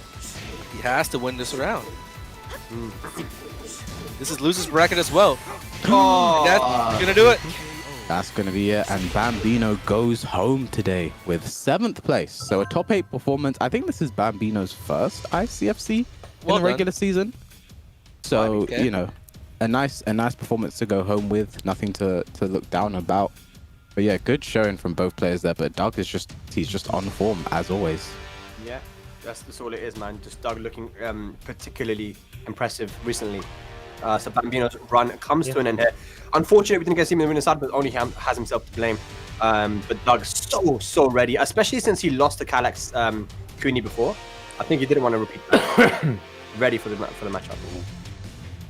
Alrighty, so the last match of the top 8 first round is going to loser's bracket. It's going to be K-Wiz, PiKa. We saw this last week. It was one of the better matches in top 8, honestly. So definitely some preparations, some adjustments going to be made this week, right? Wait, right, K-Wiz? was that because I lost, Anakin? That was one of the better matches because I lost. No, it was one of the more exciting matches because it was quite back and forth. You know what I mean? Okay. And you had your moments, but when you beat your guys, you dominated. Hey, I was on your side last week, brother. I was about to say, why am I under interrogation right here when I was fighting those those two random scrubs who kept hating on you, bro. I was all you last week, man. I'll just say that real quick. Anyways, It's looking like I have to disappear and get ready now, so let's get it. yeah. So top 4 is gonna be getting a piece of the prize pool, not just top 3. 4 players today are gonna be taking home their share of the $350 prize pool. But it's not over yet though, because Yeah. look, we've set a lot of records this week, guys. Let's see make if it we can set 400. another one. Can we get it to past 400, please, guys? Yeah. EU, let's represent, man. Get it past $400. That'd be the highest ever that we've ever had here for ICFC. It's gonna be really hard to top too if we get to $400. Yeah, if everybody just gives $1, everybody gives 50 cents in no time, we'll be there at $400. It's super quick and simple to donate on Matcherino too. So that's if you're super lazy like me and you know you just need to do it real fast. Like you definitely could do that. So yeah. here, take it from the lazy guy. And you can choose how you sign in as well. So if you've got a Twitter, if you've got a Facebook, if you've got a Twitch, if you've got a YouTube account, there's like 100 different options there. There's at least 4 that I know of. That's Right. so you can always contribute. Yeah. And if you write a message, Spag will read it in his breaking news voice. You know what I'm saying? Yeah. Yeah. What can we do now? We're gonna wait. Breaking news. We're gonna wait. That was We're one of the gonna wait till we get highlights past of 400. the day. Doug Alright, man. saying, "Just beat me, please. I have a Netflix show to finish." Hey, what are you watching, Dougie? What are you watching? You watching some French Netflix? Yeah, Yeah. man. I'm on. I want to get on Lain that. Netflix, Doug always as has. it's called. Doug, you know what you guys don't know, yeah? Doug is an actual DJ in Paris. He goes to a club and he actually DJs, yeah. That's why I call him DJ Dougie, yeah. But this guy's always got the law when it comes to music, when it comes to like movies and all this kind of stuff, man. Guy's a legend. They're playing very, very well here. He is going to be going up against Eddie, man. I can't wait to see that. What do you guys think about that? Eddie versus Doug from Paris. Both these guys are looking very strong today. Yeah. Shoot. Yeah. I'll let you go, Essa. What do you think? Esla. I quite like Fak against Steve. It feels like Fak can challenge him from a longer distance, as Spag pointed out earlier. Standing 3 is ridiculous. Like, it's so good. But also, Fak's down 3+4 also means that you can't just relentlessly pressure as the Steve main. You have to be aware of the actual sabaki that comes out of it, and it's just about thinking of how that matchup plays. But we'll get to that when we come to it. Just now, we've got our boy, our co-commentator, K-Wiss. Yep, the run back Already against PiKa, man. It's going to be interesting. We're at the Forgotten Realm as well, so we've got some party stage stuff here. K-Wiss, I mean, one thing I know, PiKa's throw breaking isn't the best, right? So maybe K-Wiss could go in with some of the command throws that can break the floor and give him some combo opportunities. I'm wondering to see if K-Wiss is going to do that. All right, let's go. Nice. Yeah. Both these guys are quite high in the standings right now for the ICFC. They're all guaranteed some more points. Yeah. When you talk about the standings and everything like that. Is K-Wiss not 4th and PiKa 3rd? I might be wrong, but I'm sure that's Like what that? I've seen earlier. They're both Yeah. very high.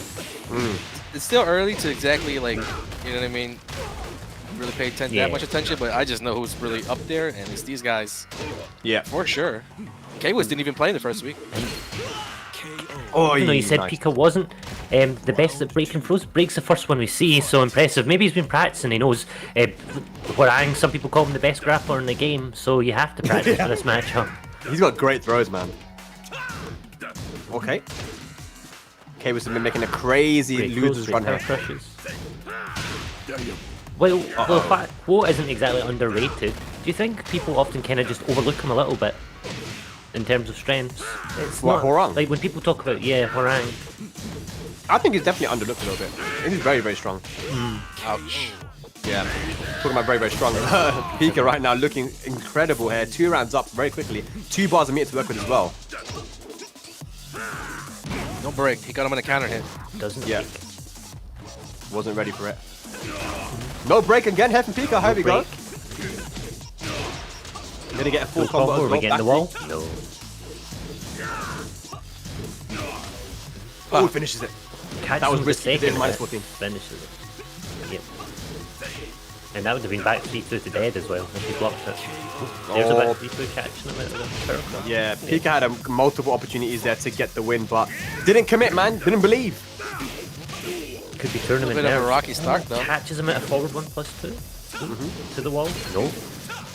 Uh-oh, here comes the vortex. Here we go. Okay, Wiz. Oh. just slightly steps out. PiKa really loves back two just to get that wall bounce. He really loves it. He got to stand him too, but he had 3 bars on meter and didn't commit to the meter usage. Crazy. He does. This is gonna be heavy pressure. There's 2 more meters to follow behind this. He uses 1. He still also has rage. Man, the second throw break from K was no throw break. Oh, running into the fireball. That time, it wasn't even a counter hit. He got thrown straight up and he didn't break it. So you hate to see that happen. Up until then, though, it looked like he was mounting some kind of a comeback.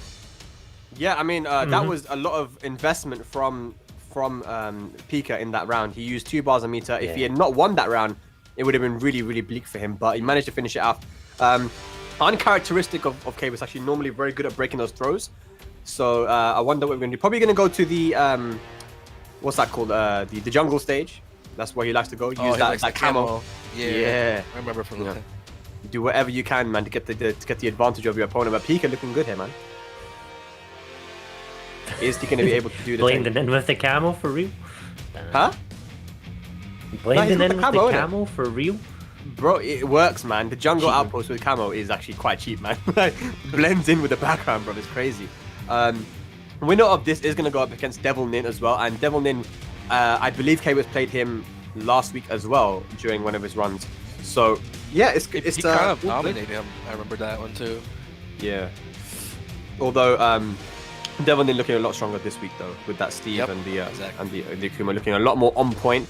But once again, ladies and lads, thank you so much for tuning in here, man. It's top 8 action for ICFC EU week number 3, and we're on $350 odd for the prize pool, which is the highest we've ever got. So thank you to you guys who have donated. A big shout out to Hitbox as well for the extra 100.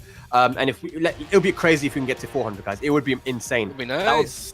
That'd be another milestone, man. It'll be hard to beat that too. So if you guys are feeling generous, then get those donations in, man. Much appreciated, ladies and lads. Shout outs to Pinky, who just put in $30 to the pot, bringing us just $17 short of 400. Nice. So just a little bit closer there. So shout Let's go, Pinky. Let's go. Exclamation point, Matcherino in the chat. If you want to support, you want to donate, we are guaranteed a new champion this week. Ooh, and the 2 guys waiting in winners, it's Lain and Crossfire. They're both actually guaranteed a piece of the prize, so I'm sure they're really happy right now that we hit a new record today. And Ezra seeing the camo for the first time, man. What are your thoughts? I've seen it before. I just thought you were memeing. I'm lost for this thing. It's a good strat, though, you know. Oh, this is like picking that red stage in Third Strike and picking a red all. It's disgusting. Ban it. Stop I respect it, man. You gotta do what you gotta do. Man, PiKa's got really nice combos. Yeah, oh, look at that. PiKa clutches it out, makes the comeback in that first round. K-Wiz on the back foot, but one thing I know about K-Wiz, once he gets started, it's very, very hard to stop him. This last game, especially when he's like the Predator, man. He's hiding in the trees. Yeah. Plus friends. Nice block. Yeah. Instant break. Should have grabbed. Look at that sidewalk, but didn't capitalize. Oh, that feels what a combo, man. Anakin, you said it yourself.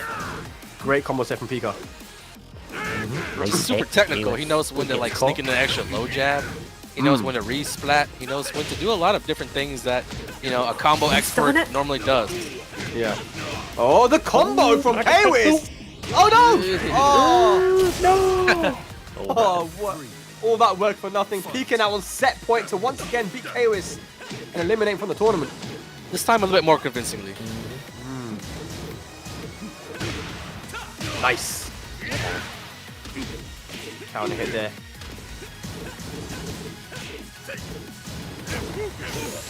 Good punish. But he's not out of it yet. K-Wiz can keep going. Ooh, well started. It played out just like last round, or sorry, last game where PiKa won 2 rounds and then K-Wiz seemingly started up, you know, starting to get more comfortable, started with a couple of vortex opportunities, but like too little too late. When your opponent gets 2 rounds, it's like really, really hard to make that 3 straight comeback. You don't really leave yourself with, especially against Geese sitting on 3 bars. This is going to be a chunk of damage. Oh, maybe not. He dropped it. And Kay was trying to get the positioning, but the back 3-2 comes in. That's a chunk of damage and 2 bars still to work with. Forward 1 for 2. Just use the meter. Spend it finally. Yeah. A flashy finish there for PiKa. 2-0 over Kwis. A great valiant effort for Kwis. Lost his first match in winners. And he had a crazy run to make top 8, so congratulations to him. But PiKa will move on to play against Devilnin, and that match will be coming up very shortly. Good stuff. Back to the drawing board. Shoutouts as well, special shoutouts to Kwis, because I'm sure we've all been there. If you've ever had to commentate and play in a tournament, that stuff's stressful, man. It's a lot. It takes a lot out of you. You don't get any downtime. Okay. So the top 6 players, there you have it. We're moving along in our top 8 bracket. We're going to go back to the other side on the losers, and Eddie is going to be up next against D.F.P, which is a match that Speg was talking about a little bit earlier. He was previewing it. And to me, I feel like any one of those guys could easily be a grand finals match. Yo, we got $400. Yeah, man. Breaking news. We got $400 here, bro. Let's go. Well, thanks, Pinky. I think that was what one of the big donos that helped. It was. Put us over the top. Let's go, Pinky. Much appreciated. Shouts to Pinky in the chat. I see you there, man. And everybody else as well. 30 for 17, Blanca 2, Paul Polson, what is it? Agtastic. Thanks, guys. All the messages as well. Yeah. Oh, man. You guys came through, man. Much appreciated. I hope you've enjoyed the action today here in Europe. Has been quite controversial, and it's not over by any means because the winner finals is still there. I know you guys want to see it. I know you guys want to see Lain versus Crossfire, man. The hero versus the villain. You guys want to see it. But what match is coming up now? Is it going to be what? This is Eddie versus D.F.P. Yeah. Ooh, Bold Bob. Bold Bob. Now, I remember at Versus Fighting 2018, offline, Eddie was quite inexperienced when it came to offline tournaments. They played, and it was this matchup. Doug beat the Bob, and I think forced him into picking Leo, which is one of his main characters, right? And let's see if Eddie can make that run back from all those years ago. He's thinking about that game right now. He is. While standing up. Let's go. Not a Bob. I think this Bob has too much hair. Eddie going straight for Bob because I think these two played before with a fact. And last time they played, Dog looked really, really good. I think beat him quite bad. So, I feel like it's smart for him to go for the Eddie here, just thinking about that. Nice block on the hell sweep though, straight away. Yeah. Fantastic. Yeah, that was the versus fighting you're talking about. Eddie signed up his Firefly or Dragonfly. Dragonfly. Yeah. That was the year before. Oh, it was the year before. Yeah. Okay, this is gonna be a nice side walk. Oh, and nice gets the side throw. Not gonna be dead. One more hit. The up forward one takes it. Round 2. Punch straight to the noggin. That's how he lost his hair. There's the house. Not deterred. Yeah. That's one of those things. Even you get something big blocked, you have to still know that you gotta go for it. You gotta let your opponent think it's not out of your arsenal. But Doug, of course, he gets those every time. I was gonna ask, but Doug gets those every time. Yeah, there's no point asking anymore. Oh, nice. Gets the extended duck 2 there. Challenges with a jab, but no luck. Yeah, I'm a little bit surprised that Eddie did go with Bob, but he must like it. Yeah. Okay. Oh, nice punish there from Doug. Oh, the third hit there, the back 2-2-4. Very nice there. Eddie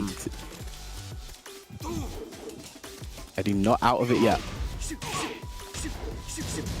Oh, he actually dropped it for the first time. Rare drop from Doug from Paris and that hard combo. First time ever in his life. But oh wow, 72 count hit. I feel like Doug's made a lot more mistakes than we're used to seeing him just this week alone. What's the down back 3? Doug's ready to punch Man did say he had the Netflix show on. Lucifer. Yeah, I've been watching too much Lucifer Netflix. on the brain does it.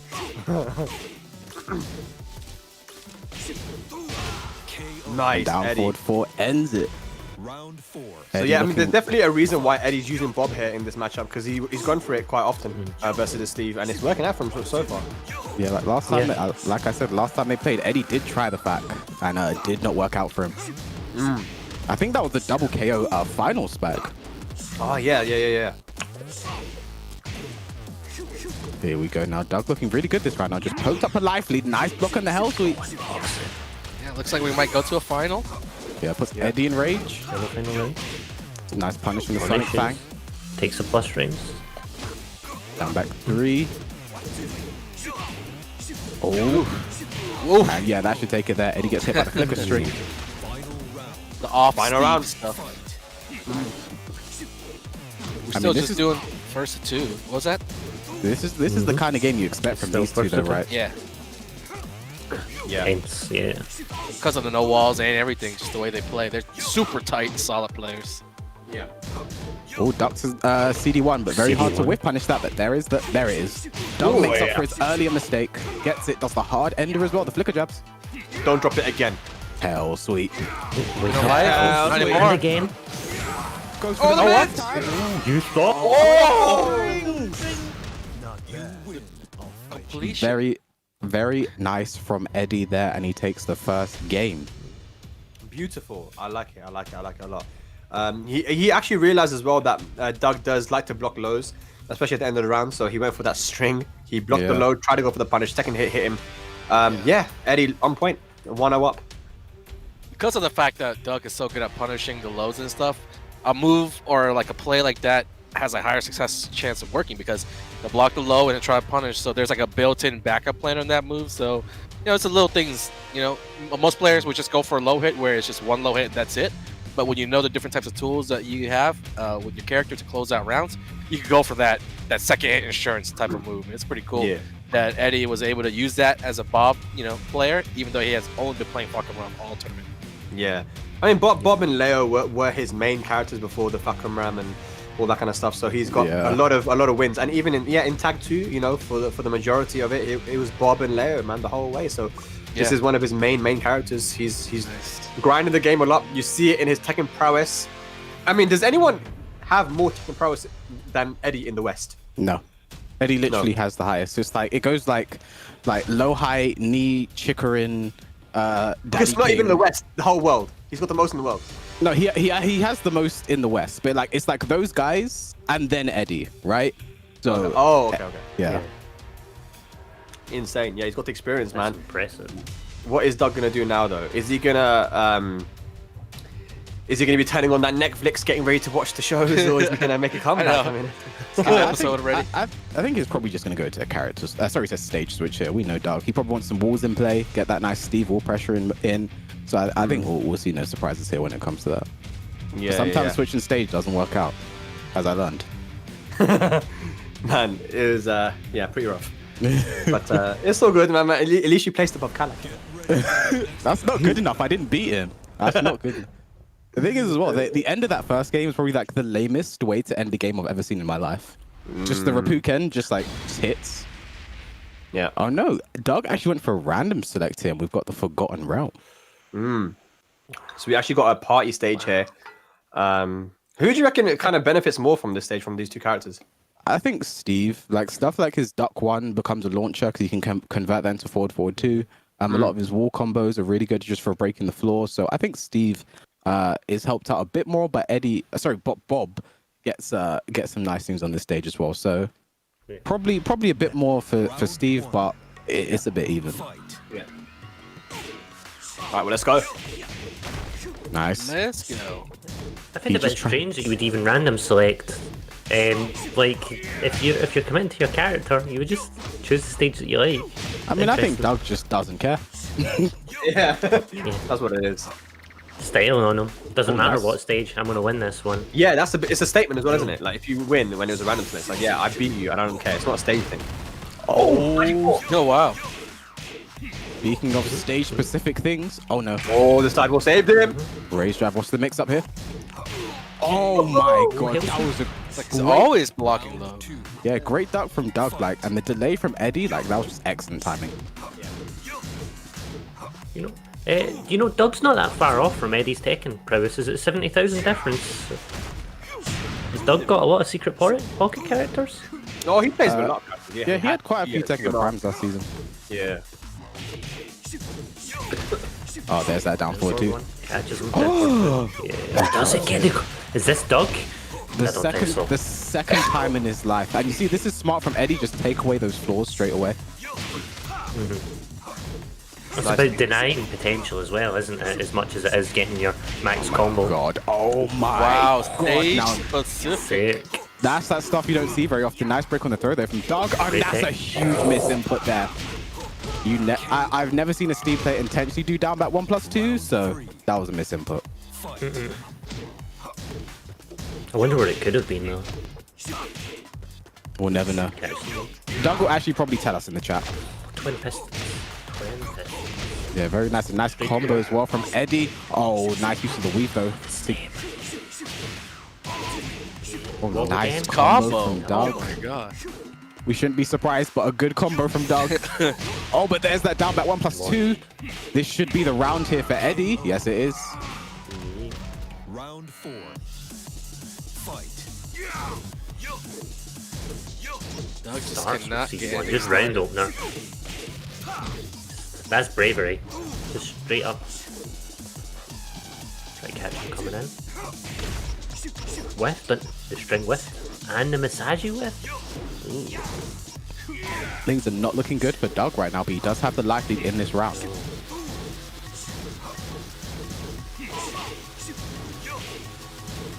Oh, Doug just keeping him in check right now. Not giving him much 4-2. space either. Forward 2. Oh, went for the up for 1+2. Rolls out. This is where Doug's is good. This is where he gets the wall pressure. Oh, he managed to get himself out there. Down back 1+2. Just throwing it out there. 10 seconds left. Okay. Cross frames. Doug on his back foot. Nice sidewalk. Oh my god. What? What was that? Ooh, I just saw it again. Man, that was crazy. That down 2-1-2. Some cake. That's what That that was. hitbox. Damn. That was a I like good- how everybody was speechless. It was pretty fucking crazy. It just happened. It's not something you could call or even analyze. It's just like, hey, second. It was a good step from Doug, but the rest of the string was just like, I'm chasing you down. And unfortunately, Doug from Paris moves out of the tournament again. And we'll be playing the winner of Devilnin versus what should have been K-Wisp, but Devilnin versus PiKa. What? Yeah, man, crazy stuff. I'm still speechless. That was insane. Sidewalk all the way. Tried to punish at the right time, but I mean, we can analyze that until the, we can analyze that. We can tell you exactly what happened there, but I mean, no one would have expected that for sure. But here we go. It is going to be PiKa versus Devilnin, Italy versus Belgium. What are we expecting, lads? Here, I I think expect Steve Akuma. I think we're going to see Akuma here. I think we're going to see Akuma versus Geese. And I think this is going to be a good one. Devilnin's this is his second top 8 in a row in ICFC. Been looking super good. Could have potentially been in our winners final if not for some controversy earlier on in the bracket. But yeah, so he's looking to do a job here. Against PiKa. But PiKa, finished third last week. Second last week. That was myself. See, now my brain's all over the place. Finished second last week. So he's someone who, he's also had back-to-back top 3s in ICFC, so he's looking to continue that run here. So this is going to be really big. Yeah, it's going to be an interesting match, and then coming up after that is going to be, of course, the winners finals. Winners finals. Yeah, that everyone's looking forward to, man. That's going to be first to 3 action. Crossfire versus Lain. So yeah, we've got some cool diversity here. We've got the Italy, Spain, Belgium, and the UK still left in here. But here we go, ladies and lads. The match is coming up here. We're going to have Devilnin, who was looking so good today with his Steve and Akuma, going up against PiKa. Oh, And he's it gone is- for this. Yeah, I feel like he might try Steve. Mm. Just because we saw Doug take out PiKa once, and I don't know. It just seems like a fair fight with Akuma. There's a lot of jumping, there's a lot of meter, there's a lot of random things that can happen that you can't really account for. So might just want to stand back and do some back ones, see how it goes for the first game, right? Yeah, have a look, man. Devilnin. He's rocking the 1-2 punch though, so if it ain't Steve, you know who it's gonna be.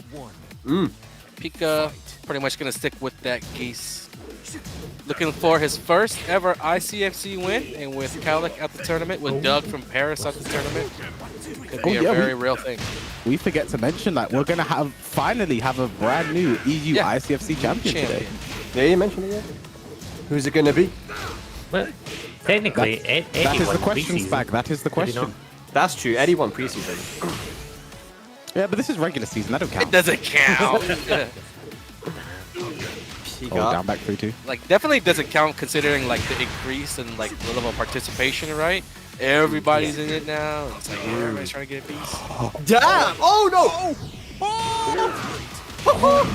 The drop from Devilnin. The PiKa is gonna prevent the comeback. Low for a low. Catches the parry there. Low for a low. Another Devilnin's- parry. Yep. Oh, nice. The Swinging. PiKa blew back one string. Oh, but down 4 counter hit on the back one. That's really the one thing you have to look out for as Steve, just not getting caught with the down 4 while you're trying to do a high. Yeah. It is a bad combination. I mean, Devilnin has the life lead this time. Will he hold on to it? Nice. We're punished there on the... Good range on that down 4 too. Great patience there shown by Devilnin to finish off the round. One round apiece here in the first game. Oh, nice low parry there from Devilnin. And actually, Steve can actually punch parry the second hit of back 3-2 and also a standing 2 forward 1. So I want to see that today. Yeah. Ooh. Second Yes. time. Here we go again. Max mode is now active. Plus frame with a mid Jaken twice. Yeah. High This is where Jaken that time. Devilnin has an opening. Geese has no meter. This is where Devilnin can finally do something. Yeah, weather the And he storms won't at the wall. Yeah. Oh, the down jab interrupt. Dick jabs him. And Nice. PiKa tried to dick jab right back and it didn't work out for him. Devilnin looking really good right now. Oh! No! Oh, baited. It was all a bait. Italian reset. Let's go. Oh, but here we go. Down 4 gets a count hit. Should break the balcony here. Uh-huh. Are we going to get the next 4? This is PiKa. He knows those combos now. Tried it. Too many. Nice! hits. Oh! In the back. And gets a splat. Yeah, nice combo as well. Devilnin at quite a big life lead now, but PiKa does have meter to work with. Devilnin's game. Well, it'll be gone really quickly. Good Yeah. of Devilnin to keep him in block stun and watch the meter drain away. Or, well, the charge drain away of Max. Uh-oh. It's going to go straight to Comeback the wall. potential. Break first and then the tailspin. Here we go. Or Deadly not. Rave. Deadly Rave. Is he going to finish it? Yeah. Huge Tons of damage, boy. Yeah, he needs to make it honest. Oh! Blue 1-2. stuff. Hits him out. However, Interrupt. we go into the final round with no meter for PiKa. Yeah. Devilnin's And going he to will end this get 1 fast. bar this round. Okay, the throws are coming out now. The throws are coming out. The Oki, the back roll catch there from Devilnin. Take it to the wall. Still no bar for PiKa. Man, they got bars. Wow. Oh, big Oh. but no punish. Down for 2. Goes Dropping. PiKa. Yeah. Still no bar. He's got rage though. Forward 1. There it is. Just One use back it, through just 2. use it. Yeah, you have to let it rip. One bar, 1 pixel. No. Down forward 1 ends it. Devilnin looking super good with the Steve hit. I was expecting Akuma comes out with the Steve and looking super good there. Yeah, that was nice. It was a great comeback from PiKa with the rage without meter to take it to final round, but I think not having meter for so long in that last round kind of hurt him a little bit, right? He wasn't able to apply the pressure that he wanted to, and by the time he got the meter, he had 1 pixel left, so for Devilnin, it was just quite easy keep out, just down forward 1 jab, you know, just very calm. I like this from Devilnin. He's looking a lot more comfortable playing Steve. Yeah, 100%. And you know, that's why this is going to be a bit of an uphill battle now for PiKa, something you don't see very often. I'm assuming he'll stick to the Geese, but I think that all just came down to meter management. You saw a lot of those situations we were saying PiKa has no bar to work with. He has no bar to work with. And even though Geese can really play without that meter, he can play like a second character. It's still a bit difficult because he doesn't have access to the huge combat potential that PiKa really makes the best use of. Yeah, for sure. So this could still go either way. I mean, I'm pretty sure that PiKa's gonna go for a stage select to the Howard Estate. That is where he can probably do some big damage. You know, he knows the combos. We've seen him doing before. So yeah, it's still anyone's game here. But yeah, Devilnin is looking surprisingly comfortable here, man. More than he's ever looked before. I like it. Yeah. Because this is the Devilnin I'm used to. You know, the one that I used to watch in Tekken Tag 2 and the one that you'd watch in tournament offline. You know, the very calm and composed Devilnin. You know, punishing, getting his combos, and taking his opportunities where he can. Yeah. Still just first to 2. And I was about to say, that first game was a very, very long first game. it took a while, right? It went back and forth. The rounds were long. I think a big part of that was because of Devilnin's patience. You said he weathered the storm whenever Geese was in max mode, and he had a chance to swing a lot of times, but he didn't. And he used like movement, used his footwork to get those wall situations, which is where he unloaded, which is where he went for those 50-50s. But a lot of the other times he was just poking it down, especially at the end of the rounds. He didn't really get greedy, kept it simple with the pokes, and in the long run, I think he feels more comfortable with his chances against PiKa. What's annoying here? PiKa's picked how to stay, but he's not going to let the intro rock. I just know right now. Yeah, he already said in the chat. He's already said in the chat, for as long as you're commentating, you're not getting to see it. You're already hurting yourself. Well, at least Devilnin showed you his, isn't it? Oh, but he's gonna troll giving you. Oh, what a oh, no, he's going. That's I love that's the most we see. The most we've ever seen is him pull off the jacket. That's literally the most I've seen. I love it. You're the best. You're the best, bro. Stop for 1-2. Nice patience, baits out.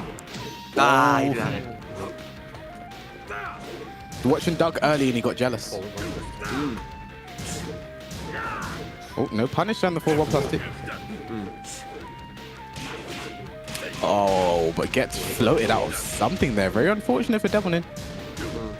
Not the first time he's gone for the jumping crossover PiKa. It hasn't really worked out for him. Yeah, but what does work out is that counter hit, and just like that, PiKa takes the first round. Yeah.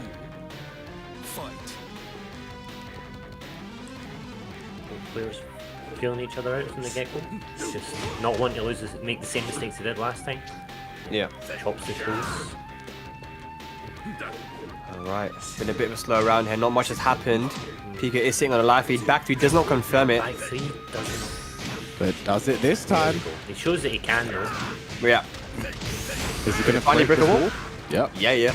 Oh, gets the next wall as well. Oh, but cheeky. Convert. Just an awkward side ladder. The last hit of that, just catching Devilnin out of nowhere. Yeah, because he sidewalked, didn't he? And he pressed the button, so... It's exactly the same thing as we saw with PiKa versus Doug as well, right? Devilnin was just too complacent that round. He just sat there and didn't really do anything. He was like content just watching. Yeah, now he's dead. Now he's dead, right? Exactly. Is PiKa gonna regret going for that extra combo? Oh, that could have been damage at the back. Oh boy. How about a race drive here? Make it interesting. Yeah. 1-2-1. PiKa just, he was just getting a bit too antsy there. But yeah, good showing there. The thing is, all PiKa has to do is fit. I was having flashbacks from PiKa versus Kalak, where all you have to do is finish the combo.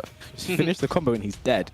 But yeah, good showing there. PiKa gets on the board 3-0, and now the onus is in Devilnin's court right now. Does he switch characters? Does he go for an infinite stage to negate that Geese damage? Anything's on the table right now. Yeah, I mean, to do what worked before, man. I mean, the Howard Estate is clearly something that gives PiKa that extra edge. You want to take that away from him if possible. I forgot where the first match took place, but I think it might have been Violet System, I'm not sure, but it was just a conventional stage, right? So let's see if he can bring it back. I wouldn't want to see like a random select like Doug did. Doug just went for random. Pick a stage, man. If you can pick a stage, always pick one.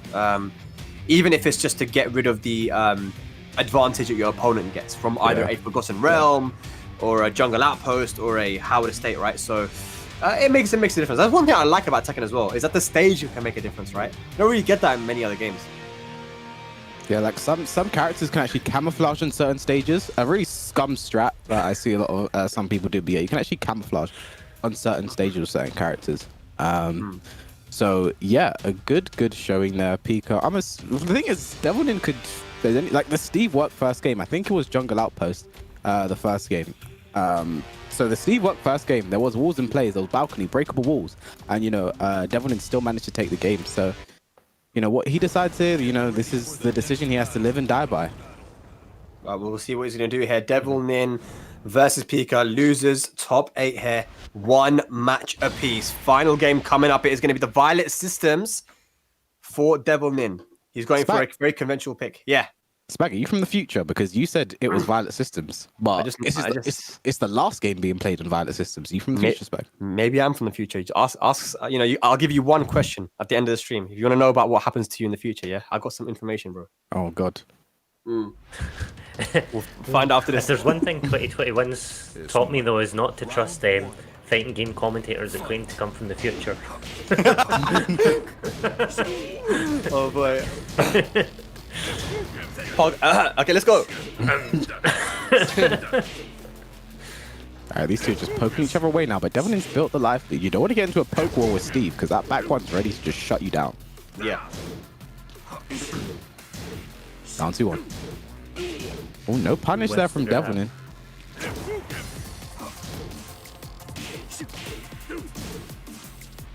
Yeah, these two just poking away now. Yeah.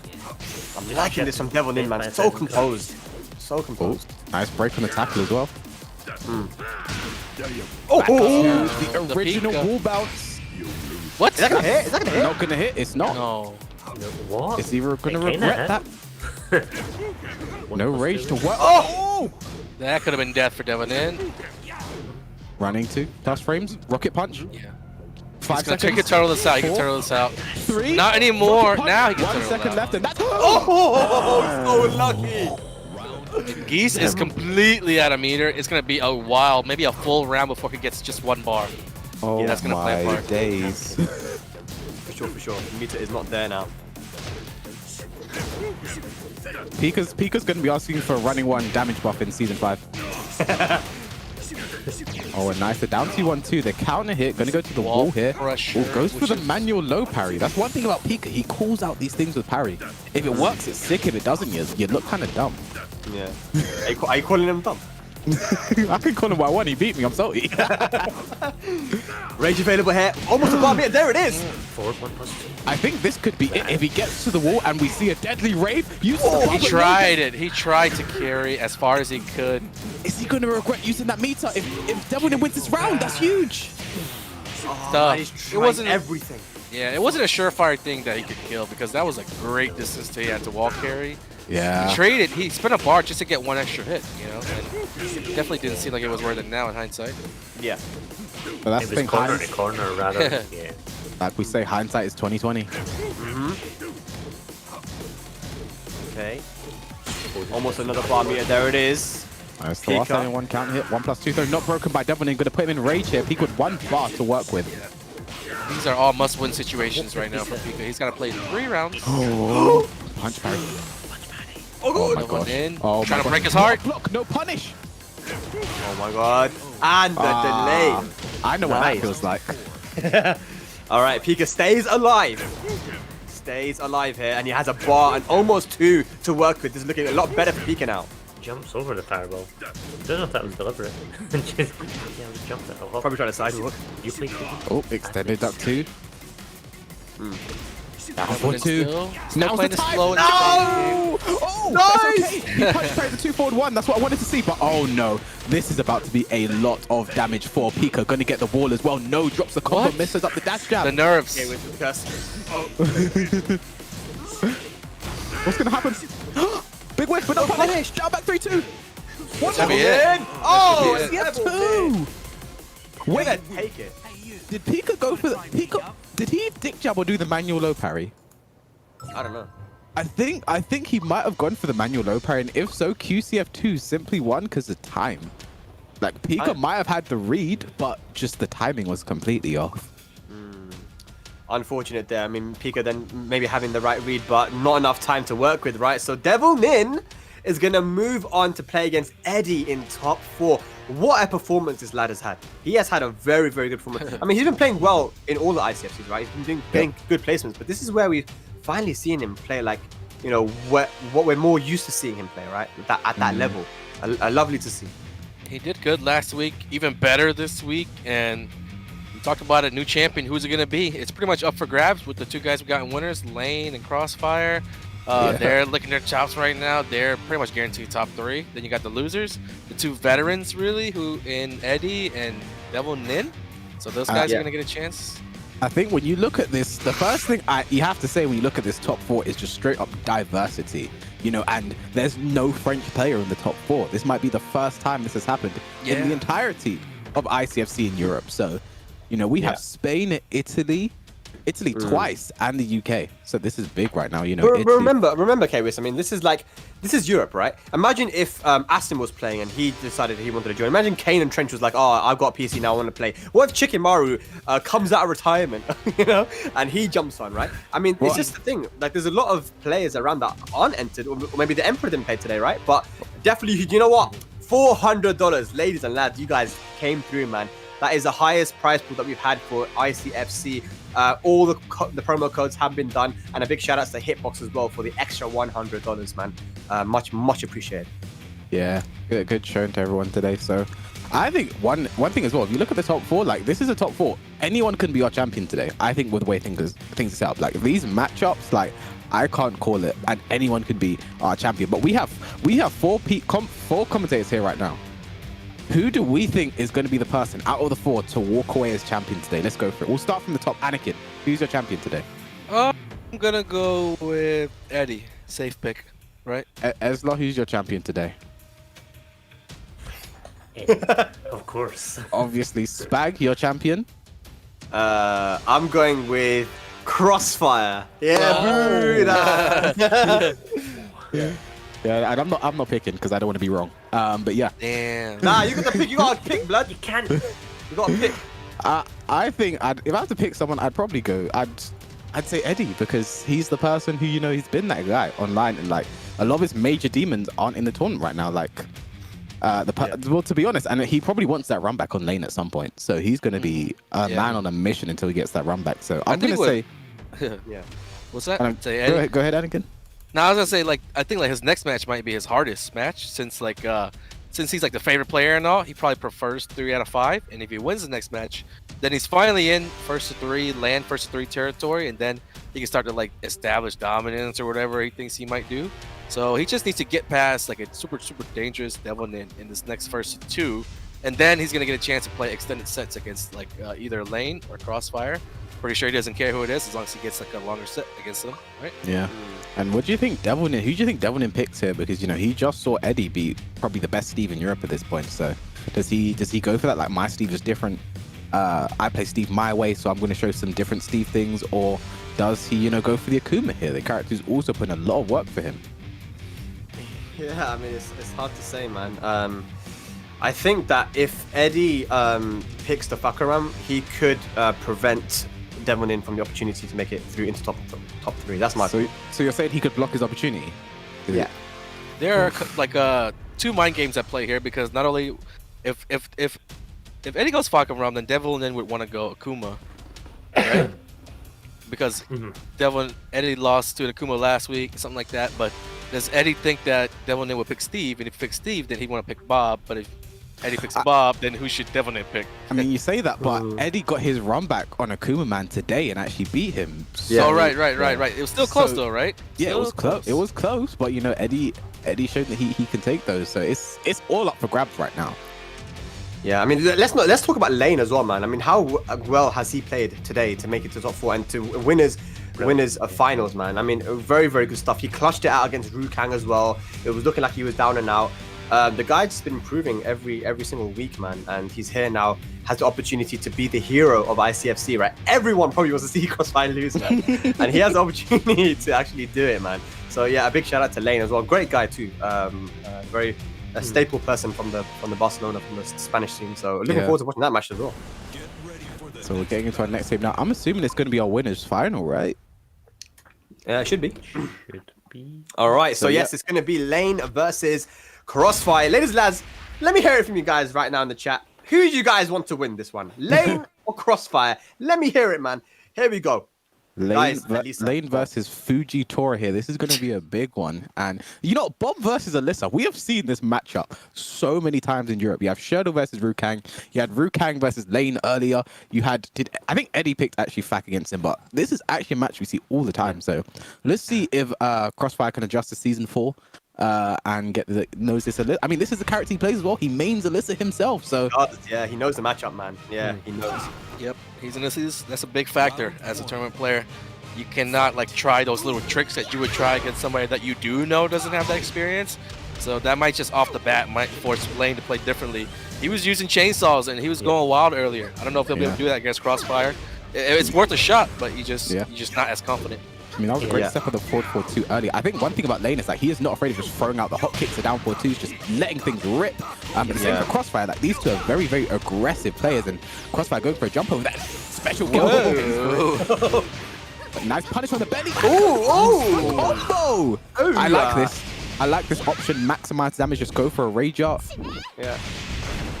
Not gonna be dead though. It's the follow up. Down 3. Good distance. No. But the punish! Just blocks it. Is he going to regret that? That was a risky Crossfire was but not dead, and then down back 3. He was looking for that low parry a couple times. After he got hit with the low kick, he checked the double low just in case, and then he was fishing for that low. It was like one of the only ways he could win. Yeah. It's very clear that Lain did not know about that stuff, man. He did not know. Okay. Nice whip punish on this. Are there any side characters that Lain can bring to the table, or is it going to be just all straight Alisa? I've only seen that Alisa. I think he plays another waifus, but in tournament, I've only ever seen that Alisa. Yeah, it's going to be Alisa all the way, I believe. Hell sweep. Here we go.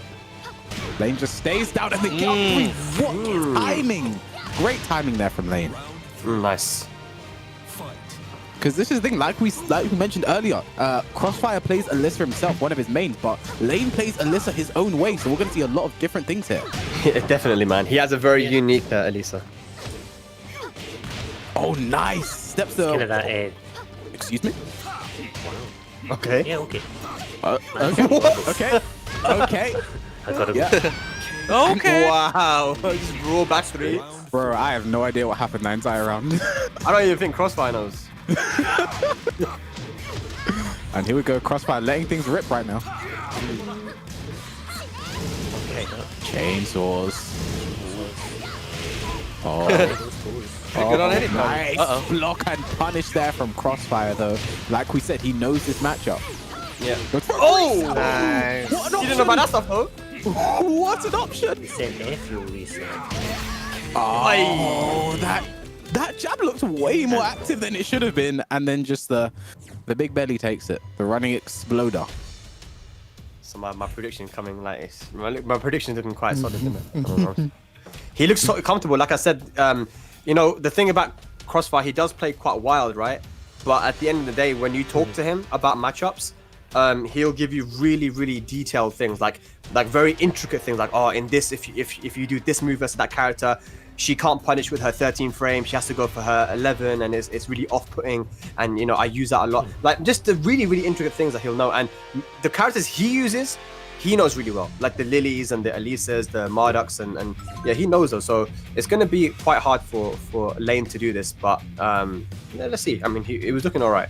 Yeah, like you said, like this is the thing about Crossfire. Like he's known for that, like that passion, the raw, you know, the pop-offs and everything. You know, you can see it in him, but he does know the game. Like he knows the in-depth knowledge of the game. You speak to him, like Spag said, he knows this stuff. Like, so this is really an uphill battle for Lain as Crossfire takes the first game. And the thing is, even if Crossfire does start losing, he has a multitude of characters that he can go to here. But we know that Lain is going to be that Alisa. Yeah, for sure, for sure. Oh man, first to 3 action here as well. So, you know, one thing that I think that Lain got not got away with, but used really well, it was his chainsaws. And I think that that's one thing that Crossfire's gonna be ready for. So he can't really rely on that as a crutch to get the wins. He's just gonna have to outpoke and out 50-50 him, you know. And Alisa has those. You know, full crack mix-up. Hers is one of the best in the game, I believe. So that was pretty much what's worked out when he was playing against Edddyy earlier. A lot of sidestep punishes with 2-4. And a lot of pretty much full crouch mix-ups that he would force. It was really, really aggressive. Like, he didn't really give Edddyy time to think. And against Crossfire, it looks like he's trying, but Crossfire is able to, like, guess right at the right time. Last round, I remember there were a lot of good moments for Lain, but at the end, Crossfire ended up blocking just one low. That was launch punishable, and that was the end of that. So, you know, maybe with the momentum on your side, just take it a little bit more easy this time. But it was a pretty okay first game for Lain, not the worst. Nice break for the 1+2 throw instantly there from Lain. Lain going for the infinite stage here. You know, this is a good pick for Alisa. Alisa's backdash and movement is very, very good. So can really take advantage of that on the infinite stage. For sure, for sure. Run up straight into down parry. That was a read. If you could ever call it. Oh, nice Nice. step. Doesn't get much for it Really though. good space. Use of space as well. But Lain, look at this. Said, I can get a 32-second remaining perfect. That's the best we've seen today. That's Yeah. like 28 seconds without getting hit. Alright, Ooh, good CD1 patience. big whip. Nice punish there. I think that's such a good punish there from List. The 1-1 can go straight into the Destroyer stance. Okay. Oh, big whiff, man. Crossfire not punishing. Regulus are Crossfire broken. lining, setting it something again. big up. Yeah. And Crossfire's trying to kind of test what you can and can't punish as persistence wears down resistance, as you might say. Yeah. CD1 Season 4. What's for okay? Nice patience from Lain. Oh, the hop kick gonna get punished. Okay. Not max punish though. But Oh my god, There the it is. Shushan Shushan. just following. Time's That winding move is down, so though. good. Oh, Great punish! punish. There from Lain. 5 seconds left. Rage drive. What's the mix? Oh! Wow! Oh, that was Whoa! He knew about that? Okay. He knows about that stuff, man. He knows about that stuff. did you get this? That's the stuff he That's knows. what that was. Going for the Okay, 2022 no water Olympics, bounce so off whenever of- they're coming back. I like how Lain just puts the chainsaws away though after that. Just gets the punish. He's like, you know, let me return. No one to put the Oh, brakes right on to the it. booty.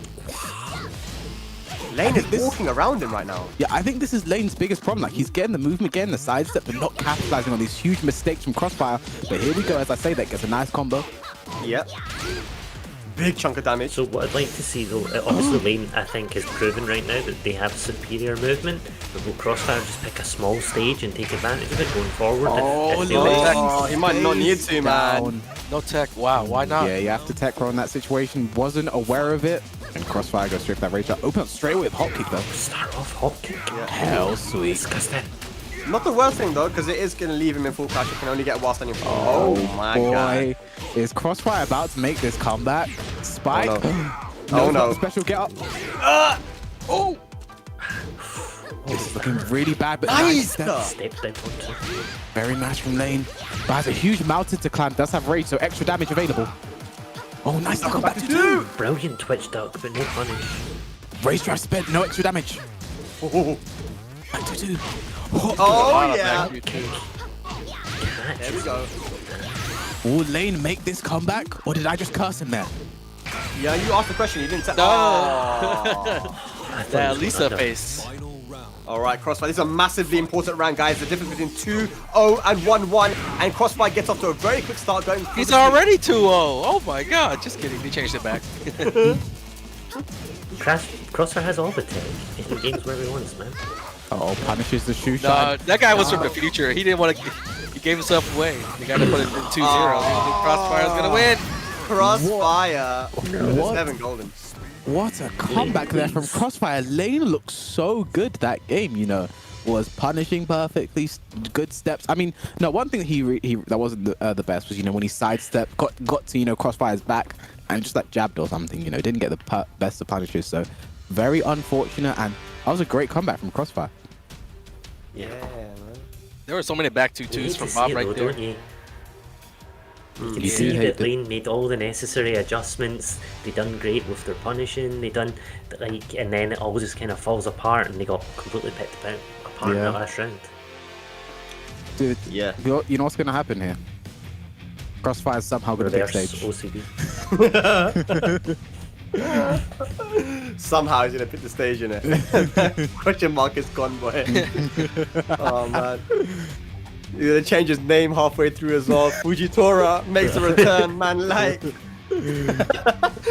man, you guys aren't doing enough work in the chat, you know. And then you guys aren't hating enough. You get me? You need to hate more, man. What happened to you guys? You became weak. Twitch chat became weak, you know. Back in 2019, you weren't like Man. this. Do you guys Talking hate? about hate. You guys hate. What happened to the Crossfire hate? What happened to it? You guys. I don't know what happened, bro. His Twitch play chat became is- weak. He's playing Bob as well, and you guys can't hate him enough. Come on, guys. Listen, Nah, you know what? we've You got gotta give a Anakin shout out here. He to knows, Crossfire. He's playing well, man. He's playing well. Yeah, Can't hate definitely. I mean, he knows what happens with hate. it leads to the dark side, and you can't go to the dark side. You've got to go to the light side. None of this. You have to. None of this. Yeah. I mean, Anakin knows all about that, right? The dark side. You know, I'd say I'm different from the canon in the movie. I go off canon. Okay. So I take my own was the path, chosen one. and, you know, the Jedi way was not for me. I play Tekken. I just So play what? Tekken. It's like midichlorians? Nah, man, I'm gonna get that vaccinated. Don't worry. And you know what? Lain has picked the best Infinite stage now. He realized what the issue was. He picked Infinite Azure 1. We need to pick Infinite Azure 2. Now he's ready to win the Do you game. think he's picked the purple Alisa outfit as well for... No, he didn't camo it. Nah, he's not got those high level K with strats, man. Yeah, what do you mean? I don't do that. You'd be a scumbag to do that. Alright. Right, imagine doing that shit. That's not me. Oh, go It's for a like special Miguel kill, players but who actually pick gets the key. reset for it. Great knowledge there from Crossfire. You know, Half-Life is about to be gone for Lain. Lain. Back 3, he stays down. Lain needs to get up. Lain from Spain is in pain. Man, you see those no. bad rings he's gonna get on that Ends plate? it. Round 2. Domination. Yeah. Oh my god. Man said, Start shut red. up, man. He said, shut up. Man's using Kang strats, man. Kang, don't have it, man. Things are Punch not him looking. up. Things are not looking good right now punch for strikes. Lain. Yeah. Oh, It's back not to 2-4. looking back to Oh, 2 got at it. all. Yeah. What does Lain do at this point? And look, but you see Crossfire's putting a stop to the strings now because he was getting sidestepped down for 2. So Crossfire just pulls the brake on it. But there's that hop kick. Gonna put Crossfire in rage. Oh, I think that might kill. Tried so hard. Crazy. In the end. Okay, that's going to be a set point for Crossfire. 3-0 to move into grand finals on the winner's side. All right, the thing is, Crossfire made the reverse sweep last time. I believe Lain can do it this time. Alright, let's go. Wait, I shouldn't believe because I end up cursing Yeah, people. no. Oh, crap. Man, you ruined it. I wasn't going to say anything. Alright, chain tools are out. Let's go. Oh no, bring him out. You should just call it the Quirse. What? That's what that is. Nice. Crossfire. He still has a slight life lead. Down 4-2 leaves Lain in rage. Nice side step. Snips. That's the move that he blocked in the first game that won it for him as well. Yeah, and that's Crossfire 3-zip versus Lain to move into grand finals of ICFC week number 3. What are our thoughts, lads? That wasn't my fault. The bad guy wins. It That's kinda my was. first thought. No. That wasn't my fault. All right, so let's set up the scene for everybody. Yeah, let's set the scene for everyone. Now we have Lain in the losers finals. Eddie and Devilnin will be coming up next. One of these three are going to be the hero to take out Crossfire. Do we believe there's going to be an Eddie win here? You guys said it. You guys said Eddie. I think Eddie can beat Devilnin here. You know, he's already beaten one of the best teams in Europe in Doug from Paris, and you know he's shown he knows how to deal with Akuma, beating Akuma today. So he's shown he knows what he has to do. Yeah. Whether or not he can play it now is the real question, and if he does, he gets that run back against Lain in a longer set. So Yes. the onus is really on Eddie right now. But you know, Devilnin isn't a passive observer in this story. He still has his point to make. So. Yeah.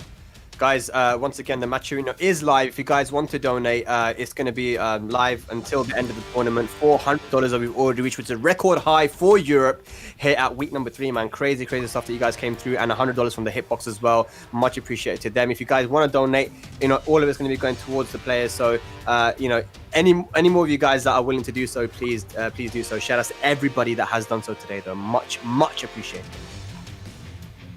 So. All right, man. Yeah, Eddie versus Devilnin. But Devilnin, remember, he beat Doug from Paris in the Steve Mirror today already, right? He's playing extremely comfortably. He beat PiKa quite comfortably as well. The guy is looking like a different Devilnin. This is not going to be something that Eddie can just... I mean, maybe in the past we could say, yeah, Eddie is a favorite to win here. I don't know if there's any favorite in this match anymore, Kairos. I mean, I don't think there are any favorites left in this tournament, right? Like, this has gone... You can't call the way this happened, so anything can happen at this point. And, I think it's really down to who plays better in the moment right now, because these all these matches are just 50-50. Anything can happen. Like if you look at the last game, Lain could have won and gone up 1-1 in the set, but just Crossfire made the sweep. But just came down to some poor decision making. Now he's in losers final. Had he made different decisions earlier, Lain could be in our grand finals winner side right now. So anything and everything can happen here. And it's gonna be the Bob, yeah. Same matchup, Steve versus Bob. Bob. 2021, expect unexpected, eh?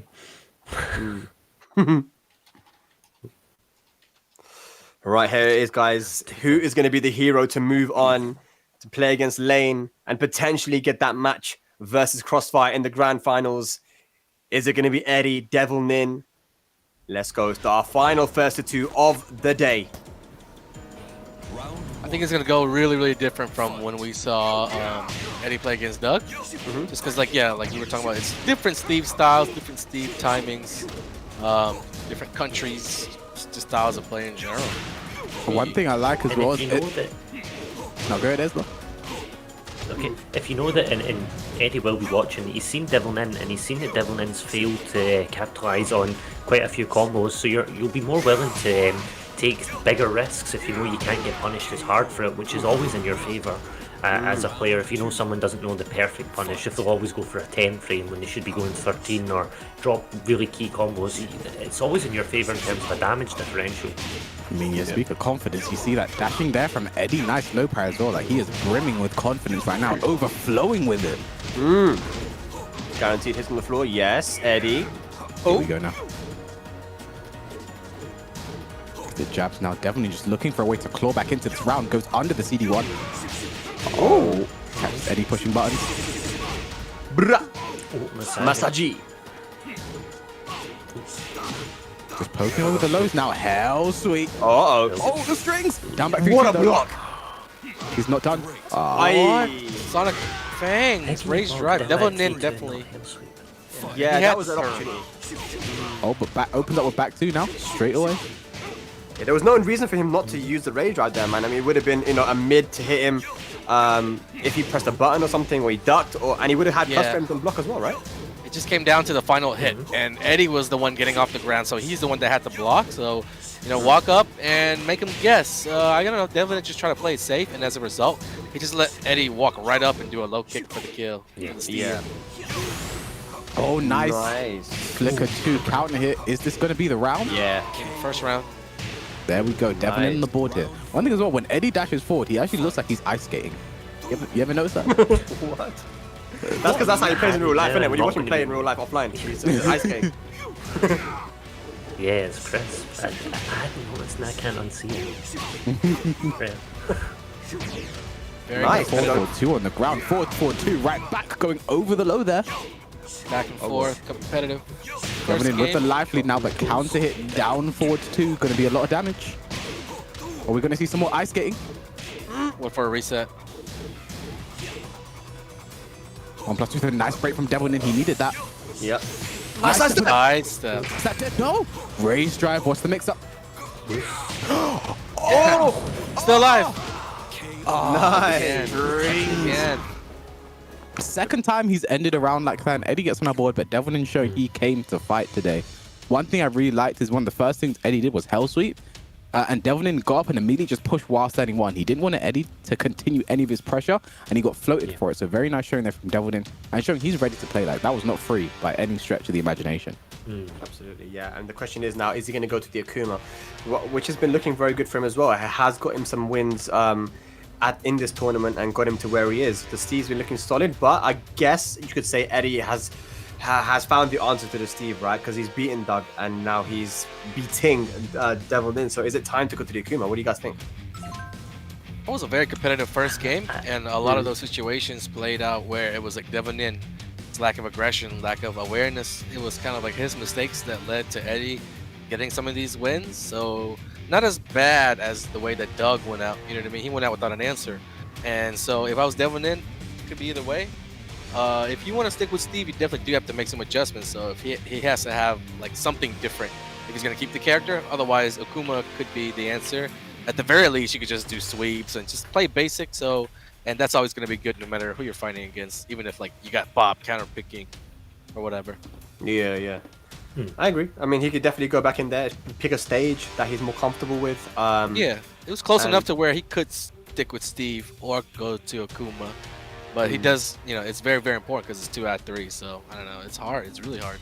Tough situation to be in, isn't it? When you have 2 characters, and most people do have 2 characters as well. They'll have multiple characters actually that they can play at a competitive level. But I think what you need to do is be able to really analyze, and if you have the belief, I think that's another thing as well. If you actually believe that you can win with Steve, if Devilnin believes, yeah, I can do this. Pretty sure I think that's the most important thing. I think. Yeah. But yeah, I think we're getting locked in, loaded into our next match. Say again? It's an after-school special kind of sentiment. As long as you believe in the character, you can win with anyone. Yeah, there we go. Kinder Gym. That's all right. A weird pick. You don't see this very often, so. Maybe he's trying to put Eddie off. Maybe he knows that Eddie probably doesn't play the stage that often, man. No one does. Go there, man. They actually tell you your win rate on your stages by stage if you go to your player profile. So maybe Devilnin got the files on Eddie. I mean, that's like his weak stage, you know. Eddie had the higher win rate. Eddie was 58%, Devilnin was 55%, so maybe this was a mistake. Ooh. No, it wasn't. It was not a mistake. Here we go, Devilnin. Immediate call out on the Hell Sweep. Yeah, Eddie's opened up a lot of rounds of Hell Sweep, even against Doug as well, so this is something that's continuing over between games. Yeah. Oh, down that 1+2. Down that 1+2. Just said, shut up. Nice step on CD1, but he gets nothing for it. Very hard to whiff punish that. Yeah. Great recovery. Belly, nice punish. One more hit. 1+2 throw. Had to break that backswing blow into Rage Drive. That's where Eddie steals the rounds. Tried it. That instant running 3 as well. Damn, the rage. He wasn't even touching his foot. Mate's back scream out like that. That is why it's the best round in the game. You don't understand the range. No one does. Enough it. Now. I'm down. I'm good. Oh, nice. Yeah. Devilnin's doing down back 3-2 as a whiff punish quite a bit. Yeah. If you think about it, it's not a bad whiff punish. It's a little risky because sometimes you're like the off axis where the stomp hits, but then the 2, you know, it whiff, or other way around where the stomp hits 2 whiffs. It's weird, that move. I mean, there's that back when OB drops the combo, went for Flicker, gets Albatross instead. Oh, yeah. Good. Just Sonic Fang. You know that's smart as well because there are so many times I've sidestepped that Rage Drive and just followed Bob and tried to get a whiff punish and he recovers too fast. So yeah, very smart to immediately interrupt. He goes quite far away from you. A nice block on the health sweep once again. Devilnin protecting his shins. Oh! Running 3+ frames. There's that sweep. A lot of down 2-1 usage here from Eddie. Oh, impatient on the string there. Down at 1+2. Nice block and punish there from Devilnin. Backswing blow though, gets counter hit, double counter hit. Devilnin using Rage straight away. He just needs one more round. Here comes Rage Drive. What's the mix? Goes mid. Nice, and again. Okay, so Eddie stays alive here in this second game. Starts with another low again. Eddie's just remaining absolutely undeterred here. Conditioning Devilnin as much as he can. Oh, can't wait for me to start the final round in the hot trick. Oh, there's that CD1 though. Will Eddie get the wall? Yes, he does, but doesn't. What? He didn't think he would have got it. Interesting. He wasn't prepared for the wall combo. Rage Drive spent. Yep. 1+2 throw. Nice break from Eddie. Can he make this comeback? Nice punish from Devilnin. Oh! Eddie, come into the door. Punish! That's unsafe. Yep. Finish the string. That was a big mistake there from Eddie. Should have just taken the hit he got and backed away, but he didn't. And we're going to go to a final game. Devilnin is not out of this yet. No, not at all. Yeah. Stuck with the Steve. Yeah, I was going to say, Anakin, yeah, he's stuck with the Steve. So you said the right thing, right? Like he was looking comfortable, just needed to change some things here and there. And the Kinder Gym probably helped as well. Who knows? What do you do now if you're Eddie? Do you stick with the... You probably will stick with the Bob here. That is the matchup that he's chosen to go for, clearly. He could go for Fahkumram, but I think that he's experienced enough to know that what he needs to do. Maybe he was too aggressive. He got hit by some back ones on counter hit, which, you know, you get hit by that move and it's just going to be damage every single time, right? So, yeah, let's see. Yeah. Yeah, I expect Eddie to just keep to the Bob here. You know, it got him the win against Stark. He knows how to use his character against Steve, so he would definitely keep going with the Bob here. Like, it wasn't like anything he lost to there was because of Bob. Like, at the end there, like, that string was a bit weird to go for. Like, he had the 1 down 3, should have just taken that damage, but finished the string, probably expecting something or other from Devilnin, but he didn't bite on it. So it just comes down to decision making at the end of the day. It was nothing character specific that lost him the game. Yeah, for sure. Yeah. Interesting to see what stage is going to be picked out by Eddiey. That's like a Probably big part of Brimstone the, Fire. it's the Yeah, big but part of the EU mind games, the stage select. It's like dudes really do be getting like power ups and stuff like that on the stages. Eddie just likes Brimstone and Fire, so that's what we're probably going to see here. He likes the design, isn't it? He likes the design of the stage. Yeah, he loves the design. Man, Eddie, but who's going to be that? This is the thing. So Crossfire right now, he's sitting pretty, man. He's sitting up there in grand finals winners, you know, having potentially scummed out some man them, you know. He's the villain here. And who's going to be the guy? These 3 people are fighting now to get a chance to beat this person. I mean, Devilnin's already lost to him. Lane's the only person that hasn't played him yet is Eddie. Yeah. Right. And you know, Eddie's going to be ready for like all of those characters as well. But so this is going to be interesting. I want to see it, man. This might be tougher than Crossfire for Eddie. This match. Yeah, just because it's 2 out of 3, and the way it's going right now is that honestly I wouldn't be surprised if he switched to Fahk, just because in the first game it was highly competitive. There were just some spots where Eddie actually got kind of cheeky and he stole some rounds from Devilnin with the Bob, and then the second game it seemingly kind of slipped away even further, honestly, in my opinion, for Eddie. And I don't know, the tables really did turn there, and he could either, like, you know, you talked about how close it was for the first game to where Devilnin might stick with Steve. I feel like the second game was not as close to where he might be encouraged to switch. But yeah, I also think that Fahkumram versus Steve is something that he might not be happy to play against either. That's why Eddie is facing a lot of pressure right now, thus making this probably the harder match between, you know, him or Crossfire or Devilnin. It's probably like this will probably be his hardest match of the day if he's to advance. Yeah, well, let's see what's gonna happen here, man. He's gonna stick with the Bob. Will he go to a stage select, or he's gonna switch character? No, he's gone. Yeah, okay, we should call it, bro. He wants a stage. Yeah. I don't know why he likes the stage. I really can't give you an answer. I don't know. He just likes the design, innit? He'll tell you, bro. I like the design. I just like the design of the stage. I just like the design. It's bare red in that. I like it. And I like Boulder Bob. I really like Boulder Bob. But they're not letting him use Boulder Bob. Yeah, I can't use it. I can't use any customs. Why can Crossfire change character, but I can't change my head? Yeah, I just want to be bold. Like, why can't I be bold? Just let me play Boulder Bob. Come on, man. Let's go. Okay, final game coming up. Look at the extended Doubted. Running 3+ frames. Running 3+ frames. That's something you see Eddie do with Fahk as well. Those running 3+ frames. It gets those instantly. Great execution from Eddie. Yeah. Oh, ducks under. Oh, Devilnin. That's just one thing. Those down for 2 combos really evade him, but it's nice down for 1 to take it. Yeah, man. Oh, Devilnin looking very strong here. Eddie on the back foot. Oh, nice 1-1-2 there. 1-1-2. Nice punish with down back 2. Yeah. Those mids are really hitting Devilnin quite a bit. I mean, that's what was so good that last game. Devilnin was blocking all the hell sweeps, so Eddie decided it's time for the mids. Yeah. Oh, going under the CD1 there, down 4-2, counter hit. Big there from Eddie. Okay. Oh, he missed time to Oki. Goes to chopping. Down 1 again. Goes for the sweep. Down 2-1. Now safe Great in drive CC4. Doesn't finish the string. Big punish on the Eddie. Eddie! Phase drive. Running 2. Oh, the dash! Oh my god! What? No! 1-2! Running 2! One more hit! 10 seconds! Oh, let's go, Eddie. Fighting for his life. Great block and punish there from Devilnin. Eddie needed that so bad. Oh, nice step. He knows those strings. He knows about that stuff. What the hell's that damage? You know one thing as well? Isn't Devilnin, isn't he a barber? Yeah. He can give Bob a haircut.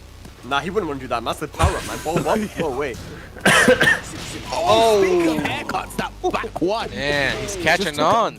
Took a little bit too much off the sides there, and just like that, Devilnin 1 round away from eliminating Eddie from the tournament. Here we go. First hit If to Devilnin eliminates Eddie, it was me $4. Just let him know. Or $2, sorry. Eddie is fighting for his life right now. What? Look at 2 counter hit. This is going to be big because Devilnin also gets the wall pressure once his combo is done. What combo? Eddie in rage. Down back 2. Oh my god, Eddie has a huge mountain to climb and Go one. ends it with 1. Like I said, man, the match was kind of seemingly slipping out of Eddie's hands. I know it sounds weird, but he was just struggling more. Like the amount that he was struggling, he was already struggling from the first game. He just happened to win it, so you really couldn't see what he actually had to pull off in order to win. But the second game, he didn't get a chance to do any of that, and then in the third game, it was just complete, you know, domination. So I guess you guys that said Eddie was going to win the tournament were wrong, man. Yeah, I was wrong. Some bad predictions from you guys, but I said Devilnin was going to win. I'm the only so. one left Huh? in this race. Well, I said Devilnin was going to win. Bro, I said that. I clipped what you said. I said that from the start. Ready. I said that from the start. I said it from the beginning. So good showing there from Devilnin. He moves on to our losers finals. It's going to be first to 3 action the rest of the way. Eddie exits in fourth place, and you know Devilnin moves on, and you know it's a completely Italian-dominated top 3 this time. Normally it's French. You know, we've had Doug from Paris and Kalak in the top 3 a lot, but now it's the Italian time to shine. And you know, Lane's in there trying to really throw a wrench in their plans right now. Yeah, I mean, I would like to see either of these guys go back up against Crossfire. The way that Devilnin is playing, I think he probably has the best chance. I mean, Crossfire, Lain doesn't really play any of the character, right? It's just the Alisa, and Crossfire was super ready for it, right? This is what we have to talk about a lot. This is matchups, right? Matchups in Europe. Sometimes you'll come across that guy in the bracket who's like really used to your character, able to beat you, and sometimes you can just have a really good run in it. So I think that this is going to be a very important match for Crossfire, actually. Because if it's Devilnin, I think that he has a better chance. I'm not sure what you guys think, but I think that Devilnin has a better chance versus Crossfire. No, I definitely agree. Yeah. I'm But done it's with supposed to be- predictions. That's me. Yeah. So yeah, my pick to win the tournament, Devilnin, and that's what I said from the very beginning, that I thought it was going to be Devilnin. 100% you said that, yeah. Going up against Lain here, and this is going to be big. First to 3 action. I think Devilnin will be ready for this. You know, like I think Devilnin and Crossfire play quite a bit. Like they have the knowledge, so he's going to have the Alisa knowledge. So you know, it's up to Lain now. I mean, if Lane's playing very well, we've seen it. He's looking very clean. You know, his sidestep and punishment looking very clean. But it's Akuma. Oh, switching. But it's Akuma. Interesting. Try to sidestep, get down forward, boy. Devilnin is rejecting his humanity. He's going for the Akuma.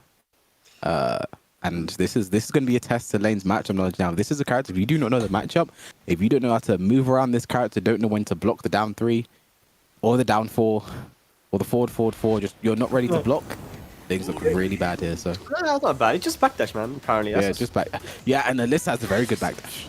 Yeah. Easy. It's a 10-0 matchup, man. 10-0? Oh. All right, let's go, man. Losers finals. 10-0, no medium. 10-0, no media.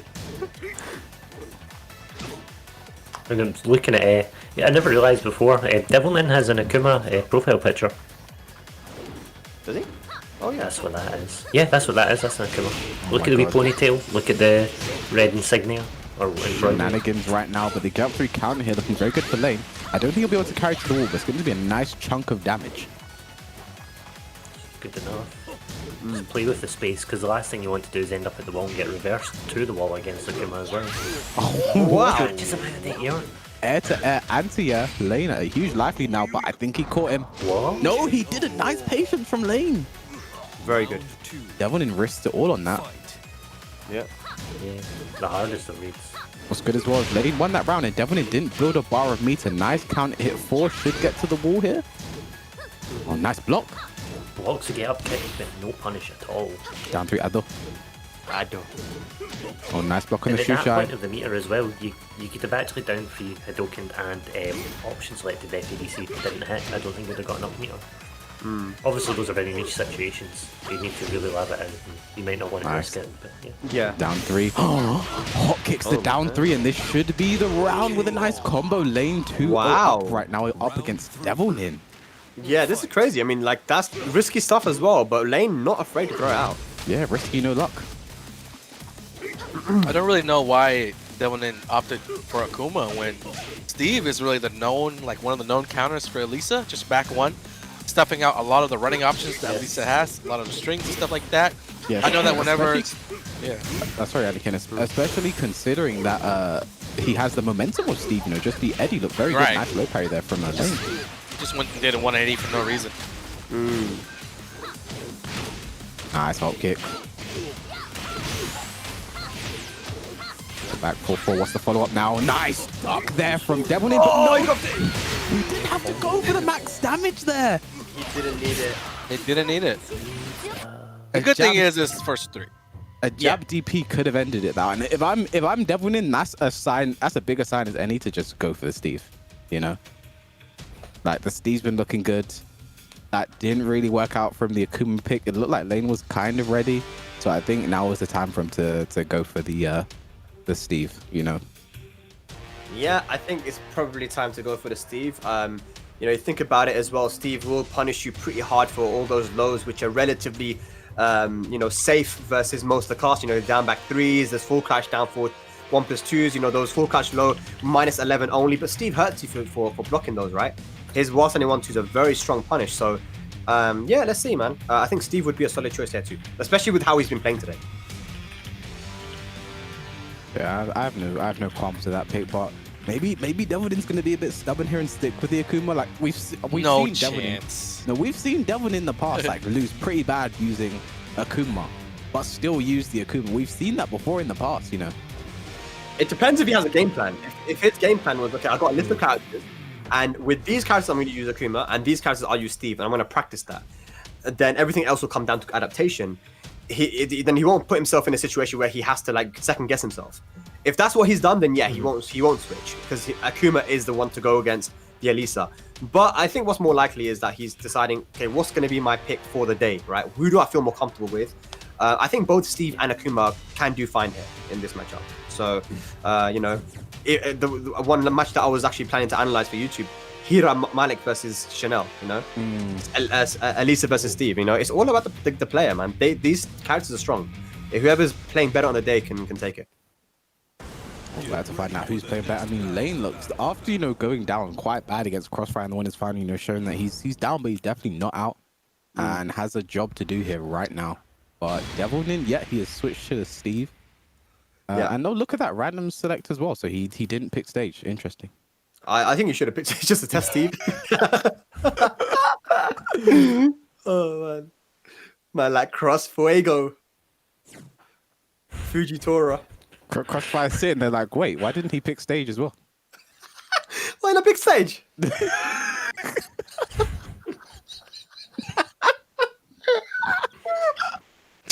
Oh my god. Really hamming it up over there. Just breathe, bro. Fight. Oh, let's go. Second game. Bro, we got it. Now the match begins. All right, nice. Good stuff here from Lain. Stand back 3 to stop him running in. You guys okay? Devilnin's movement. Yeah. You guys okay? Which, if you think Devilnin, he has closed the gap quite a few times with jabs. To use a quick down back 3, you'll high crush, obviously, and it's a good way to stop him coming in, or even try to dash in, dash back out, and catch him on the way out. So yeah, good space control there by Lain. And is that 4 rounds straight for Lain right now? Yeah, man, he's playing so strong. Look at that hop kick just to react to the duck, get straight. You know, that's actually something I've noticed from Lain quite a bit. He opens that round with standing foot into hop kick. Like it's a straight up just an opening strat for him, and it's got him so much mileage. You can see there, Lain 5 rounds straight on Devilnin right now. Insane. Jesus. Yeah, this is the one though. Like, if he wins this, I think he just locks it up. I think he's gonna win 3-0 or whatever. And yeah, he's really proven that just getting to the winners final wasn't a fluke. He talked about how he usually just, you know, makes it far, comes up short. This is the first time he really made it far, and he pushed it all the way to the winners finals. Then he got really beat up badly, right? But Now, Yeah. if he beats Devilnin, it's kind of like, yo, I deserve to be here. I've proven it. Can't say anything. It's like a real good for Lain. Yeah, for sure. Because Devilnin has been looking so good all day, man. If Yep. you have to beat him this convincingly, then there's no doubt that he deserves to be here. Yep. But there comes a trade for Devilnin, a round on the board here in the second game. Like I mentioned earlier, that back one really knows how to shut down Alisa sometimes. Yeah. Long way to go for Devilnin. Just counterplay down by 3. Oh, down 4-2, just need a 4-4-2 off that. Yeah. Big whip, but no Sonic Fang, but nice interrupt on the hop kick. Lain is getting away with a lot of whips, actually. Devilnin needs to start punishing him. Yeah, more Sonic Fangs. I need to see that from Devilnin right now, but he has the life lead right now. See that there again? That should have been another Sonic Fang. Yeah. Okay. Final round. Final round. Yeah, here we go, final round here. This is very, very important. You don't want to go down 2-0 here, Devilnin. Another big whiff on the back one. No punish from Devilnin. Catches a float. Yeah, And if very you're nice Lain, throw. you're like, man, I just had 2 rounds and I don't want to throw it away right now. Like, it's gonna suck for him mentally if I he mean- just blows it. This is what happened against Crossfire. He went up 2-0 in rounds in the second game and then just threw it all away. And it's looking at the same thing could happen here with a great flicker 2 sound hit. Combo. We get the wall as well. It's actually Nice. He brought it all the way back. Blessed and then cursed within the same 2 seconds. Rip. Beautiful, man. the down for one Reverse ends it there. So it's now 1-1. So we were saying that if Lain wins that, he could go all the way. But you know, Devilnin was like, I'm not done yet. You know, I know how to play this game. Switches to Steve and things looking really good. So it's up to Lain now to make the adaptation. I'm assuming we're going to get an infinite stage here. So Yeah. it's interesting to see where we go from there. It's crazy because like if you're an Alisa player, you would go for the infinite stage. You don't get the craziest wall stuff, right? With that character, her movement is just so good. Her backdash is, people don't talk about her backdash enough. A lot of people talk about Zafina's backdash, and it is probably the best in the game or one of the best in the game. But Alisa's is not that far behind. It is very close behind. Super good, covers a lot of space. Her sidewalk is very good as well. That's why I see people like Chanel always goes to the infinite stage when he gets an opportunity to, because Alisa is a lot about movement, right? So yeah. This will go to him. I think before Zafina came in the game, Alisa had the best overall movement when you encounter the side and the backdash. You're just able to get around so much. And we saw Lain use that quite well against Crossfire, stepping things, getting the down 4-2. So he needs to go back to that, and we'll probably see that now on the infinite stage. But Steve is a character that's hard to move around, so... Yeah, especially that down 4-2, it's hard. And his tracking in general is really good, right? But got to be ready, man. Lain has been known to be throwing out these kind of hop kicks and being disrespectful to the frames. Let's see if Devilnin has caught on to that. And picks the good infinite stage right away, infinite Azure 2. Very Yeah, smart but from Lain. if he was really big brain, he'd pick the purple costume as well, like Ezra said, innit? But I don't think he has. Make the most of what you've got. It's Yeah. All the Miguel players that play in the poncho, absolute scumbags. We all know why you're doing it. All right, let's go. That's why the dumpster truck jack's also not good. It squares his hand because it's that big. Oh, Yeah. nice hop kick. That's what we're talking about. Lain with the good hop kicks there. Yeah, the timing, man. Yeah, definitely just shy of rage right now. About to be an angry man, but there's a back one. Here come the ducks, and there's the rage. The red dress is on. Oh! Okay. You didn't need to go in there. Oh no. Oh, but nice block. But it's a very Loose reactable low. Rage drive right back, and Lain takes it. Very smart though. Yeah, Devilnin tried to duck. They actually got caught. There we go, Lain on the board.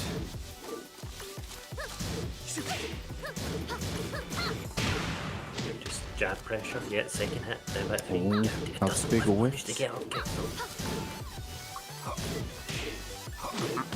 Oh my god, there's Late to that see. that hop kick again is really just interrupting Devilnin. Like he doesn't have an answer. Nice run up, no parry to get kick again. Puts Devilnin in rage. The red dress is on. And he looks really pretty in it. Elite. Yeah.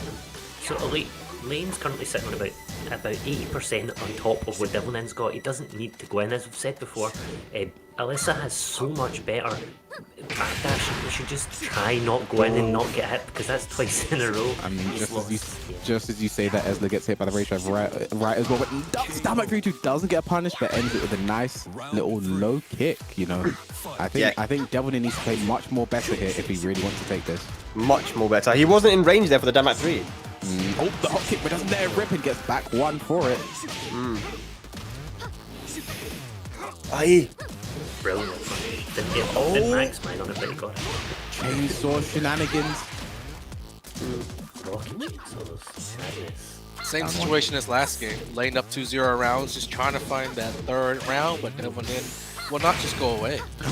Oh, tried to use the first rage drive there, and Lain takes with the low, and Lain is up 2-1 right now. The momentum from the first game and the start of the second game has come back, and Lane's looking really good, and the onus is on Devilnin right now. Like, what does he do? It looked like the Steve got shut down. He shut down the Akuma. Does he go for the Devilnin, or does he just stick to his guns, because Steve has done so much work for him today? I think that is the stage pick again. Yeah, stick with the Steve. Go to a smaller stage, maybe Dragon's Nest or something. You know, stop Lain from being able to run away. You know, you want to close the space. It's just Alisa on that stage is very, very hard to beat. Her movement options are so good, and Lain is playing very well on the, utilizing that stage and space as well.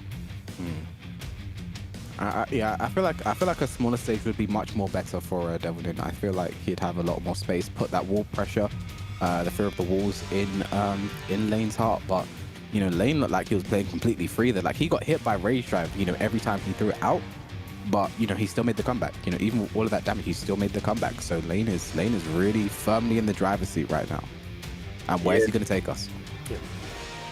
Dude, Crossfire, you're in the winner side, you're happy, right? That Lain is got the lead right now.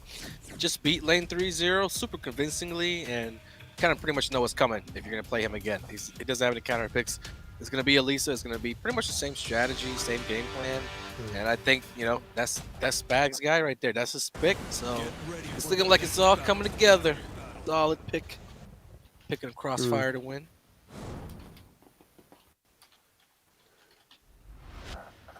All right, let's go.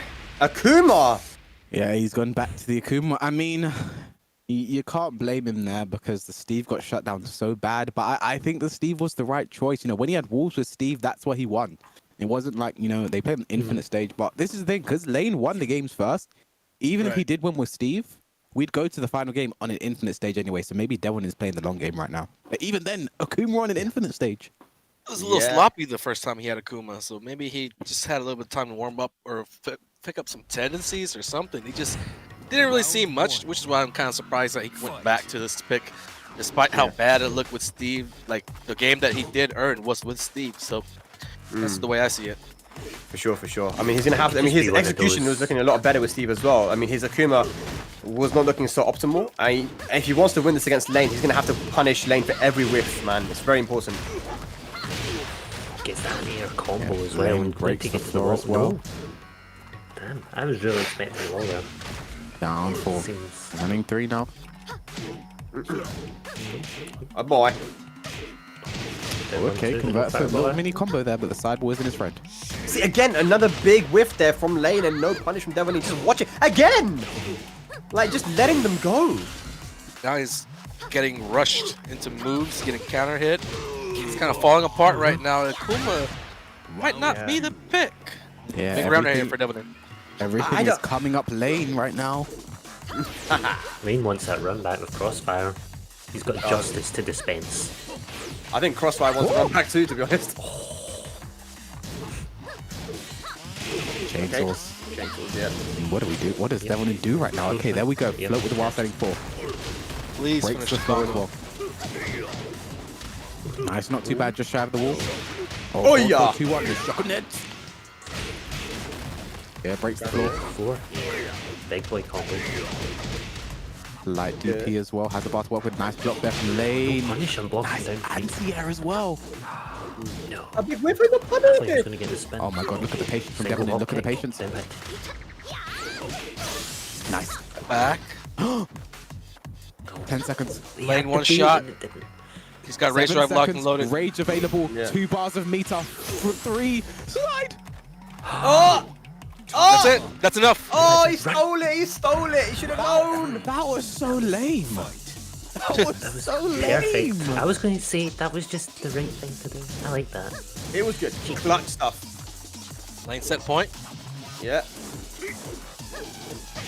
Devilnin just flopping around trying to do something. He burns all the meter.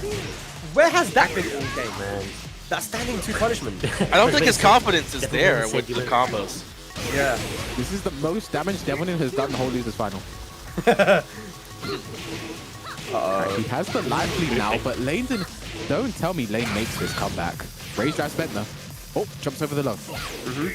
And the jab flow, but he almost has a bar to work with. Yeah.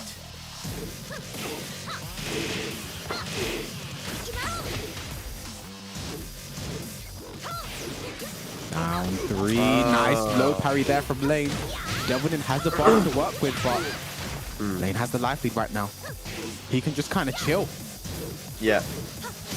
Lane has not got to take any risk. A big low parry there. This could be the end unless the sidewall saves him, but no! Lane is going to finish it with 3 rounds. Perfect to finish it off, and he will be moving into the grand finals to get his run back against Crossfire Lane.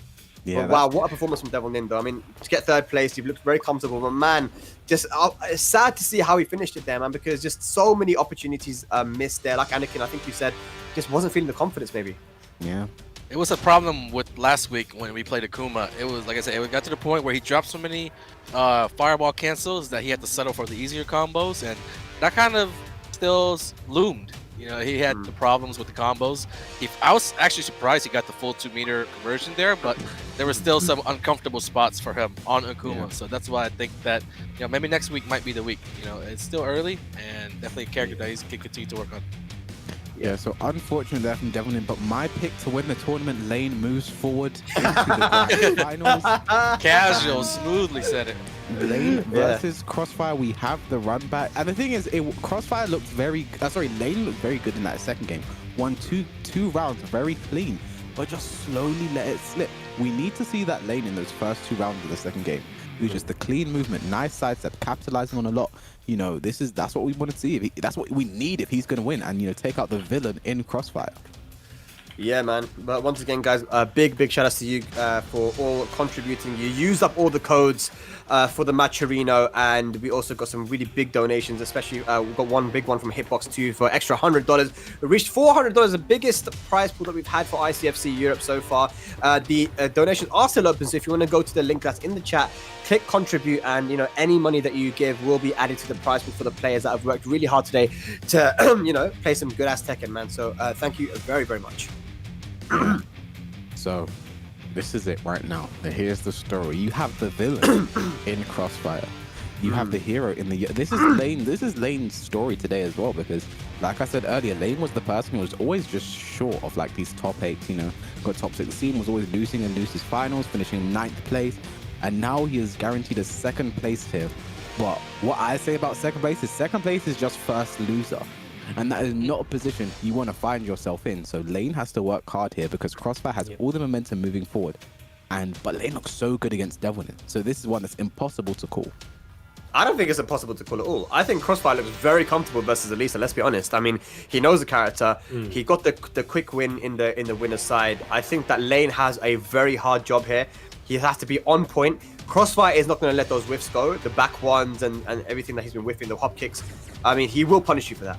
And not only that, but you won't get away with doing forward 2 into chainsaw. You know, a very common way for Alisa players to try and get into chainsaw to use them.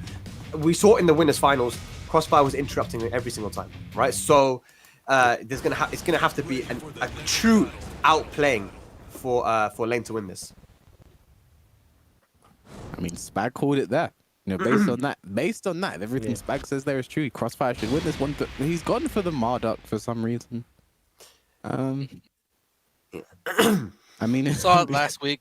Alec in the winner's bracket. Is he actually going for the Marduk though? I thought that normally came out for the AK. Oh my god, don't get me started, man. Right, here we go. I mean, this is something we saw from Kalak very often. Like in one ICFC, he beat Doug using Lily in winners final, and then when it came to grand finals, he just used Zafina. Then he used Kunimitsu. So he just wants to prove he can win this with multiple characters. You know, even if he does lose, he has the character that he beat him with in the back waiting to go. Yeah, either way, it's the grand finals. It is the hero versus the villain here. Lain Crossfire, Spain versus Italy. You can also consider that potentially between games that after Lain lost in winners finals against the Bob, what you might worry about is that he went away and someone was messaging him how to counter a lot of what happened. So coming in with the ability to play a fresh character that Lain hasn't prepared for puts you at quite a distinct advantage. Even if you can just take 1 or 2 games unprepared, that's kind of what you're looking for. It gives you quite a distinct advantage. I agree. Look at that again. Forward 2 interchain swords, and Crossfire's not having it. He jabs. He's like, no, I'm going to interrupt you, and you're not going to get this fake mix-up started. But there, the shoot is just coming out. There come the chain swords as well. Oh yeah. Is it going to be death though? Yes. Oh, Lain. Down 1 takes it. Lain on the board here. Also to mention, you know, it's very dangerous to sidestep against Marduk too much, right? 'Cause that down forward 1, ever so dangerous. Tracking to both sides, man. Increased range, increased tracking. Oh! Doesn't That could have been a huge whip punish there from Lain. Really lets that go in there. As the parry, what's the option? Goes 1+2. Yeah. Slaps down ears. Ooh, alright. Lain has connected so well. The unblockable hop kick.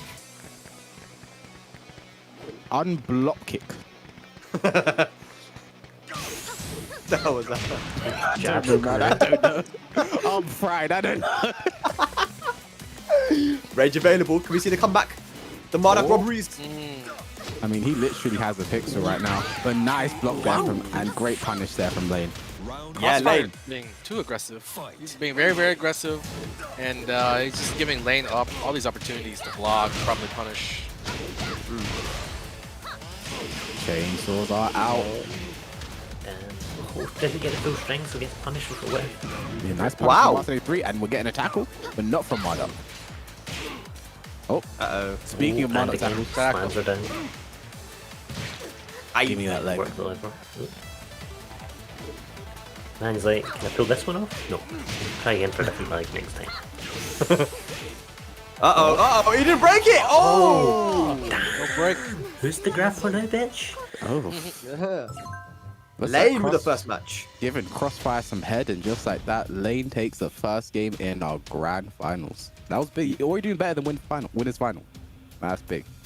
That is big. But who did Crossfire use in the it was Bob, wasn't it? In the winners final. Yeah, this is too much playing around, right? Oh, I'm in winner's side, and I'm gonna embarrass him in front of the whole stream. So that's just like the disrespect that gets you killed a lot of times, right? Crossfire.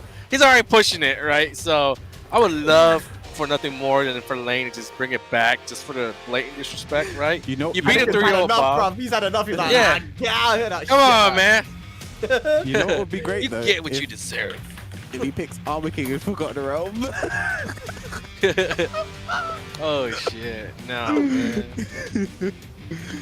Pick the character, pick the stage, do the thing, bro. He picks the custom. That was crazy how he got away with that earlier. No trial and no nothing. No trial. Wasn't given his due process. Yeah. Damn. Oh, Anakin's got the man hung, drawn, and quartered. Like, that's... All right, man. Yeah, Traitor. I don't agree with the Marduk pick either. I'm not sure why, because I mean the Bob worked, right? Maybe like Ezra said, it was just to go in with something unexpected, try to steal that 1 win, which would put you at a massive advantage, right? If you did lose the next match, you could go back to what worked, right? We kind of saw it with Kalak in the previous ICFC when he used Zafina, even though the Kunimitsu was working so well, right? So yeah, let's see. Is he going to go back to the Bob now? And what stage is he going to pick if he does?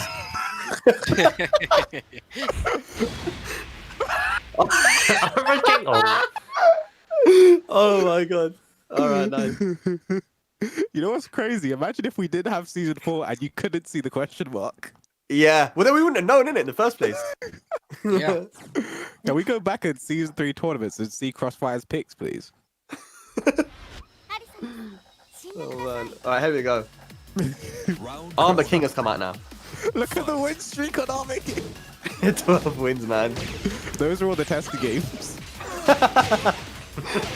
Nice, 4-2-1. What was that? Sidestep into shoulder? I think he tried to break the balcony, but just got really unfortunate. Okay. The game just said I've had enough of your Crossfire. This is it. You're just playing on a small stage. Stomps. Oh, punish attack on down back. Catches Lain floated there. Yeah. No doubt on that. Rage aspect. Goes low. Hop kick, gonna punish that. Yeah. The hop kick. Yeah. Okay, that one time the Lain hop kick finally gets blocked. Running 3, just whips Get it. out of here. Oh, no break on the shiny black. I'm actually for no dot into the power crush. Nice punish there from Lain. Chainsaws are out. Oh my god, that 3 counter hit. Yeah, he's kind of flow charting sidestep into buttons, right? Yeah, not the best punish there. Not the best punish there either. Oh boy. Hop kick, nice punish. Oh, the break! Crossfire got punished and did giant swing. Yeah, Lain has not been breaking the throw, so that's a hole in the defense here potentially from Lain that Crossfire's exploiting. Copper win. Oh, Wow. 4-2 gets 4-4 neutral 2, sorry, gets the counter hit there. Things are not looking good right now for Lain. Maybe this isn't there's no Armor King experience though, but Lain isn't done yet. Yeah. Goes for the power crush, gets popped in the low though, cancels it. Down Yeah. 3. Stomps. Close line. Oh, Chunks. big. Oh, the bait! Good there from Lain. That was crazy. round 4. Baited. Fight. Very fun to look at. That setup. Oh, capital Nice punishment. bait. Oh, nice step there from Crossfire. Gets the hop kick as well. The wall though. Yeah, he goes for the throw because the sidewall's right there. Oh, nice backdash further from Lain. Just backdash to 2-1. Uh-oh, the throws again. Grabs him. What's Oki here. Okie? Forward 4 plus frames. Down back 2-4. No duck from Lain into the power crush. He's done that before. Chainsaws are out. Oh, Wow. beautiful! Back 3. Man, I'm How telling do you you guys, Crossfire is very ready for this. Who have we seen today that sidewalk left versus the chainsaws in that situation? Who have we seen that has just waited a little while, knowing that he was going to go into chainsaws and sidestep, and timing his down back 3 to get the counter hit? I mean, Crossfire clearly knows what is coming. Let's be honest, he knows what's coming, and the Armor King worked out for him. Yep, very good in the matchup. And so yeah, Crossfire goes up 1-1 now. We actually had also in the chat saying he thought Crossfire was a Hwoarang player. Do not worry, Crossfire is about to pick Hwoarang now. Yeah, he won, but he's in a Right big now. But you got to give it up to him, man. Love him or hate him, like he's playing good. Crossfire is very comfortable here. Yeah. Definitely strong. Yeah. Lain did a good job to win the first match, but I think he's gonna have to start to outplay Crossfire now, because he knows the setups. Because he himself plays Alisa at a very high level. It's one of his main characters. So it's just one of those things. And I think one thing that we've seen there is like Lain does not have that Armor King experience, you know, compared to the, you know, he kind of looked like he knew where to move around Bob and deal with that. Same with, you know, Marduk as well, and end up winning that. But Armor King, he just looks lost in certain situations, not punishing certain things, letting certain things go. So Lain, this might be the pick that throws him down because he's just not ready. He doesn't have the matchup experience. If you're not breaking throws as well, it's gonna make you panic. You know, you're gonna start ducking, and you've already seen him duck against the Armor King, right? And that opens you up. It's something that Starscream used to say, man. You know, as soon as you're ducking, I've won. That's it. Once you're ducking, I've won. That's it. I've won. Like, so he's a bit scared of the throws. I'm not sure what's happening here, but he's not breaking them. Historically, he's not known for breaking throws or something. Is he? Well, I don't think so. I'm not too sure, but it looks like Crossfire is exposing his throw breaking right now. Yeah, And so the and that's something question that as longer the match goes on, the more you're gonna be able to exploit that. Because in the first game, we actually just only saw Giant Swing, but now we can see Tombstone. Now we can see DDT. We can see a lot of different things now, for sure. So this is the third game here. We're all tied up at 1-1. Let's see if Lain can use that infinite stage to his advantage. Fight. Yeah. Yep. I think Lain has used Infinite Stage to their advantage a few times, but we also seen them run in quite a lot as well when they shouldn't have in the Infinite stage, maybe too confident. Whereas Crossfire, it feels like Crossfire has a very, very good read on Lain already. So it would be something I'd be quite worried about almost if I was Lain. Just play a little bit more defensive, take the small wins instead of risking anything big. Yeah, well said. Oh, nice. You know what? We said this Then earlier. again, Crossfire was interrupting those situations, so what Lain did was he baited it, and speaking of gonna work. baits, that was a master bait there from Crossfire, and he will take this round off the Rage Art. Yeah, Same that's thing what that he happened when Crossfire had Bob. The exact same thing. yeah. Again, it happened as well when Lain was against Devilnin. Oh boy, here come the forward Devilnin, fours. every time Devilnin had rage, Lain still went in, and it's going to really cost Lain at this point if they continue to do that. For sure. Clothesline, running through. Look at all these plus frames here for Crossfire. Oh, down for one. Nice break on the down swing. Takes it. Think what we quick need. in. Oh, but doesn't. That's really not a keep, good so That's sign. going to be big damage. Yeah. Oh, great block on the down back three. Yeah, On kind the of. Infinite stage, Giant Swing isn't as scary because you can take it, but Tombstone really hurts no matter what stage. Yeah. Oh, Shaheen, who's going to rage drive first? Probably Lain. Are we going to see another rage up from Crossfire though? Lain's got the life lead here. Oh, wow. You don't see that very often. The Armor King rage drive, and just like that, Crossfire 2 rounds up right now in the third game. Down Yeah, back Lain forward sat on block that rage drive a lot. I'm not sure what he was doing. Oh, But this oh, is not looking good. it. The Wild 72 counter. Wild 72 is now safe this season as well, so you can fish for that counter hit. Yeah. Oh, my God. Shadow step tackle forward 4 again. Perfect. Crossfire is looking so good right now, and as my pick to win the tournament, I think Crossfire is Looking you know, like it. he's really poised himself to take it right now, and Lain looks really lost against the Armor King here. You've had more picks to win this tournament than Crossfire's pick stage, bruv. Mad It's thing I pretty heard. close though. It's pretty even actually. Yeah, They're like, quite you know, even. they're Man, battling it out Crossfire. there. Crossfire 2-1 up right here in the winners side of grand finals, 1 match away. What does Lain do now? This is it. I mean, honestly, he's done what he can. He's gone to the infinite stage, yeah, where he's been largely successful. He's using his main character. He's doing what he can. But Anakin, you said yourself when he didn't break that tombstone, you said it's looking bad. It's not a good Yeah, sign. it's not a good sign because it was still just a continuation from the first game where we didn't break the giant swings. In the second game, he got giant swing, broke it, but immediately got grabbed, which is something that if you have experience against King, you always know it's a possibility. So your fingers are always going to be ready to break grabs. That's the thing. Like the longer you played against King and Armor King players, they share a lot of the same grab setups over the years, and some of them have been around for over 10 years, these grab setups. So just knowing these basic grab setups really helps you prepare, and I could tell that Lain doesn't really know when he should be looking for these grabs, just like he didn't know that he should be looking for that raised drive that got him killed one of the earlier rounds. So he's just kind of running around looking lost, looking to see just anything that he can find to pick up, but you don't want to be doing that in the grand finals of the tournament. Yeah, I mean, Crossfire looks super good all day. It doesn't look like anyone can stop him. I think the only person that could stop Crossfire today is Fujitora. So, Oh, where is he, man? Where is what's going to be Fujitora? interesting today is so There he is. Lain has elected to go for the Dragon's Nest. I think he realized Infinite didn't really work out. He wants walls in play, but this is where, you know, Armor King really benefits from this, you know, that giant swing. Armor King's wall combo, is a guess on wake up, so. I mean, this is just a matter of him trying to do something different, right? I'm not sure if he knows exactly why he's in it, but he knows something has to change. Yeah. Will this be much more better? Who knows? Who knows? Oh, there's that clothesline. And that might have been the range to pick up with the alley kick, so. Yeah. Nice break on the chain throw, though. Oh, nice. Gets the float and converts the combo. Lain looking good right now. See how he utilizes the wall? Pressure that he... I mentioned it earlier, that giant swing going to put Lain in rage. Down back forward, drop kick. Doesn't block it. Forward 4+ frames. Sidewalk Yeah. right. Chip jab. Looking bad right now. Great Yeah. step on the jabs. You know, this is why I picked Crossfire to win the tournament. Yeah, you said it from the very beginning. I remember. Yeah, I remember too. I think. Right. Okay, I think. Oh, nice low parry there. Great. Lain has these good moments in the game. He just needs to string a few together. Oh, the throw mix-ups More again. throws. DDT. Lain really has been exposed here. There's too many throws for a high-level player to be not working. This is grand finals of the EU ICFC, you know?